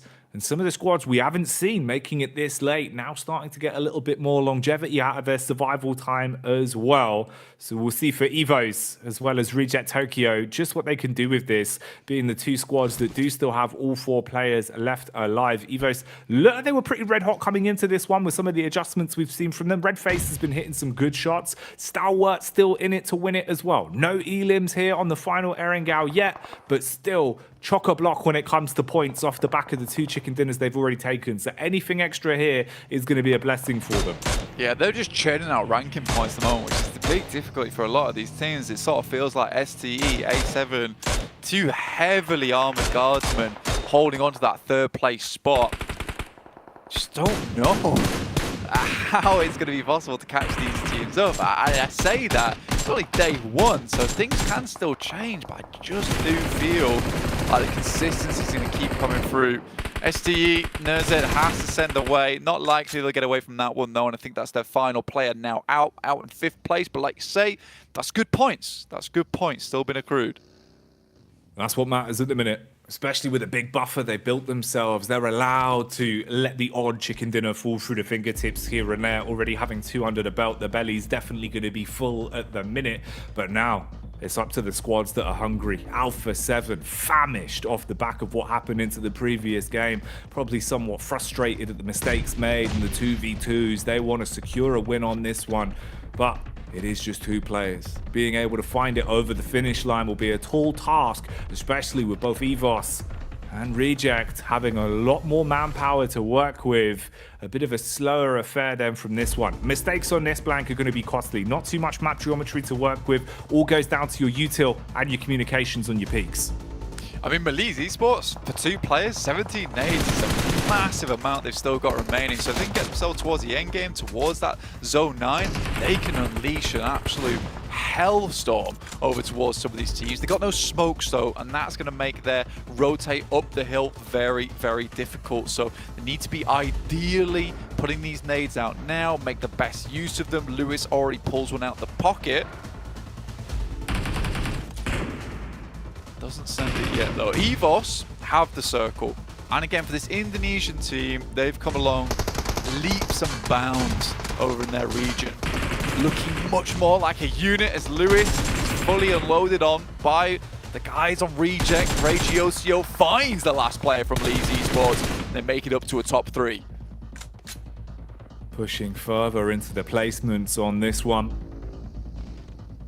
So what you needed, at least being able to close things down before they got out of hand. It looked like it was going to be a bit risky with some of the shots that were coming back towards them, but they piece it together, although it's not going to end there. Still just eating bullets again. Misery really living up to his name as he loves company. In this situation, it will be the rejects that are forced to hang out with him. Bullet after bullet, putting them in. Alpha 7 as well, suffering as they're gone for good. We get left with the final 2 squads that are duking it out for this one. Evos, they've looked confident, Blank, but can they close it?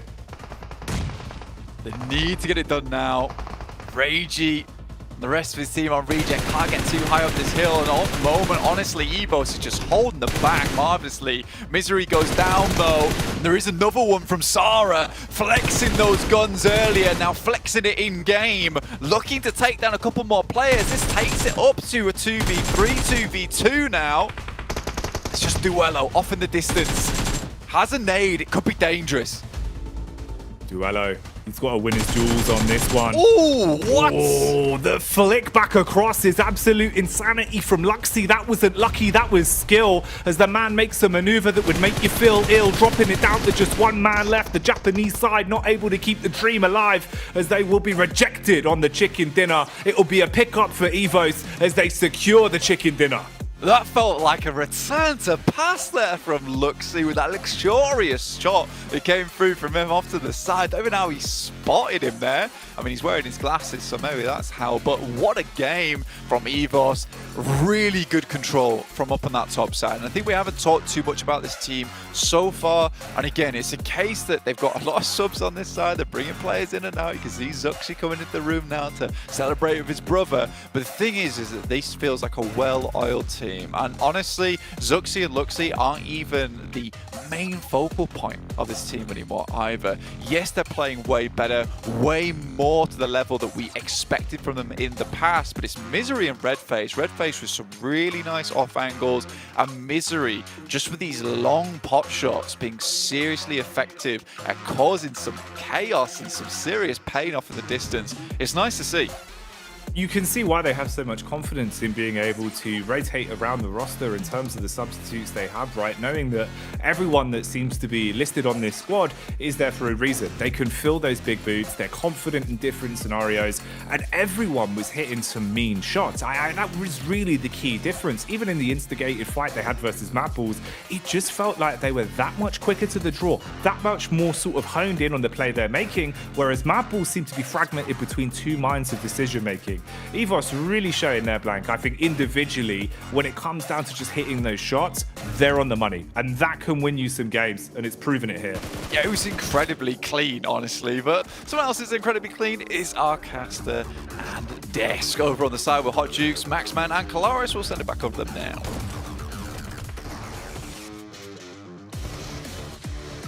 Gracious Luxy popping off there. I mean, we just heard it and we saw it live. Those shots were insane. He busted out that AK and he couldn't miss here, Maxman. Yeah, I mean, Luxy had some sick plays, and then Zuxi came in at the end, and a great high five to his bro. Big play.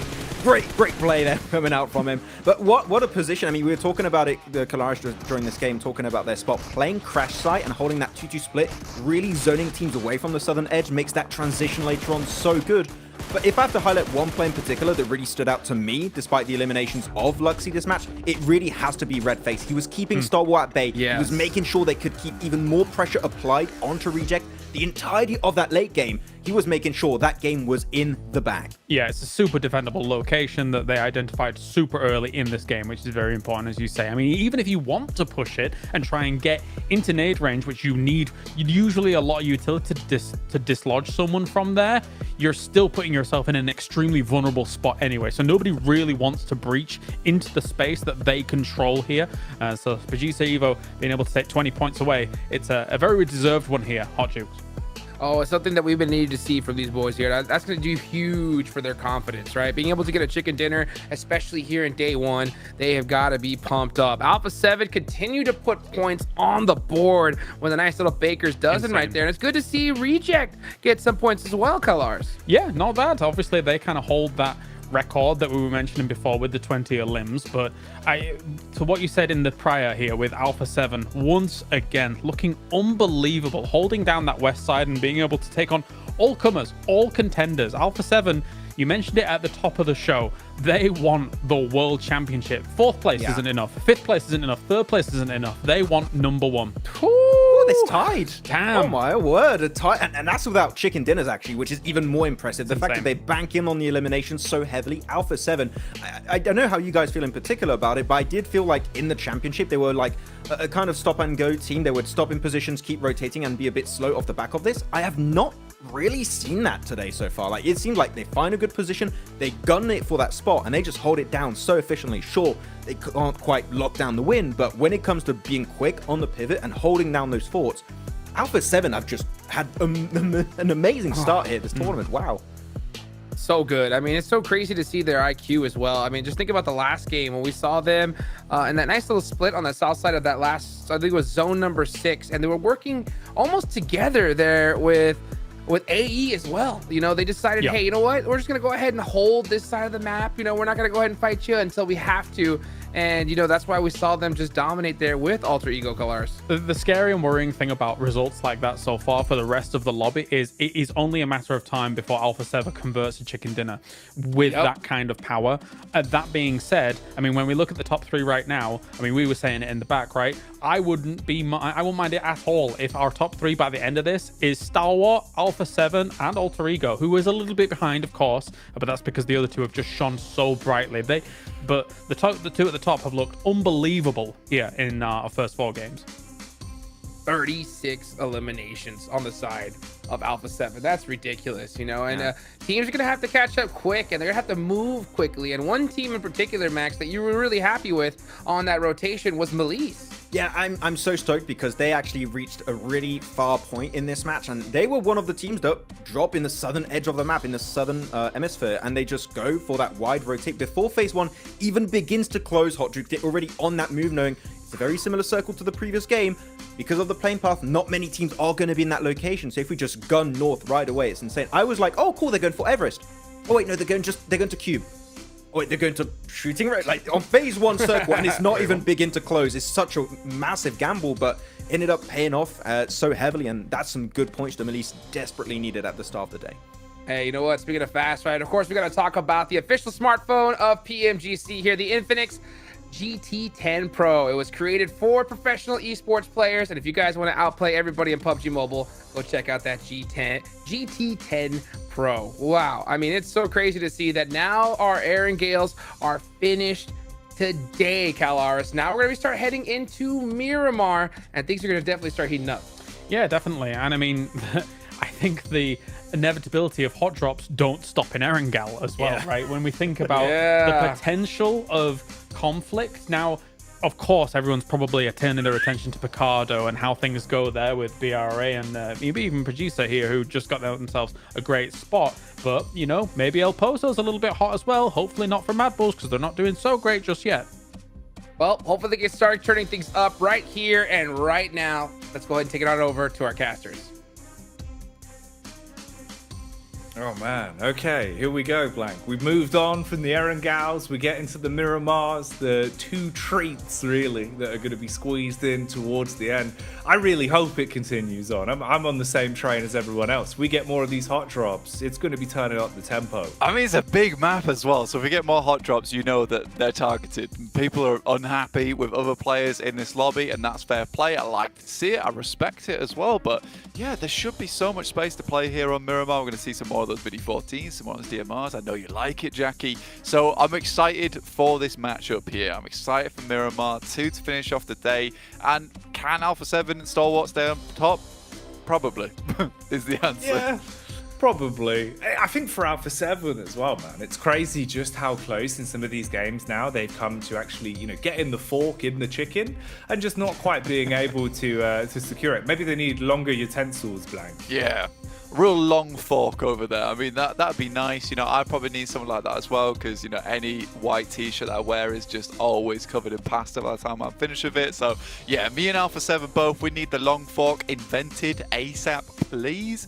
But, you know, for them, I don't think they're too unhappy with how things have gone so far.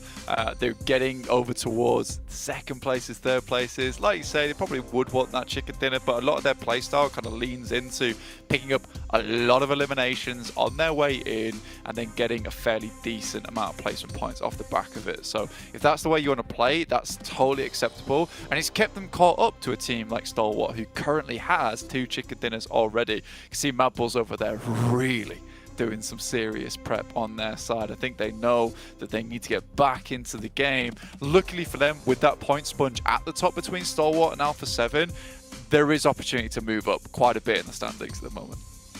There is. And I think even from where they were, off the back of that last outing on Erangel, it's a damn sight better, right? You're at least finding some eliminations, you're at least moving further up the rankings, and I think getting yourself more so at least into an area where you feel a little bit more confident. You know, it's not sort of sitting there thinking, okay, we're literally dead last, or, you know, we're 15th place. Okay, guys, maybe if we get out of the bottom 13, I'll feel a little bit more warm. Now it's one where you're just thinking, okay, look, you know, take it for what it is. First 3 games out of the way. Last Erangel is a little bit better. 2 Miramars back to back now. Just give it your absolute all. Come out swinging. Be that, you know, off the back of confident plays where you're actually contending for a chicken dinner. Be that the idea that you're saying, obviously, with Alpha 7, where they've subscribed to the mentality of, look, if we're winning our tussles and we're being able to take fights all over the shop, basically just following as a bit of a war path of picking off lesser teams after they get stuck engaged through a fight, and that's working for you. Do that. But they've got to do something, because that was the one problem. It felt like Gladiators as well as Mad Bulls Blank, there was just no drive, you know, no gas in the tank. They're trying to turn the car on, but it's electric and they've not charged the battery. Yeah, mate, and there's no charging station around either, apparently. So I think when they get home, it is going to be a case of reset, sleep, think about what you can do better here, try get towards that survival stage. I think after this initial day, I don't really see much changing too much at all for Gladiators. I think we're going to see the same kind of players going into these last 2 games. Maybe when we go over towards a bit more of a DMR meta, a bit more of a long rotate, a bit more macro focused on Miramar, maybe some of these EU teams can pick it up just a little bit. But it remains to be seen, because Stalwart's very consistent. Alpha 7 have done very well on Miramar in the past as well. So I'm super curious to see what does occur on these final 2 matches. But I think the main takeaway from this is that on this first day, the overall rankings aren't as bad as they seem. Nothing has quite set yet on the concrete side of things, right? You know, DX 9th place, 21 points. That's a chicken dinner. That's all it is. You're looking at 5th place, 27 points. That's a chicken dinner, 17 elims. Also, very doable, not as easy here in PMGC, but we're talking if you had 0 points down in 16th place, one massive game would jump you to 5th place after the end of this match. So I think some of these teams need to realize that going forward, that it's not as bad as it seems. No, it can still be remedied. It can still be resolved. You just rather get that ball rolling in day 1 rather than waiting till you're laying in the hotel bed all night thinking about it, wondering what could have been, right? What could have been. But I tell you what will be, as we start to kick off another game here, moving into another battleground, this time switching things up as we move into our first of 2 Miramars. Back to back, bit of a change of scenery, change of play style, and potentially a change of the teams that will go head to head in the hot drops. A lot of storylines that will be developing over the course of this one, so let's ease into it. Over from that southwest side up towards the northeast, and yeah, we'll see where these teams do end up dropping. Is there any hot drops to be seen here? Second to last game to play today. So for some of these teams, I think for them it feels like, God, we're finally getting towards the end of what has been a hellish day for us. Let's just finish it out as strong as possible, get some more points on the board, reset coming to tomorrow. Stalwart on A7 on the other hand, they want to maintain this momentum as long as possible today, whilst they're feeling hot, whilst they're feeling warm, and try and get as many points as possible to create that buffer for themselves, which honestly has already started to appear for both these teams.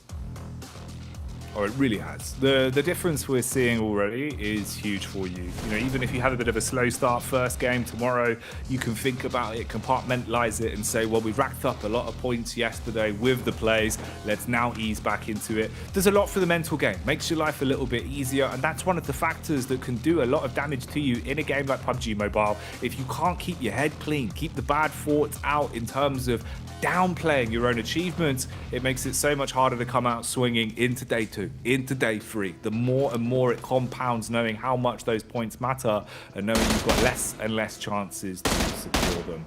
But overall, a little bit cleaner on the drops, at least to a degree. Yeah, but it's Alpha 7 and Mad Bulls all both dropping over towards here in El Pozo. And again, we've already seen today that Mad Bulls has just not dealt with these hot drops the way that they would have liked. Honestly, I don't think Mad Bulls are a bad hot drop team. I just think they get too caught up in the commotion. They lose players in the process when it might have been best just to split the loot evenly and then just leave with all 4 players still intact, right? So I think for Mad Bulls, this is very doable. They feel a little bit more confident after that last match, after holding on in what was a pretty difficult situation, a pretty difficult side of the circle as well. So this might be a good chance for them to carry things forward and not get too involved in this engagement between them as well as Alpha 7 in the future. In the meantime, we've got towards the central side. It's Stalwart in Hacienda del Patron, just the north edge of Power Grid. Next to them is Loops, but a great place to start for Stalwart. And that sentence could probably end there.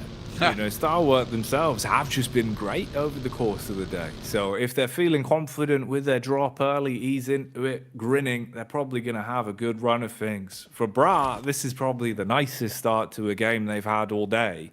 This is one of the few times where they haven't had to just duke it out from the minute the starting pistol goes off, right? Them versus DX became a very obvious clash of confidence again and again, basically ending, I think, in a final scoreline of 2-1. But there were no real winners for the most part. Brad definitely coming out on the worst side of it with some of the plays that were made in the Battle of Pachinki that went on back over on Erangel. At least here you get a moment to ease in, breathe that fresh, sandy air, and fill your lungs with a day of games.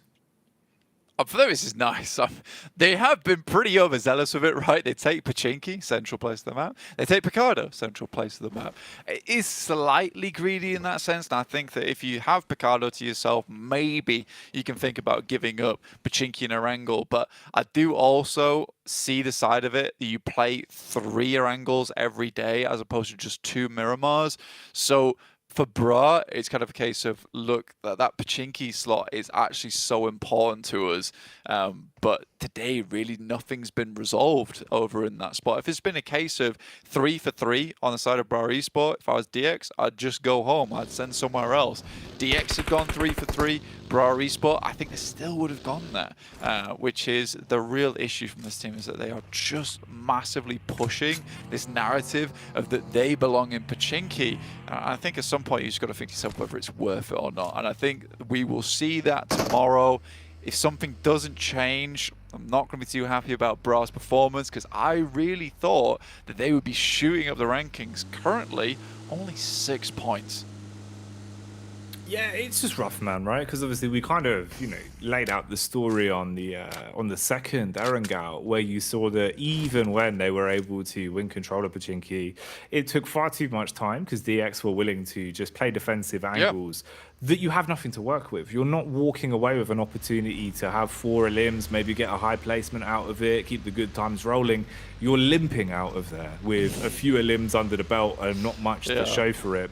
And you can't do that, you know, 2 days running, especially playing. You just can't do it. It's not worth the risk for the amount of points choreographed over the amount of days of play you actually have for this group. And like we said, right, this is one of our more competitive groups in terms of all of the teams here, realistically, some slightly more than others, can definitely take chicken dinners on any given day. So to throw away those opportunities when they're given to you is not worth it. But we'll come back to that. We'll see what it looks like tomorrow. Who knows?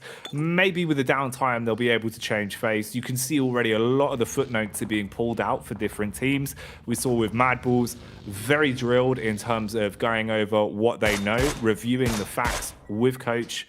The BTR was pulling out all the info, and they were going through those sheets upon sheets of anti-strats, it felt like. So maybe that will be enough of a game changer for a team like Mad Balls. Maybe that's something we'll see in the downtime between tomorrow and when the games kick off again, if there is adjustments. Because being balls that are just clashing head-to-head with the horns over and over again, it feels like in this sort of situation, it's a bit frivolous, right? It's a little bit silly this late into a competition. I did enjoy the fact that when they pulled out those notes for Mad Balls, it was literally just reams upon reams of paper. I don't know how they even get through it all in the 7 minutes that they had between each match, but you know, I at least respect that there's some serious note-taking going on the side for the Mad Balls, and they do look like they're here to really put on a big performance. Obviously, only 15 points now, easily remedied in this game. Currently on the western side, as Falcons approach them, they're coming up from La Driera and Valle de Mar at the moment, with our circle kind of centering over towards water treatment. So a lot of different positions this could end up, and I think a lot of them, most teams would be happy to see at this point in time. Okay, so Bra here having a little bit of the lay of the land. They've spotted some commotion from a few of the Evo's players and at least caught wind of them. Aren't over-egging the pudding, though, in terms of the spacing. Playing inside the compound, keeping their noses clean to a degree. Few bullets going to be spat towards them from Misery as he peeks up from the ledge and inflicts a little bit of damage. So they do scuttle further back, turtle up a bit and play on the compound that they've got. And this is a bit of a split that you've got to work with for Evos as well. Basically a 2-1 in terms of the angles they're watching towards the compound. Yeah, I think for Evos are actually pretty used to moving through this area with relative ease, honestly, because a lot of times we see them over towards the eastern side of the map, passing through El Azahar. So for Evos, this is a bit of a change of pace for them coming from their region. They've got teams behind that they need to worry about, and this is a lot of times what most teams make a mistake of when you do play this spot, is that, yes, you want to push through this chokehold, which is up towards this north side of them, but you've also got to be very concerned about teams coming out from Puerto Paraíso, coming out from Los Leones, and over towards Minas Generales. So I think for a lot of these teams, there comes a point where you just have to shake hands and realize, look, we need to move to a better position. We can both just make our way forward and call this quits for now, at least. Don't tunnel vision too much in a situation like this, because you can see already everyone's got their eyes on the prize, which is getting yourself into center zone as quick as possible and playing with space that you're going to be happy with. So everyone's on the move. Straight looking like Mad Max at this point. The convoys are on the road. You've got the setup here again from Reject Tokyo, catching a whiff for the drive-by as DX will give them a little bit of info. They've spotted them on the way in, fire off the warning shots, but that seems to be all they are. The quest, though, it's not been a warning, it's just an engagement. They're taking shots from Alter Ego. 2 connections, it seems there. Tiaba as well on the hill. Just looking to just bullet down range on this one. And not really having too much contest back from it, relatively unscathed in the encounter and just able to cause a little bit of commotion and weave their way around, potentially chasing down here. You've got good high ground as well, so they're aware of the situation in terms of the spacing. Chopper fired a single bullet back there, it looked like, as at least they will be able to get a bit more of a read on this. Yeah, it's not a bad spot for Tiamba, but they have to leave at some point, right? At the moment, this is sort of just gaining information, giving themselves a nice position to play with going forward, but eventually they will have to slide on in towards a circle, just taking a shot at a couple of these players roaming through. On the other hand, this Alter Ego has been signing a lot of boxing contracts over towards the central side of the circle, taking shots to lots of teams and flushing players in the process, so not bad at all. One of the players is very low, though. Will have to be brought back up to full HP sooner or later. You can see that's Fnatic, who's been the one taking a few pot shots over towards Loops, as well as I believe it was Quest, as Al Hadji got taken down. Their best player, mind you.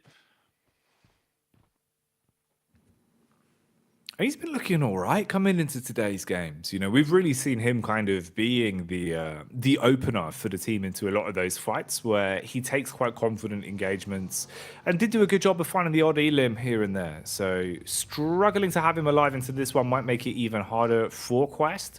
Quest have felt like consistently, though, in terms of the team play, they've been really unlucky in terms of some of the rotates. They've been leaving themselves in positions where you don't have a clear path ahead of you, and you do have to fight tooth and nail to get much out of it. So it's been a bit unlucky for them, especially here, down to a triple threat already. We'll see what they can do. It's only a couple points between 6th and 4th place at the minute. The difference of 2 points between Evos and Quest with the placements we've seen from either side. Yeah, proper grim march coming through for the guys on Quest. Absolutely agree with you 100% there. It's like just not a good time for them whatsoever. The map's gone wrong. It looked like it was only 2 miles. Turns out it was 10 on most of their rotations. And just feeling tired and sore by the end of it. Gladiators, on the other hand, up towards that northern edge, start to move down towards Quest position. They're still on the outside of the circle as it heads over towards that western side, looking at San Martin, a Hacienda del Patron too. So a lot of buildings in this area, in fact. So kind of less of this gameplay we see on Miramar, where it's very open, a lot of ridges, a lot of little defiles that are set up with vehicles as well. But this is a bit more of those urban finishes, playing around the buildings, playing around these wall sets. But getting in here is the difficult part, because there is still a lot of those ridges, those horrible hills that you've got to get through. So you need those vehicles to move on over, set yourself in a position where you can just inject inwards towards a good position in the circle. Right now, Falcons feeling fairly happy with their spot, leaving it to get through towards that east side. It'll be pretty restrictive though. Loops again here as well, finding opportunities to strike at the right moments. A bit of damage being established across. They're actually really hard committing onto this one, even finding shots up on towards Stour as Action takes a hit from the side. So Loops coming alive again. They have thrived whenever it goes into aggressive situations. You can see they're very confident in their individual gun skill and a lot of the quick decision-making sort of plays. Very confident to hit their marks. And it's paid off now and then for them. It's just about trying to get it a little bit deeper in terms of the placement, see if they can thrust themselves a bit further up the standings. Rotates for a few of the teams coming in now as well, but you're breathing down each other's necks. You can see here with a compound control that's set up with the 2 buildings, barrages towards the back line, man. There's a lot on the line on this one. Cardozen actually just almost fell, and if you went down on the rooftops there, it might give it a big opportunity for Tiamba to maybe move a little bit further forward. Instead, they just take this longhouse, they're going to play around it, see if they can get some pot shots over towards Loops. But with a position over towards Hacienda, you can play a lot of those rooftops, you can play a lot of these walls as well. Makes it difficult to get in towards you. The real difficulty is when you start to get a lot of teams in this location. There's only so many spots that you can hold down. There's only so many of these rooftops you can play as well without being spotted out by maybe a different angle. So we'll see if the circle does move further over towards that eastern side. I haven't seen a Hacienda del Patron finish in some time, and I'd be pleased to see it here. Mad Bulls did lose a player though, Jackie, to Gladiators no less, over on this northwest edge, as they've slowly trundled around trying to find some kind of position in the circle where there is maybe just a little crevice to squeeze on through.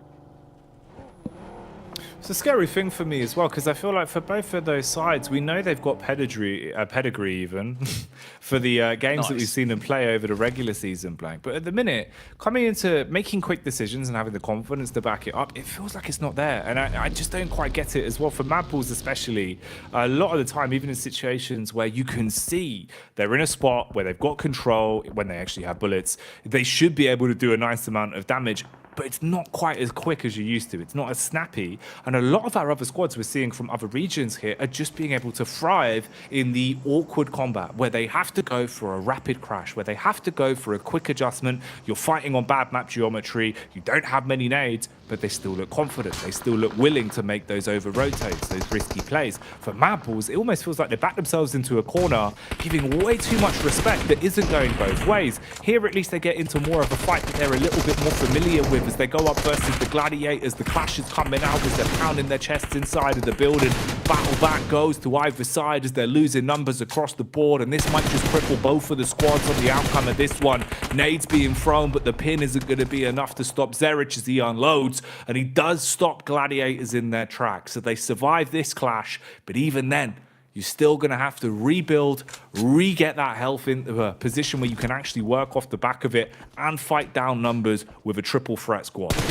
Mate, going up a 3v4 versus the Gladiators is not easy at the end of the day for the Mad Bulls. Well played to him, but again, just lukewarm on that push coming through from the Gladiators. Absolutely. The speed at which they took that fight as well with the Gladiators gave them so much time to reassess the scenario that they were in, because Alpha 7 looked dangerously close to going for a third party in that situation. But clean pickups from Zerich, as always, on the flank. Just ruins the day from Gladiators. And again, it reads back into what you were saying before, Jackie, about the speed at which these teams switch gears. And they had that knockover towards Mad Bulls. And there just seems to be a bit of a communication error coming through over towards Gladiators, because the amount of time it took for them to just go, let's push that. They'd already got the res. Someone needs to call, we have to push now. You push in whilst the res is still going off. You're into a 4v2, way more manageable to deal with. But if it takes you that long to decide you're going to push a compound, don't push the compound. It's weird, man. It's one of those where almost you sort of call it the old boy effect, where it feels like sometimes you just need one guy in the squad that is just giving it the big one, giving it some welly and saying, look, we need to dive on this. We need to commit to this. And at the minute, that killer instinct, it feels like it's lacking. It really does. Whereas a lot of our other squads, they're proving that in every single battle they're going into. The posturing looks like they're ready to pounce at any given moment. It's very aggressive, but it's smart decision making. It's a worrying sign. I know it's day one. I know it's still early doors for the group overall, but it's something that you have to fix over the course of these games, and it doesn't feel like it's changed. From game one to where we are now, Mad Bulls out with 3 limbs, that's all you get. It's still a little bit better than the tiny pieces of pie they were squirreling away with the first games, but we are in game 4. We are in a risky predicament now. It's the 5th game of the day even as well, so it's so much harder for you to accumulate those points. And as the battle continues, you're looking at DX trying to survive the all-out clash they've been thrown into. Bra Esports just swooping down and putting bullet strays into them. Falcons with a rotate, looking to try and get out of there as well, playing up close and personal. 1 DBS versus 4 men. Yeah, we've seen this work sometimes, but you've really got to make misplays to give him a chance to survive on it. Tucks into the corner, dipping from the nade, dive round on the peak, trying to draw his crosshair off the angle, and they just overwhelm him. There's 3 players jumping up and down behind the wooden wall, just spraying. I don't think anyone survives that situation. So I had to hit that first initial shot to even have a chance there. But happy days for DX. They get in. I'm pleased with that one. Pajiza Evos over towards that eastern side. Do take a knock from Alter Ego, who just picked up a pretty open compound off on the eastern side. But it is looking sort of like a Hacienda del Patron finish, and Loops is chuffed to bits about this one. Practically no one playing on this northern edge either over the Malise Esports, so they're comfortably just laying down the law on this south side, pulling out the revolver, holding people back. It's great news to see. BRA still struggling to push their way through, but this is interesting. Evos taking the fight to Alter Ego. Okay, a battle of 2 squads that have had some big plays today. Let's see how far they can take it. And actually now onto Stalwart as well, as it seems like attention is split into 2 different directions for that one, as there will be a bit of a tag across. Zuxi firing bullets down range as well, seeing if they can tag up on, well, knowing they're close in the smoke. Luxy, he's got nades to play with. Dashes one close, little bit of HP, wiped off for Rosemary. He's got smoke still surrounding him, but he begins to back off. Tries to get out of there, at least for now. But actually, it's another third party entering into this one. So any chance of changing your direction, turning tail and ducking out of there gets a whole lot harder. And they're very fragmented. Look at Origo's positions now. Basically playing all individual spots with not much map geometry to give them any cover for a rotate. There's a nice molly coming from Luxy as well. Forces Rosemary off that position. He gets picked up as he tries to retreat. Alpha 7, Senab less remaining. And it really does feel like Stalwart too big to handle here for Alpha 7. They push in, and this is 2 for 2 now. Alpha 7 versus Stalwart just getting ripped to pieces. That is sad to see. You just cannot deal with the Mongolian massive over on Stalwart so far. Zia tries to get out with their team. It is Earthsu's down, RNJ and Shopper still alive, trying to deal with the team of Aegon I8, who is quite literally trying to crawl away from this one. feels like Stalwart just never miss a nade. When it matters so much, they hit them every time. Molly's prime position, grenades right on your lips. They just do not stop, man. And even the gun skill. Some of these situations, we've seen them making some real big plays. Good understanding of where they could be pushed from at a spot like this as well. A little bit of map control for them to work with in terms of the spacing between the other sides. Quest way off towards the backside there. You've got the big clash with the close grouping of a magnitude of teams as well, all up against one another. Remember, this fight started with Alter Ego taking on Evos. Since then, everyone's been taking a jab at each other. Again, it's only going to get harder now with the circle moving further towards that north side. A lot of that sanctuary that can be found on the south edge of Hacienda del Patron, it's just gone. It's only really Loops who's going to be reaping the benefits off the back of that, just holding teams out. So DX, Tiamba, Bra, as well as Pajiza, Evos are all going to struggle going forward. Down to 2 players as well at Evos, still trying to deal with the remaining members from Alter Ego as they were pushed back time and time again. It's Zuxi and Misery to try and finish this one out. No util remaining, just a Molotov here for Zuxi. Really limited on that utility that can be a bit of a backbone for them. Again though, finding pickups and really taking it to new heights when it comes to eliminations, as they've already racked up 8 in this one. It's Stalwart as the Mongolia Mandem, they are winning every fight they're thrown into. It's insane how confident they look into a lot of these. And you can see the distance they're taking it to other teams from as well. They feel like they've got breathing room, so they're just putting bullets down range, softening up everyone, making everyone's lives a little bit more awkward here. For Zuxi, he's the human embodiment of that. There is nothing more rough than this situation. Nade after nade, he's being battled down upon. He's basically trapped on his last legs blank, probably hoping that this one ends soon. Yeah, I mean, for him, it's likely an idea of try get towards top 8, but looking more and more unlikely as he does huddle himself up into the shack. BRA getting taken down by DX. Damn, that's gotta hurt, man. That's a stinger right there. Not only over on Erangel are they dealing with you, over here on Miramar, you don't even drop close to them. They're still hammering you down. I think as soon as they tried to paint a target on the back of DX, it was all over from there. Vendetta was formed from this team. And you're so right. Those are the sort of plays that get to you. Even if you think you've got a strong mental game as a squad, they get under your skin. Especially when we run it all back tomorrow and they've got to go head to head. If there's a hot drop in play between those two, it is going to get nasty. The brass knuckles will be being pulled out, but right now the punches are still being thrown all around. It's also nades that are being dashed, explosions all over the gaff, trying to close the distance here. High ground control for Loops. They want to close the spacing on this one though. Look at the confidence for the push up, playing on the edge of the smoke. They're lit there with the Molotovs to support, nades on top of it. None of these quite connecting onto the Loops players, so they're still able to hold, whereas the situation is getting worse the longer it goes on for Tiamba. Yeah, some of these nades have been somewhat on target here. It's another good one coming through from Cheap, but the majority of the util's gone at the moment. QZZ still taking some decent shots, but not enough. That's going to be a massive nade. Puts them down, out of the light, just like that.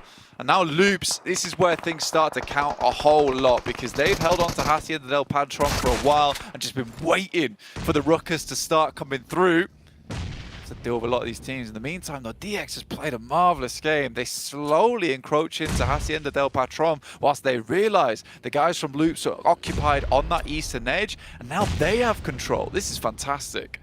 Elimination leaders at the minute here as well, with 9 besting the total tally that Stalwart had of 8 at the minute over the course of our opening Miramar. Late into the day, but still giving it their all. Easy, lurking, waiting for a chance to strike. If they don't find him on this and give up a little bit too much space, encroaching down, using a vehicle as cover, he could wide swing on it, has a DBS to work with as well. Here comes the peak. First contact works well. Double pump into him. Hard committing for the first onto the knock player rather than and prioritating tops. Gonna swing again, tries to get it done. Low HP, but still punishing Blank. He's ruining their lives at this point, especially with the amount of damage done on the end of that one. Oh, that's gonna be painful. Mate, problematic coming through from Easy. He really waited for his moment there, and I just don't think the guys from Stalwart were ready for it. Maybe because they're all holding Mini 14s in hand. Looks like that's the case. DMR's a claw. So realistically, they had nothing to deal with him when they got close quarters like that. They do switch out to the DBS now just because it's going to be more essential for them in this late game than a DMR when they know it's pretty open ground ahead of them. Really smart stuff. Nerzed though, again, nades over the top towards DX, who I think have had a really good shot in this match, a really good run. But Stalwart, is it a question of whether they can win this game now? Because I think it's pretty significant if they can. It would be unbelievable, especially from kind of the sheer back and forth we've seen, where it feels like they're riding the high and then suddenly brought back down to earth. For Nerzed to come off the back of his team nearly being completely severed in half by a DBS, to really instigating the fight, getting good contact into a knock onto another squad ahead of him, and that's DX no doubt as well, who have been proving how good they can be into this one. It's crazy that he's able to slip straight back into flow state, go back into playing point man, and keeping the pressure on. He's doing so much for creating space. It feels like he's two players in one, Blank, just with how much map control he commands. He's got two faces, this lad. You know, he's playing all the cards at the moment. If STE do win this game, though, it is a winner chicken dinner record on the day for PMGC, broken in the first bloody day. It's insanity. And right now, it's looking more and more likely that Stalwart can pull this off. The history is in their hands at the minute. Just don't fumble the bag. Don't make a misplay. Nerzed, he's been giving it his all, man, with some of the maneuvers, but it's not just him. Like we've been saying, this squad has so much talent. And right now, Loops are just playing into them, Blank.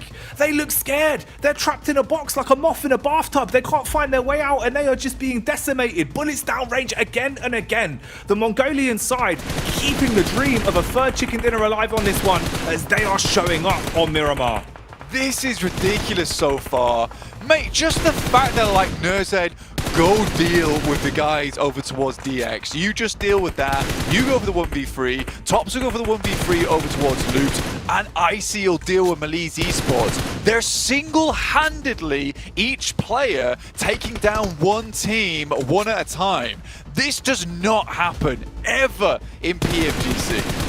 This is incredible. The fact that this is happening right now, right here in front of us, everyone on land sitting in awe, feeling the sheer level of lethality that is being shown by Stalwart. It's like you're saying, one man's all it takes. One divided between the three squads that were alive, and they're holding down the line, hitting pot shots from a distance, picking themselves back up from what felt like a misplay. When they got swung on up close with the DBS, it felt like the goodnight kiss, but instead they're still in it to win it on this one. Now closing the gap. You can see the rotate coming in. Low HP on some of the players. The nade game dwindling down to an all-time low, but Smoke's there. Stalwart have time to play with on this one. They can make it uncomfortable for the remaining squads. They've got numbers, Blank, and if they continue to hit shots like they have been, they could write the history books here.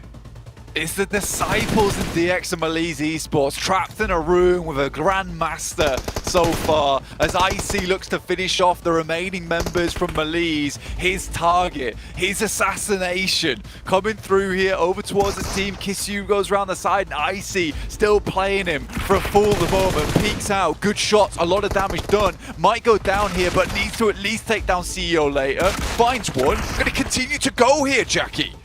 How on earth has he been able to outplay them in a situation like this? They had the timing on the spacing.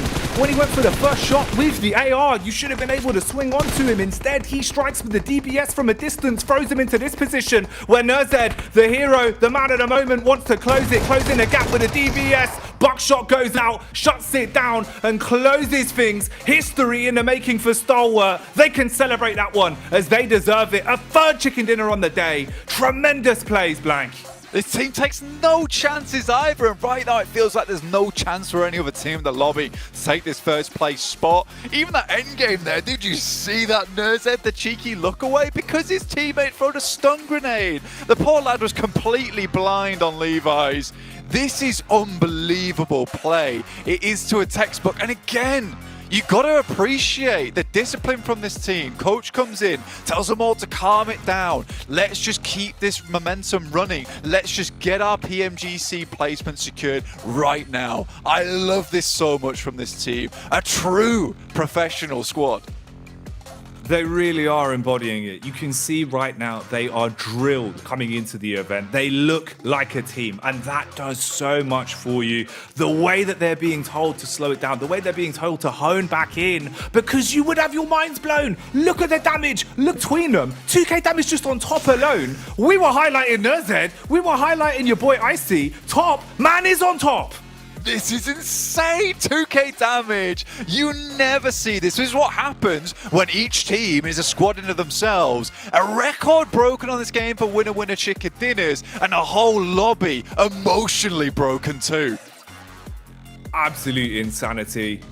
That's one for the history books, and I don't even know if it's going to stop there. I might be getting ahead of myself, but honestly, watching Stalwart approach these games, watching them individually blank, it's that moment where we saw them fragment into a three-pronged attack. They're handling one squad each. Like you said, even in that instant, this does not happen, but they made it happen. It is some crazy stuff coming through at the moment. We thought this would be the group of death, and it certainly is for a lot of these teams, but not Stalwart. These guys are like the Reaper, Jackie. It is unbelievable. We're going to send this one back over to the desk right now, because they're going to break down something insane, and I don't know how to. Woo! Feast your eyes, folks, on PUBG Mobile history. A record that has been held for 3 years. It previously was an 8-way tie. 2 chicken dinners in a day on the biggest stage has now been broken in the first day. Stalwart, I mean, and done in style. 18 eliminations? Are you kidding me, Cars? I mean, that's absolutely ridiculous. What do you say about this? The gunplay, the wherewithal, the awareness in general.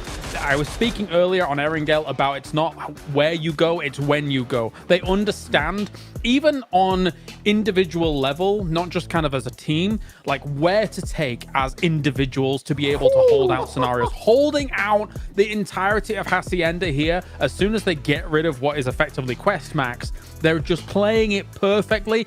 3 on the day out of 5 is nuts. And 2,000 damage on top. Insane. I don't think we've ever seen it. You do noise for over 1,000 damage. I don't know what you do to celebrate over 2,000 damage. I can't do it. It never happens. 18 eliminations on the game. Like, they have already, as you said already, Hot Jukes, made history here, beating a 3-year held down record between 8 teams, getting 3 wins on the day. And man, especially the amount of trust, and we were talking about this, Kalaris, during this game, the amount of trust and confidence you must have and the gusto you have to send Nerzed to take care of all the teams trying to exit outside Hacienda. You're talking about Xavier, you're talking about Loops, and he just holds them down, giving them no opportunity to even have a glimmer of hope to leave that position, while Top is just dishing out the damage every single second of that match. I'm telling you, this is a team that's going to go already to Turkey. Okay, just give them the ticket, okay? They're going. Do you want to hear my 2K noise, Hot Jukes? Do you want to hear it? Let's go. I had to censor it. It was important, all right? Like, that's how ridiculous we just went, and that was insane. Wow. Oh, wait. There you go. Unreal. There you go. Yep. You can do it too. That's amazing. Oh, yeah. That's fantastic. all around. 82 points so far, and we're not even done yet. That's crazy. And if it isn't even a bigger slap in the face of this lobby, they did it while taking out Alpha 7 early. So that lead just got even bigger. With 0 chicken dinners to Alpha 7, still, like, respect to them, they're doing good, but, like, they just got wrecked this game. They lost that fight 4-0. They were not even given the slightest opportunity by Stalwart to have a chance to come back in that fight. They just got wrecked in a matter of, like, 10 to 15 seconds. That was such a quick fight. So Stalwart, man, they've been doing better every single PMGC class when you look at their past results, right? And we were questioning again the roster, addition of Nazed and Icy. Yeah. Man, I didn't think the team could get better looking back at last year. They just keep improving. Like, what the hell is happening with this team? They're great. So yeah, you bring a point to them. Again, maybe we had a few question marks here and there about how they were going to incorporate in. But again, what it's coming back to in terms of that individual presence and wherewithal and how to position themselves and make the plays happen. Nozhead and Icy have looked excellent in separate occasions. And then Top here has been enabled. That's a really important emphasis on that point. He's been enabled to just shoot at everything, and very clearly it translates here into 2,000 damage. I want to highlight also a very small portion of that game. What was happened, very interesting, is Icy with Top, also the unsung heroes of that game, like in a really finishing moment, is that Icy was getting pushed up around the rock by Melise, and he understood, okay, I'm getting pushed by two separate angles.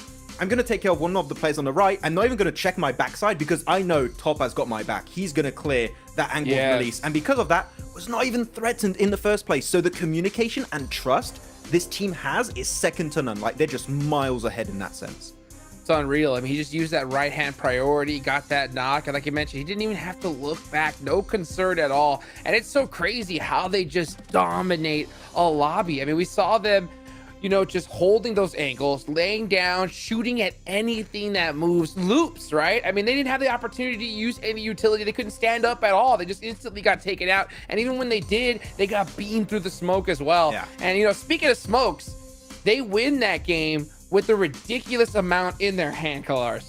Yeah, absolutely. I mean, in terms of, actually, a big fan of seeing the utility at the very end of the game as well, right? Like, so as always, in late game scenarios, utility is king for the most part. It wasn't really here because they didn't really need to use a whole lot of it. They just had so much control anyway.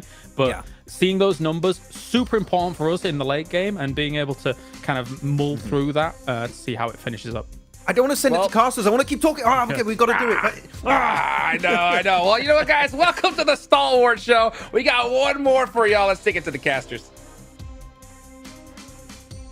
It's been so exciting. I'm right there with you, lads. It was just one of those where, like, we kind of sat there after the game thinking, what have we just seen? Like, what is going on, man? This has been wild, Blank. From the start of the day, it's one thing. But where we are now going into the last battleground of the day, the second Miramar in a row, everything said and done up to this point, nothing has seemed right. Nothing has seemed predictable. Everything that we thought might happen has gone out the window. It's just been carnage and confidence from so many squads that have been playing unbelievably well today. Yeah, it's absolutely disgusting so far, and I think that you look at some of these boys in this group, and again, they're still performing fairly decently well, but still, Stalwart is just so wrong in this lobby. I feel like they should be in a lobby of their own, right? Or just get sent straight through the PMGC now. Give everybody else a chance, just a little bit, because with this points lead, it's going to make things so volatile towards that center side of the lobby, right? Third place, second place is going to be so up for grabs all the time.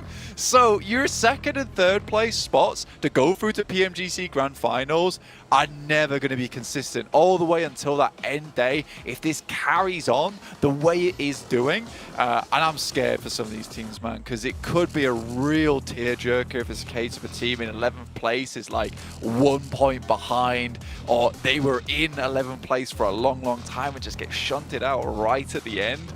It's a terrifying prospect for a lot of these teams, not only for the fact that Stalwart won't let them win, but also for that Stalwart is causing absolute carnage just in the overall standings. That's the big part about it, right? Is that not only are they basically securing, on day one, we want to rack up enough points that we're confident the coast here at the top spot, that we know we can maintain this level of play, but we'll do everything we can to give us our biggest odds here on the first day.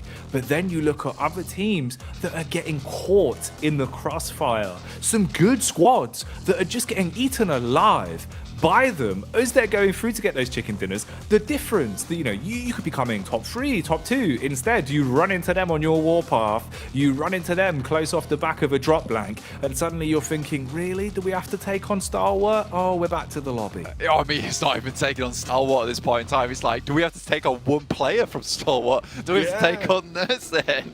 It is crazy. It's just disgusting behavior from this team. I can't wait to see what else they bring out. Pretty awkward playing path. We didn't get to talk too much about it, but this is very far down towards the south side. Makes heading up towards the northern edge a little bit more difficult. Luckily, the circle isn't too horrendous. Will force most teams to spread out along this northern edge. It's not going to get too claustrophobic on the south side of the map, at least.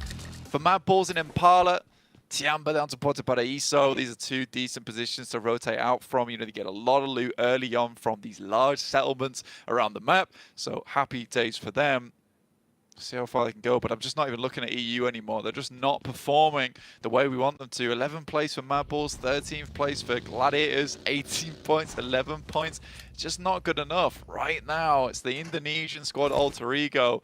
Brazil from Alpha 7, as well as Stalwart coming through from Mongolia, are absolutely clapping the competition. It's wild, man. It's so cool to see the sheer caliber of talent that we have spread across so many different regions, all culminating on LAN here now, with just everyone playing to their strengths. And that level of aggression, I think, is something we really hadn't seen. How quick the decision-making is, like they were saying on the desk as well, just the cleanness of the comms, being able to get that information across so quickly, but having full faith in your teammate that you can rely on their comms without even having to think about it. Just focus on your crosshair, focus on you, and then play off of their info.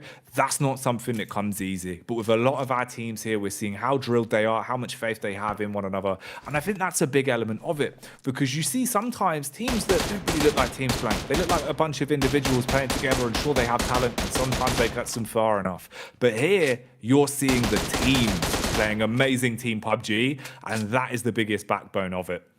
That's exactly what you're going to see a lot of the times anyway. Here's some teams for you on your screen. We'll get back to the match very shortly, but we thought we'd bring them up for you just in the meantime. Show you where they're playing, how they're doing. We do dim everything just a little bit, but I think it's going to come back to us for just a short while as we get a bit of a rehost going here. Don't worry about it. Won't take too long, I don't imagine. We're just going to get straight back into the game. But again, some of these teams so far are really struggling. Some teams are just absolutely not. But I think one team in particular that I do want to see a bit of a change from is Bra Esport, and I don't think it's going to happen today either, mate, because the way that DX have been playing, just completely humiliating them both on a wrangle as well as Miramar. This is a true hurt to the soul. It really hurts the soul, I imagine. Yeah, well, it's one of those, right? When you kind of poke the beehive one too many times, you're just going to keep on getting stung. And I think that's sort of what we resulted in, where they couldn't find a way to resolve that conflict other than keep on hot dropping and keep on scrapping till one of us gives up. But neither of them are going to give that up. You can see that by the body language already, right? DX are going to go for it every time. And when they're not on a map where they have to hot drop for control, if they find an opportunity to third party, or they find an opportunity to catch you off, catch any whiff of you near DX territory, they're going to run you down. Yeah. And you've basically caused the feud there between the two teams, which is really not going to help Bra Esports at this point, because at least DX squirreled away a couple of points. You can keep your feet off the ground a bit. For Bra, they never found any to begin with. No, not at all. It kind of reminds me when I was hanging out at my mate's place when I was younger, and we found a bee's nest. I decided to hit it with a stick, and the bees forever hated me. That singular spot, I could never go there again. I was chased down, so I was the Bra to the bees DX. It was very, very bad. Pretty much of a depressing time for me overall, but I think this is the same thing for Bra Esports. It's going to continue mentally wise. They're going to have a big reset tomorrow. Maybe avoid DX entirely. Don't even go near their rotational pass because they hate him. They absolutely hate him. I think for some of these other teams in the lobby though, there is a few things that are occurring that I'm liking a lot. Is the fact that EVOS as well as Alter Ego performing quite well, and that's two teams coming through from Indonesia who are having a massive step up performance, which is great to see, because I think this region suffered a lot in the past where they just could not field a good roster, and it is very surprising, and I'm very impressed by it that they have now fielded two fantastic rosters coming into PMGC so far, who are doing quite well in a really difficult group.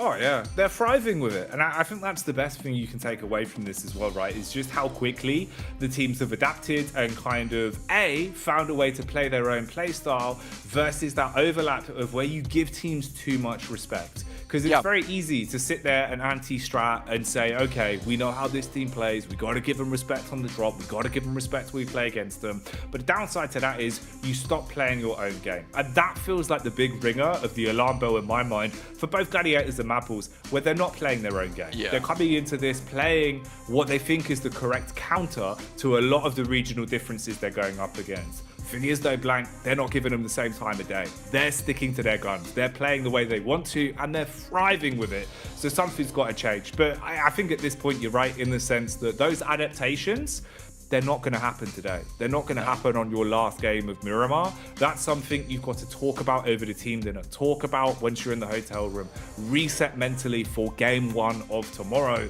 Or face potentially leaving yourself in a situation where where's the time to climb the rankings going to come from? Yeah, you're sort of fortunate actually. We do have 4 days, right, and 6 matches per day to get this done. In the past, you get 5 days, 5 matches, 3 days, which obviously is just one hell of a sprint, and that's the type of thing where like it doesn't even really feel fair to it. So this, it's still fast and it goes by real quick, but there's still a chance on that last day to bring things up. I think it's both a blessing and a curse. The Stalwart currently is taking all the points away from everyone in the lobby because there is more chance now to climb faster than ever before, but at the same time you could be easily caught up. If you could have a massive day tomorrow though, right, and dominate the lobby like Stalwart did, there's a chance that you also just secure yourself a really nice buffer between most of the other teams. But that would require, again, another big step up. And after seeing Stalwart hit 3 chicken dinners today, maybe a 4th here on our last Miramar, I just don't know how likely it is for a team to kind of match that or at least resemble it in some way. Well, because it's all about stamina at that point as well, right? And it's something where it really does kind of prove, you see with Stalwart, the second they finish the game, celebrations, everyone's elated, but then instantly, like you've been pointing out, the coach comes over, it's a matter of simmer down.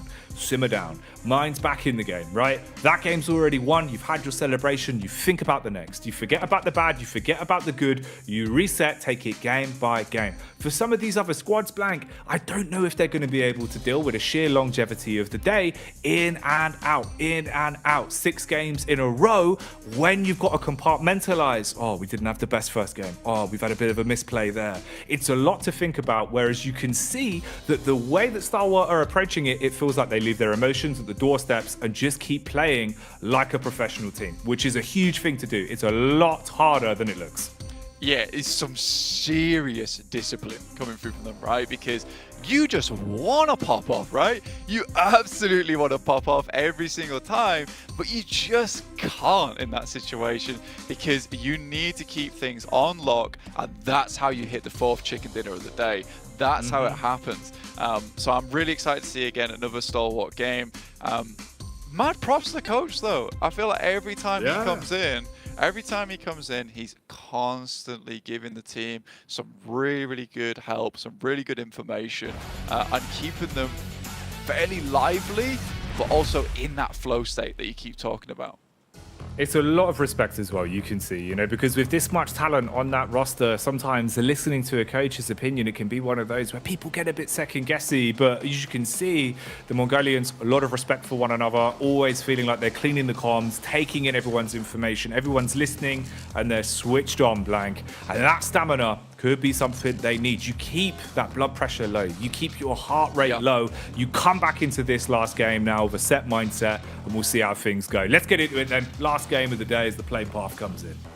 Absolutely. So let's see if Senator, the coach from Stalwart, can once again coach and manage this team to another successful game, or will someone else finally get a chance at that chicken dinner as we head into our final match of the day here on Miramar. A bit less of a nasty playing path as it heads up from the north side down towards the south, opening up a few more opportunities for some of these teams. Gladiators back up towards La Cobreria as opposed to heading down towards the south side of Los Leones, and Circle yet to pop yet. And if you're just joining us, you have missed an incredible day of action here. Definitely one you're going to want to go and watch back on the VOD, because there's been history, there's been high-octane plays, and there has been so much incredible momentum for some big name squads here. A lot of excitement on the line, and we get the treat of doing it one final time as we go back into our last Miramar. 6th game of the day for Group Green, dubbed the Group of Death for good reason. And me and Blank have the pleasure of bringing you all the action here. For Bra Esports as well, I imagine the pleasure is, Blank, there's no one nearby their drop. I mean, it's a good thing, right? We need Top to calm down. We need Top to calm down, all right? Chill out just a little bit, all right? Take a breather. Let someone else have some action. Have a little bit of fun during these matches. We're starting things off here on board Reject. You know, it's not been a horrible day for Reject overall. They're in 9th place right now, 25 points, easily in a position to ladder up towards a 4th or a 5th off the back of this one. And I think they've been quietly good, right? You know, it's not been horrible from Reject. We've not had too many complaints. Yeah, their rotations haven't been super snappy. They're not always in the ideal spot inside the circle, but they fight for it, right? And they are at least somewhat giving it to some of these teams, making their way through dangerous areas, being able to navigate quite cleanly. So I think for Reject, I'm fairly happy with how today's gone for the Japanese team. I think a lot of it comes back to that mentality game, right, that we talked about earlier with Sarah just flexing his guns over in the player booth over there. You know, they're just happy to be here. That's the main thing. And that can help you a lot, man. With the fine margins that we're seeing, like we've been saying, we're kind of, you know, Stour is like the point vacuum that's just going sucking them all in. You've got teams like them that can actually kind of build off the back of this. You know, this is one where really you could see Reject Tokyo, if they have a couple more deep runs, a couple more late game finishes with some few eliminations squeezed in, they could do a lot to thrust themselves up the standings. This is the stat that we were talking about as well. A new record here for PUBG Mobile Global Championships, finally broken here in 2023 with 3 chicken dinners in one day going away of Stour. We're going to be bringing this up a lot, so I don't think you'll be forgetting this one anytime soon. This is a type of record which is very hard to beat as well. And honestly, Stalwart could make it unbeatable by the end of the day if they get 4 chicken dinners. I think that has happened maybe once or twice in the entirety of the PUBG Mobile esports scene. So if Stalwart are able to get another chicken dinner here today, I think that they will remain the record holder for the remainder of the PUBG Mobile esports history, and that will be one to be writing in the history books and then just signing it off, because it's never going to change. It's crazy, man. Absolutely insane how good they've been looking today. And that is in a lobby that is full of talent as well. We can't stress that enough. None of these have been easy games. You can see, pound for pound, every time we switch POVs, you see star-studded players of old and new on a good majority of our rosters here playing some really clinical PUBG Mobile. And that's why it has even more emphasis to it. DX on screens at the minute as well. They have been a cheeky side in terms of taking aggressive fights. At the minute, 3 points ahead of Quest, claiming 5th place in the overall standings. And they've been really scrappy into some of their games as well. The difference of some of the Pachinki fights maybe going a little bit better for them could have been an even bigger point lead.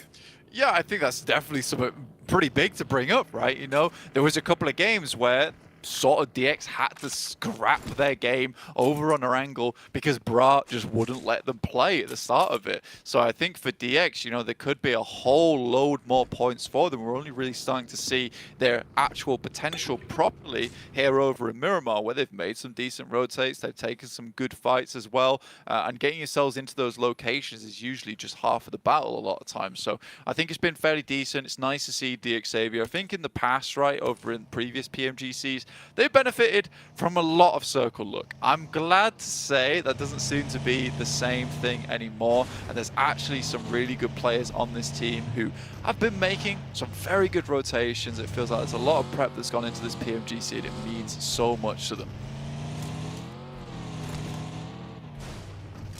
And it is nice seeing that glimpse into the team structure as well. Obviously, with online, it's one thing, you can speculate, but physically having the teams in front of us, being able to see that window into how they deal with the pressure, how they deal with anti-stratting, how they're able to communicate with one another, like we've been highlighting with the coaches, being able to be a bit more vocal, physically go in and calm players down, keep them all on one page and keep them zoned in. It's that extra level of competition which really adds the beauty to it, right?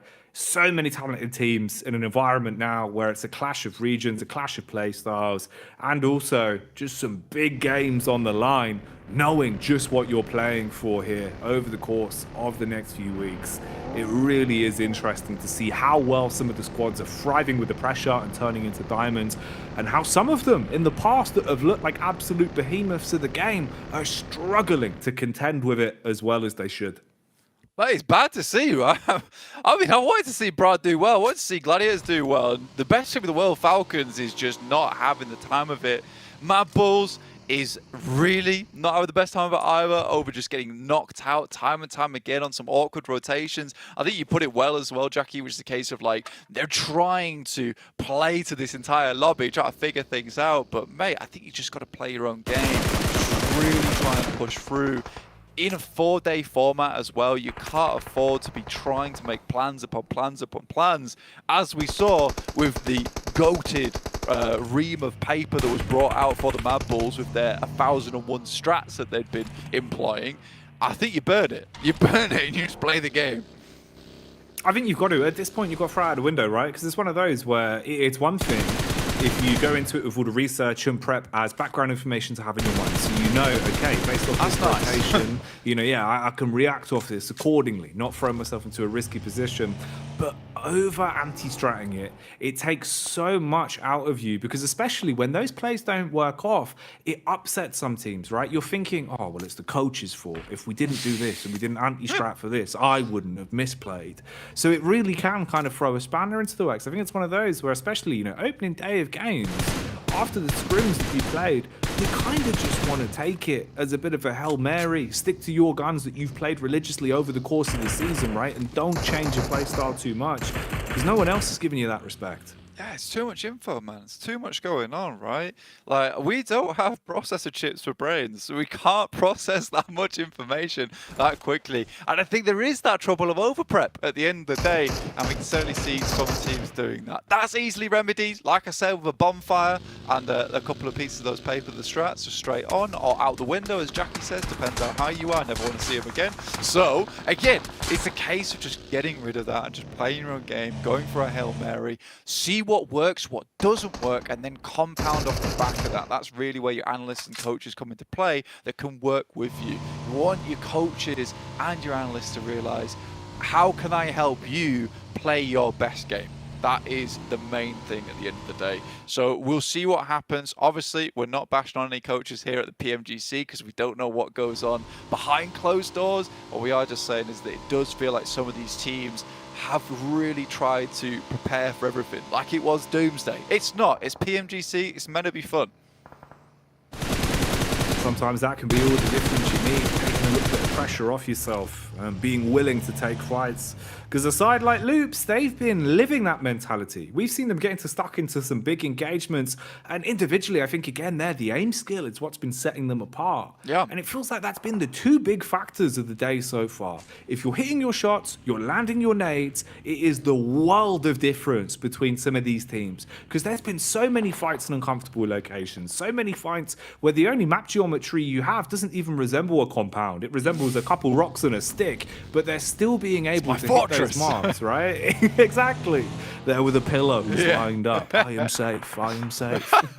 Stalwart knocking on the rock's door. Hello? Hello? Yeah, it's not good, man. It's stressful. I think you're right. It really is one of those situations where, again, we love to see teams like Loops who are able to get into these strong spots. I think that's one thing that they do well, because they certainly are playing their own game, which is these pretty big rotates, getting into a strong position on the map, and then locking that part of the map down. And I think that they do that very well. A lot of other teams, although they look great on screen for it, it's very flashy, you know, some really cool plays, but often they're leaving the games early without getting a single placement point. Loops don't really start to get into the action until quite late in the game. They just make some smart reads on the game itself, on the map, then find themselves in good position. You can see just this, like they were over towards Graveyard, pretty impossible approach through towards that eastern side, towards Evos. Instead, they fully wrap round towards Stalwart and Malise Esports to find themselves on the north side, and this is playable now. This is something you can work with. It is just so scary. I feel like I've got trauma from the day gone by with how many teams we've seen just getting manhandled in situations where it feels like they should excel. You never quite know what to call anymore. It feels like kind of, you know, the predicted game's gone out the window, unless it's Stalwart, in which case you might as well just fly the flag. At this point, though, they're taking a fair bit of damage downhill. One of the few times we've seen them over-fragmented in the sense of actions location so far ahead of really having any room to trade from the engagement. The rest of the squad was lurching back towards the compound, and they have to convoy up and go for the getaway, attempting to link up with where Icy has found a bit of a domain to play from. To work with at the moment. And Stalwart are really very much on the edge side right now. Malise Esports doing a good job at holding them back. It's not an easy thing to do, but they're currently getting it done. And Stalwart will have to make a pretty wide wrap now to get into the circle. They have lost one player already, so just down to 3. That magical 4th chicken dinner just not really looking too likely anymore, losing a player at this stage of the game. Gladiators still trying to find their way in. I mean, this is probably the furthest they've got into one of these games. It does feel like a lot of these teams are starting to feel one another out a lot more, as we've got 16 teams still within the lobby as they all make pretty calculated rotates into a better position on the map, avoiding teams until that end game. Mythic, man. It feels like for Loops, he's been hitting some sick shots. Actually, I mean, to be fair, all of Loops feel like they can go actually pretty toe-to-toe in a lot of these fights. They've looked pretty confident with it. One of the only squads close towards teetering over the 40-point mark. That is basically the divider between top 3 at this point. Apart from Stalwart, all the way up at the heavens with 82. Rosemary and Co on screens here as well for Alter Ego. 3rd on the rankings at the minute with 44. 1 elim under the belt already. Rosemary, he's been having a good day of it in terms of the competition. He's looked pretty confident coming into it as well. Had some good words in the interview at the start of the day. Maintained composure throughout a lot of the plays they had to go up against. So it bodes well, right? If this is your first time coming into it, it's such an intense competition, you know, even from our side of things, you can see how much everyone's putting in. So being there, playing game in, game out, it's hard to maintain that, but he's done a good job of keeping that facade up, of looking very confident no matter what situation Alter Ego have been thrown into. Yeah, mate, there's a lot of pressure on the poor lad's shoulder as well. Like, the case is that Rosemary has been such a significant addition to Alter Ego eras. Like, he was such an insane pickup for the team. They were very pleased to acquire him. And I think that he has breathed a lot of life into the team. But the difficulty is that when you got your MVP player who's never been in PMGC before, first outing, you know, that could really cause some serious nerves. Even getting him on an interview as well, that's scary as it is. So I think for him, the fact that he's been able to still put up a good performance here at PMGC is really admirable. And I think that anyone who's a fan of Alter Ego should be really proud of him and the rest of the team. 87 at the moment. Looking over towards Falcons. First bit of action we've seen in quite some time, Jackie, actually. Yeah, it's been a little bit quiet on this one. We've had the odd fight here or there, a few scrapes in terms of 1v1s, 1v2s, but nothing really kicking off in terms of team caliber on caliber. On this one, you're actually seeing the early aggression that has resulted in both sides thinking better of it, realizing no one wants to give up that first mistake, be the first full squad really to tumble down and open up the potential knock-on effect to come through. So Alpha 7 back off, playing around the compound control they've got. Defensive utility is in the backpack. You've got smokes, and that can save your bacon at the best of times. Axa, though, wants to ask a question on this one as he unloads with the LMG. spraying straight by, forces them over towards Six's angle, takes a pot shot out, but nothing much more from it. So a bit of scouting from Alpha as they just keep a read on what the setup is from Falcons. Yeah, a ton of information passed back over towards A7. Now they can start to pull out those nades, right? Just send them over the top, start bombarding the hell out of the Falcons. And I think that's the difficulty. I mean, Mafioso took a big risk there by sending out the vehicle. Even if he did get knocked and went down, yeah, he might have been flushed, but they have all the information they need to make good use out of those nades. And with it being on a ridge too, those will be some good old P-rollers on those nades as well, right? So you're likely to still get a little bit of damage. That's a nice nade from Ragey, actually. Follow-up nade goes in as well, keeping them all trapped on top of one another. Reginocio, he's had some moments of heroics throughout the day. Very aggressive. You can see he's got so much confidence on him. And that seems to embody the entire team, really. They've been quite comedic when they're on camera. Very drilled when they're in the server. If someone says we are crashing into a team, you best believe all 4 of them will follow that call until the end of days. And you do need to respect that sometimes. It takes a lot of confidence to stick to one play. And it does work out now and then. In this one, they're slowing down somewhat once again. Top's here, at least trying to lay down a shroud of smoke so he can get himself out of trouble. Bullets being peppered into it ahead of time, seeming like he wanted to get the med pack off and then go for the rotate through it, see if he can keep himself alive with the timing, as that is the lone survivor for Stalwart here into the 4th game. But they've done enough over the day. Yeah, I think you can afford to have probably the 16th place and the last 16th place I imagine we'll see from Stalwart for quite some time. It has been a tough day today, and they have really sent this as far as possible. He did get the heal off, though. If he makes it into the circle, I'll be very surprised. I don't know how likely it is. He's just looting up the rest of these death crates here, trying to find a bit more meds for himself. We are heading stage 4 now, which is where the circle really will start to tickle quite a bit, in which case he's going to have to run in. But I think he's so far out without a vehicle, it's going to be very unlikely. And Loops, we've got him locked down. It's the first time in quite a while, though, we will see Gladiators with 4 players up. Right? I think they've been so down their luck. If they can at least get themselves a top 5 in this game, it might be the confidence that they need to realize, actually, guys, we can play the game again. It's that difference of mentality when you finish the day, you're going to bed, you know, you're sort of running back through the memory of the day and wondering where things went wrong, where you could have improved. If you at least end it on a high note, potentially a higher placement, maybe even the chance at the chicken dinner, it will do so much for your confidence. Tops does eventually go down as well, so out in 15th, even still being able to scrape by, not going out dead last on that. I know, I was going to say. Falcons take it off him, man. That's mad. He was like just searching around for death crates, like, I need to see the first aid kit until another team goes down, because we just cannot have a 16th place on our record here in PMGC. So that's nutty from Stalwart, but I like that a lot. 15th place, that'll do.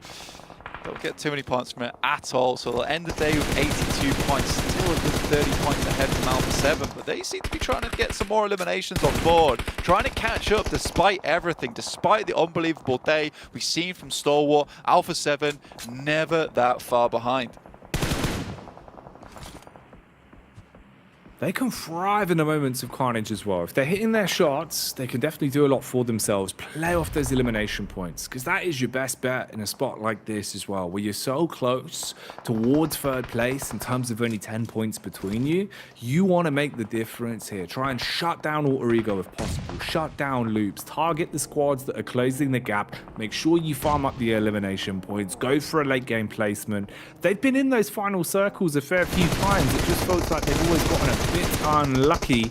On this one, though, the push is coming their way and it's relatively fragmented. They're taking shots from either side. It's not working as well as they would have hoped for, with the initial knock now being picked up. Straight back onto the squad. Molotov going to be thrown as well, igniting the pathway ahead of them. The nades are doing a majority of the damage, and one by one, they're all crumbling to their last legs, leaving A7s just on the hands of Mafioso. This is getting real scary now.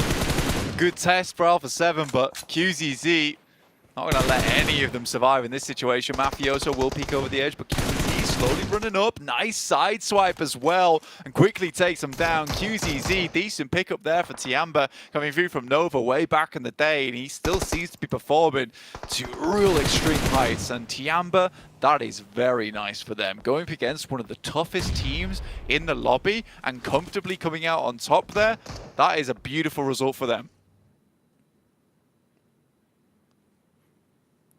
Oh, man.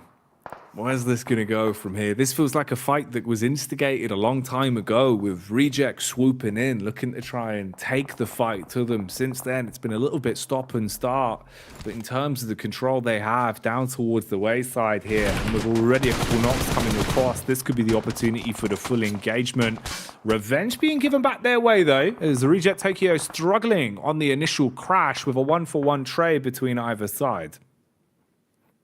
I mean, for Zia, I think it might be over for them. They're right on the edge of the circle here. This is not really reasable at this point, and the Blues going to start to move in. But for Gladiators, this is a massive blessing for them. They have a really strong position over towards this eastern side. There's some tough teams around them, though. Tiamba with the full reloot over towards Alpha 7, as well as Mad Bulls down towards their south edge. You know, this is a game for the Gladiators to win. As we said several times, there's a massive amount of movement that can happen within the lobby, within the leaderboard right now. And for Gladiators, it's their time to shine. I know a lot of fans, a lot of you in chat as well, really wanted to support Gladiators during this tournament. And now is the time to send them a little bit of energy to see if they can get things back on board right now. RNJ from Zia, he's suffering. He's probably donezoed at this point. He realizes it, pulls out the weapon and looks at the ground because that's where he'll be heading.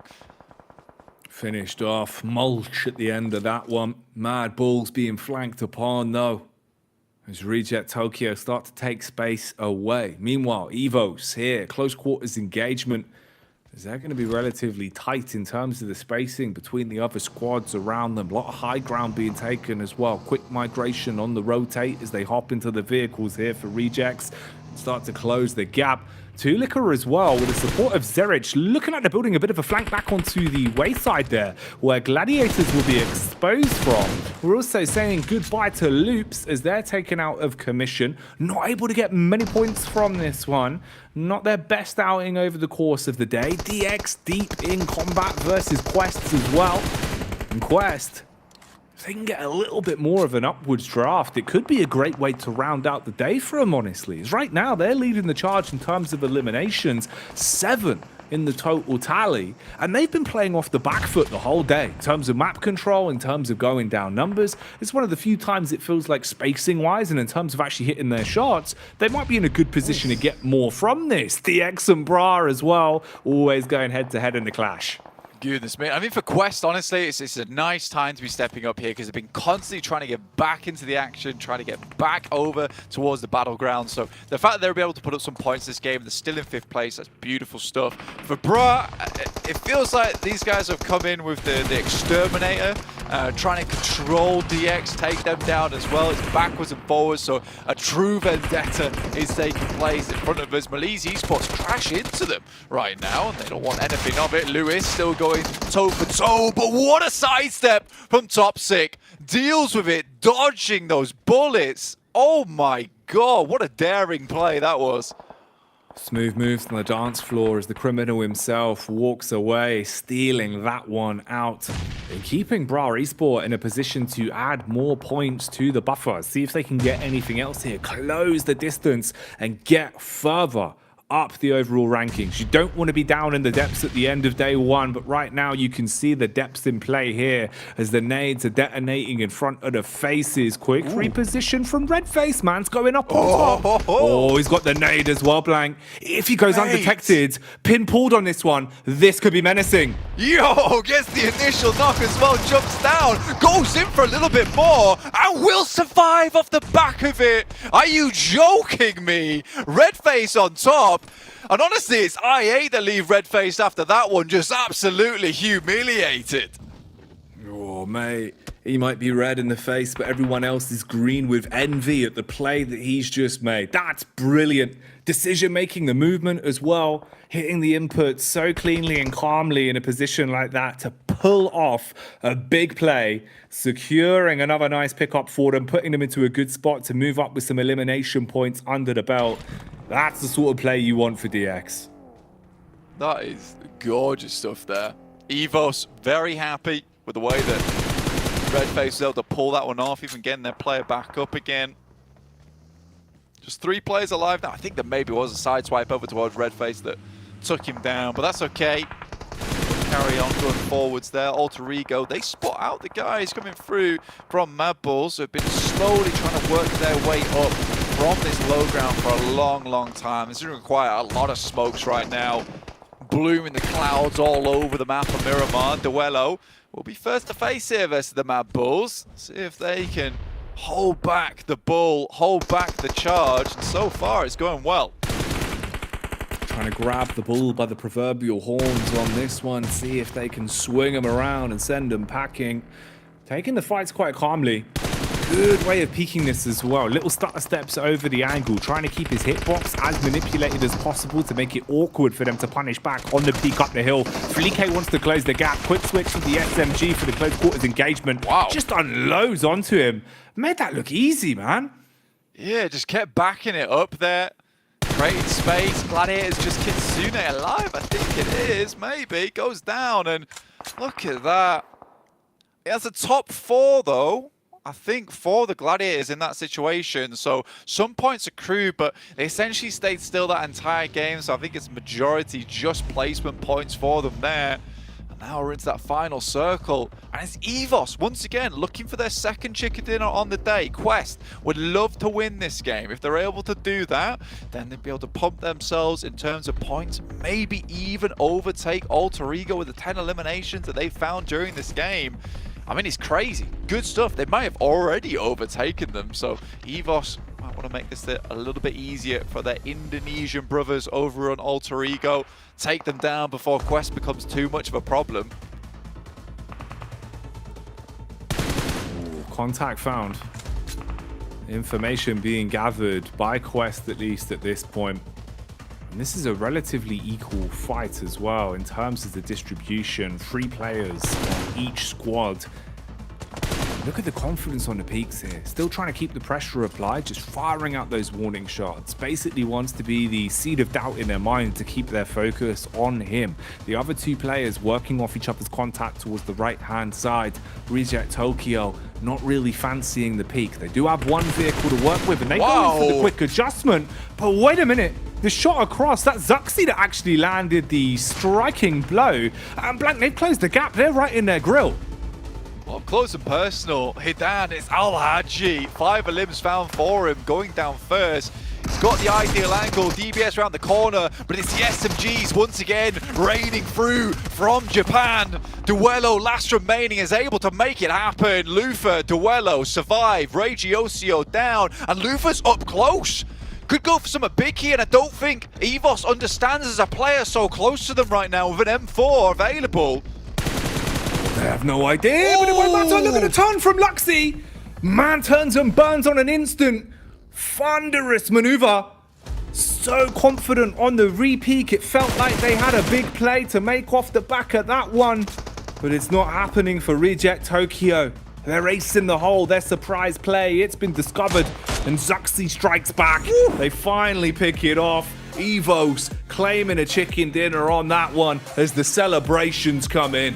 A double chicken dinner on the day for it. I mean, look, honestly, I really enjoyed the way Evos has played today. Yes, they've had some quiet games, but their strong games have felt very, very good. All started off there by Redface versus IA there with a nade on top, drops down, gets 2 knocks, gets knocked himself, but he's already made the maneuver. And Zuxi and Luxy, mate, they look like they're back in action, but Luxy, man, some serious 180 plays from this guy. Instant reads, fast reactions, and that's what you want to see. It's insane just how quickly he assessed the situation, understood what was going on, hit the shot before there was even a chance for the flank to do anything. And that was their one saving grace. That was their one play that could have made the difference for Reject Tokyo. So absolute insanity. Nice damage, nice limbs. And like we were saying, all off the back of that play from Redface, really, that projected them so much further into it. That was his crowning moment. You know, you needed that to get them back into a comfortable position. They coasted it out to a big win. Yeah, it's gorgeous stuff, and I mean, I'm really pleased how this team has turned out. I mean, we were talking, me, you, Max, and Kale, about this team. We were saying that, look, they look much more like a well-oiled unit now. Before, it felt quite individual players coming through from Zuxi and Luxi, but it's taken a lot, a new team, a new set of faces around them, getting subbed in and out as well, not always together, to really set this team apart now. They look strong, they look good, and they look very, very confident. So overall, I am seriously pleased with how this has turned out, and I'm seriously pleased how this first day has turned out. We've got a multitude of stories going into tomorrow that we can talk about, that we can break down. The desk is probably itching to really go over very, very shortly, but what a day it's been already. It's been incredible, man, especially from our side alone, right? Some of the action that we've been gifted, the beauty of being able to put our voices over today really has been a treat, right? Especially from the first game, the excitement, the sheer shenanigans that went down on Sanhok, to the back-to-back Erangel flamboyance that we were seeing, into history being made by Stalwart. So much to digest, so much to break down. It's been a real treat for me and you, but I've got to say, I can't wait to get my ears on and listen to what the desk have to say about the day at hand. Let's get it back over to them and see just what they thought about the incredible first day of Group Green. What an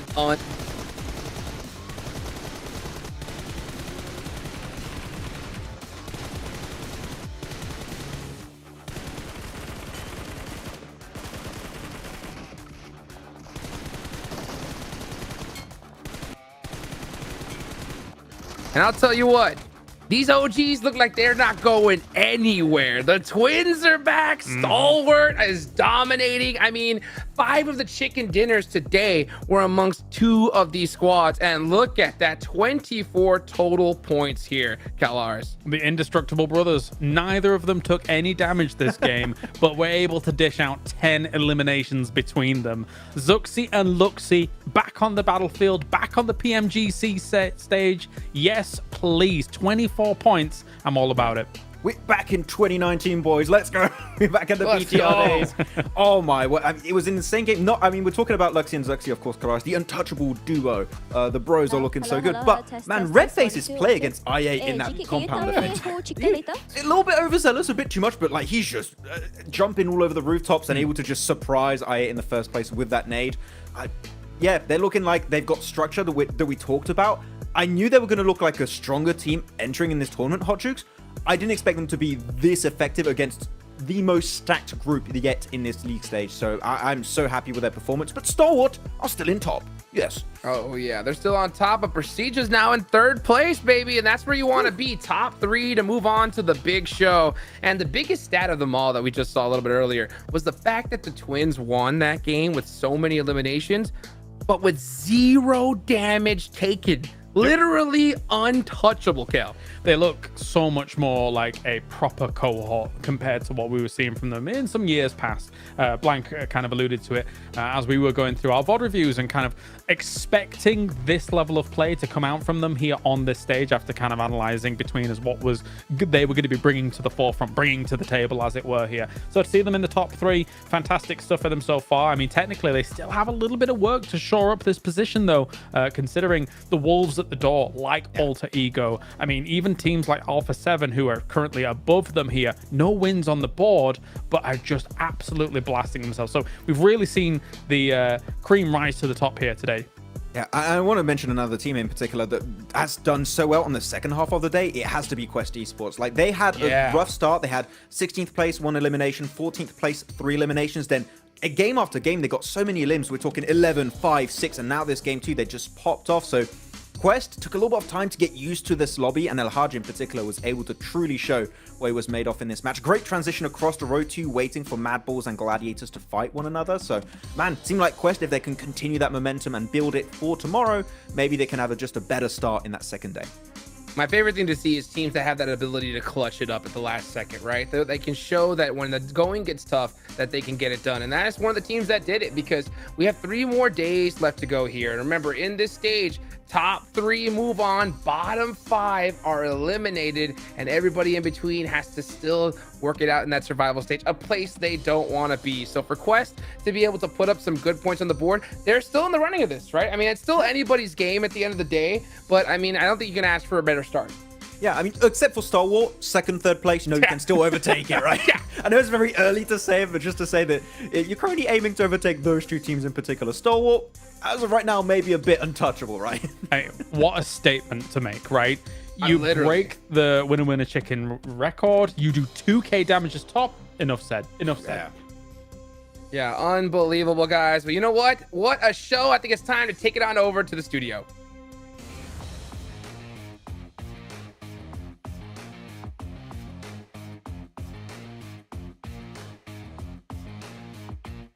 And there we have it, everyone. Day 1 done and wrapped, but not before.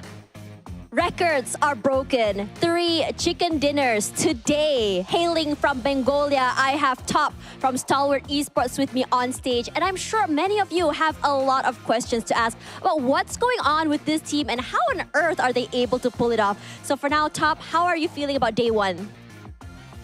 За топ эхний өдрийн тоглолт ямар хөө байв? Ямар хөө мэдрэмж төрж байна өрч байна? За бид манай багийн хувьд гэвэл өнөөдөр тоглолтыг үзүүлэх гэж маш хичээсэн. Тэгээд бэлтгэл ерөнхийдөө маш сайн хангагдсан байгаа. Тэгээд тэрүүгээр гайгүй сайн тоглолт үзүүлсэн. So about our team, we have tried our best to practice ourselves for upcoming the tournament, and because we had such a great training, we did today's performance. Today was insane for them. So was today exactly what you expected it to be? Were you expecting to get 3 chicken dinners today? За өнөөдрийн тоглолтод та хэдийн төсөөлж яснаар тоглолт өрнө үү?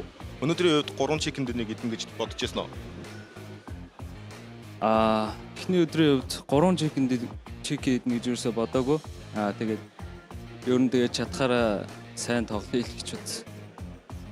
So about us, we didn't think of getting a 3 chicken dinner in one day. We just was going for playing all we can, try our best.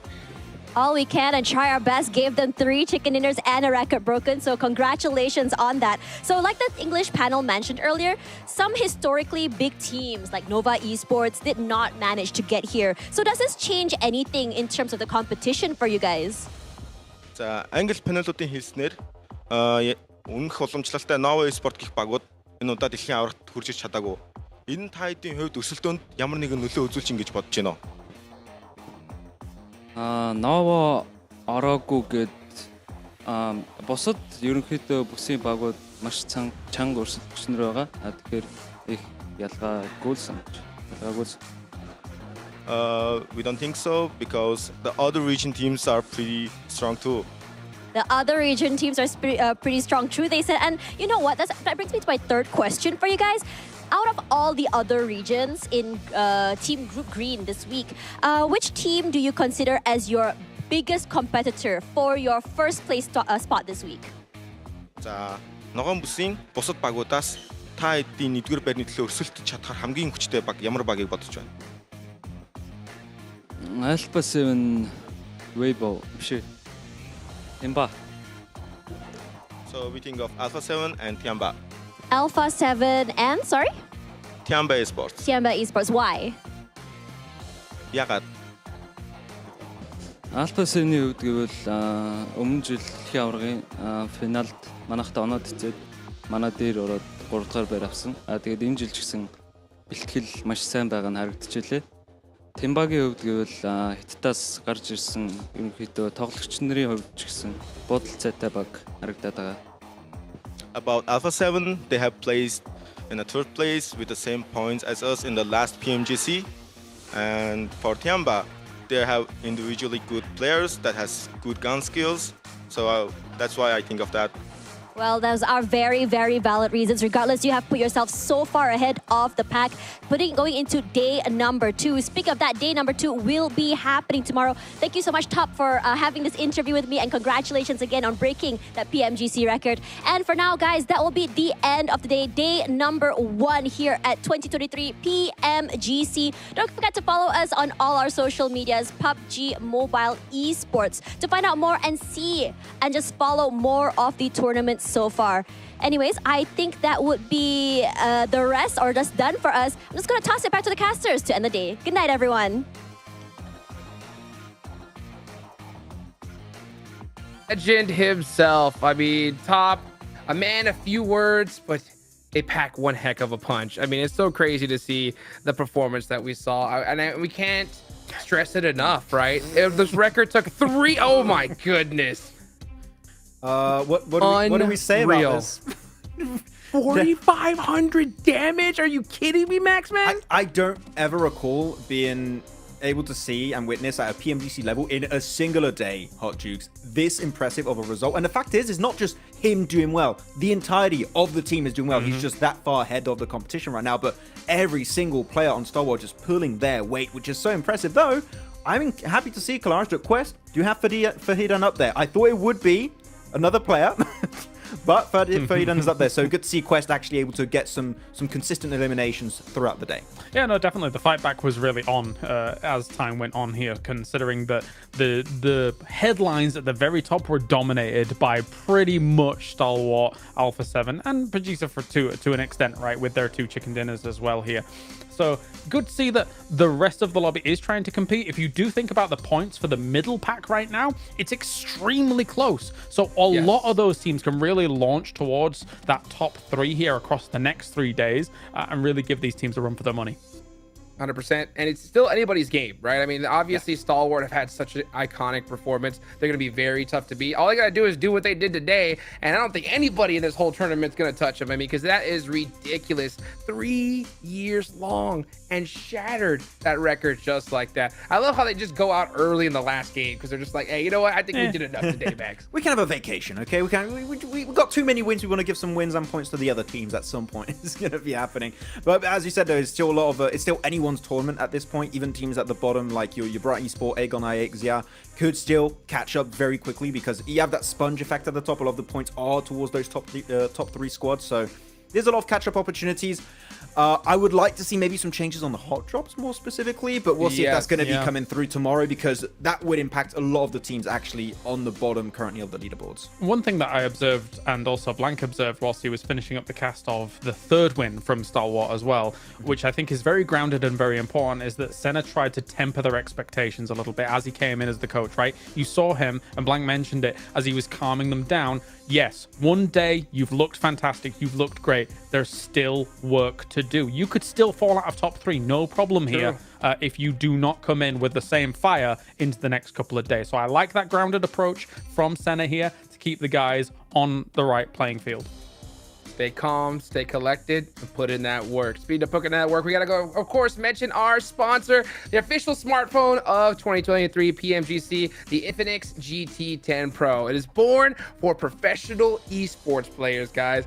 If you want to outplay everybody in PUBG Mobile, go ahead and check out that GT10 Pro. So, man, it is so crazy to see how we started off this tournament. The group of death and a performance that we haven't seen before. It's incredible. It's incredible. I mean, Stalwart, we heard about the Stalwart fan club at the start of the day, you know what? And then you got to definitely wave your flag today, Max. I mean, yeah, we're going to support the boys, of course, every single time. They've been doing better every single PMGC. So technically, if you continue that trend, they should win this year. Just saying, okay? Just following the approach there. But no, they've been looking amazing, right?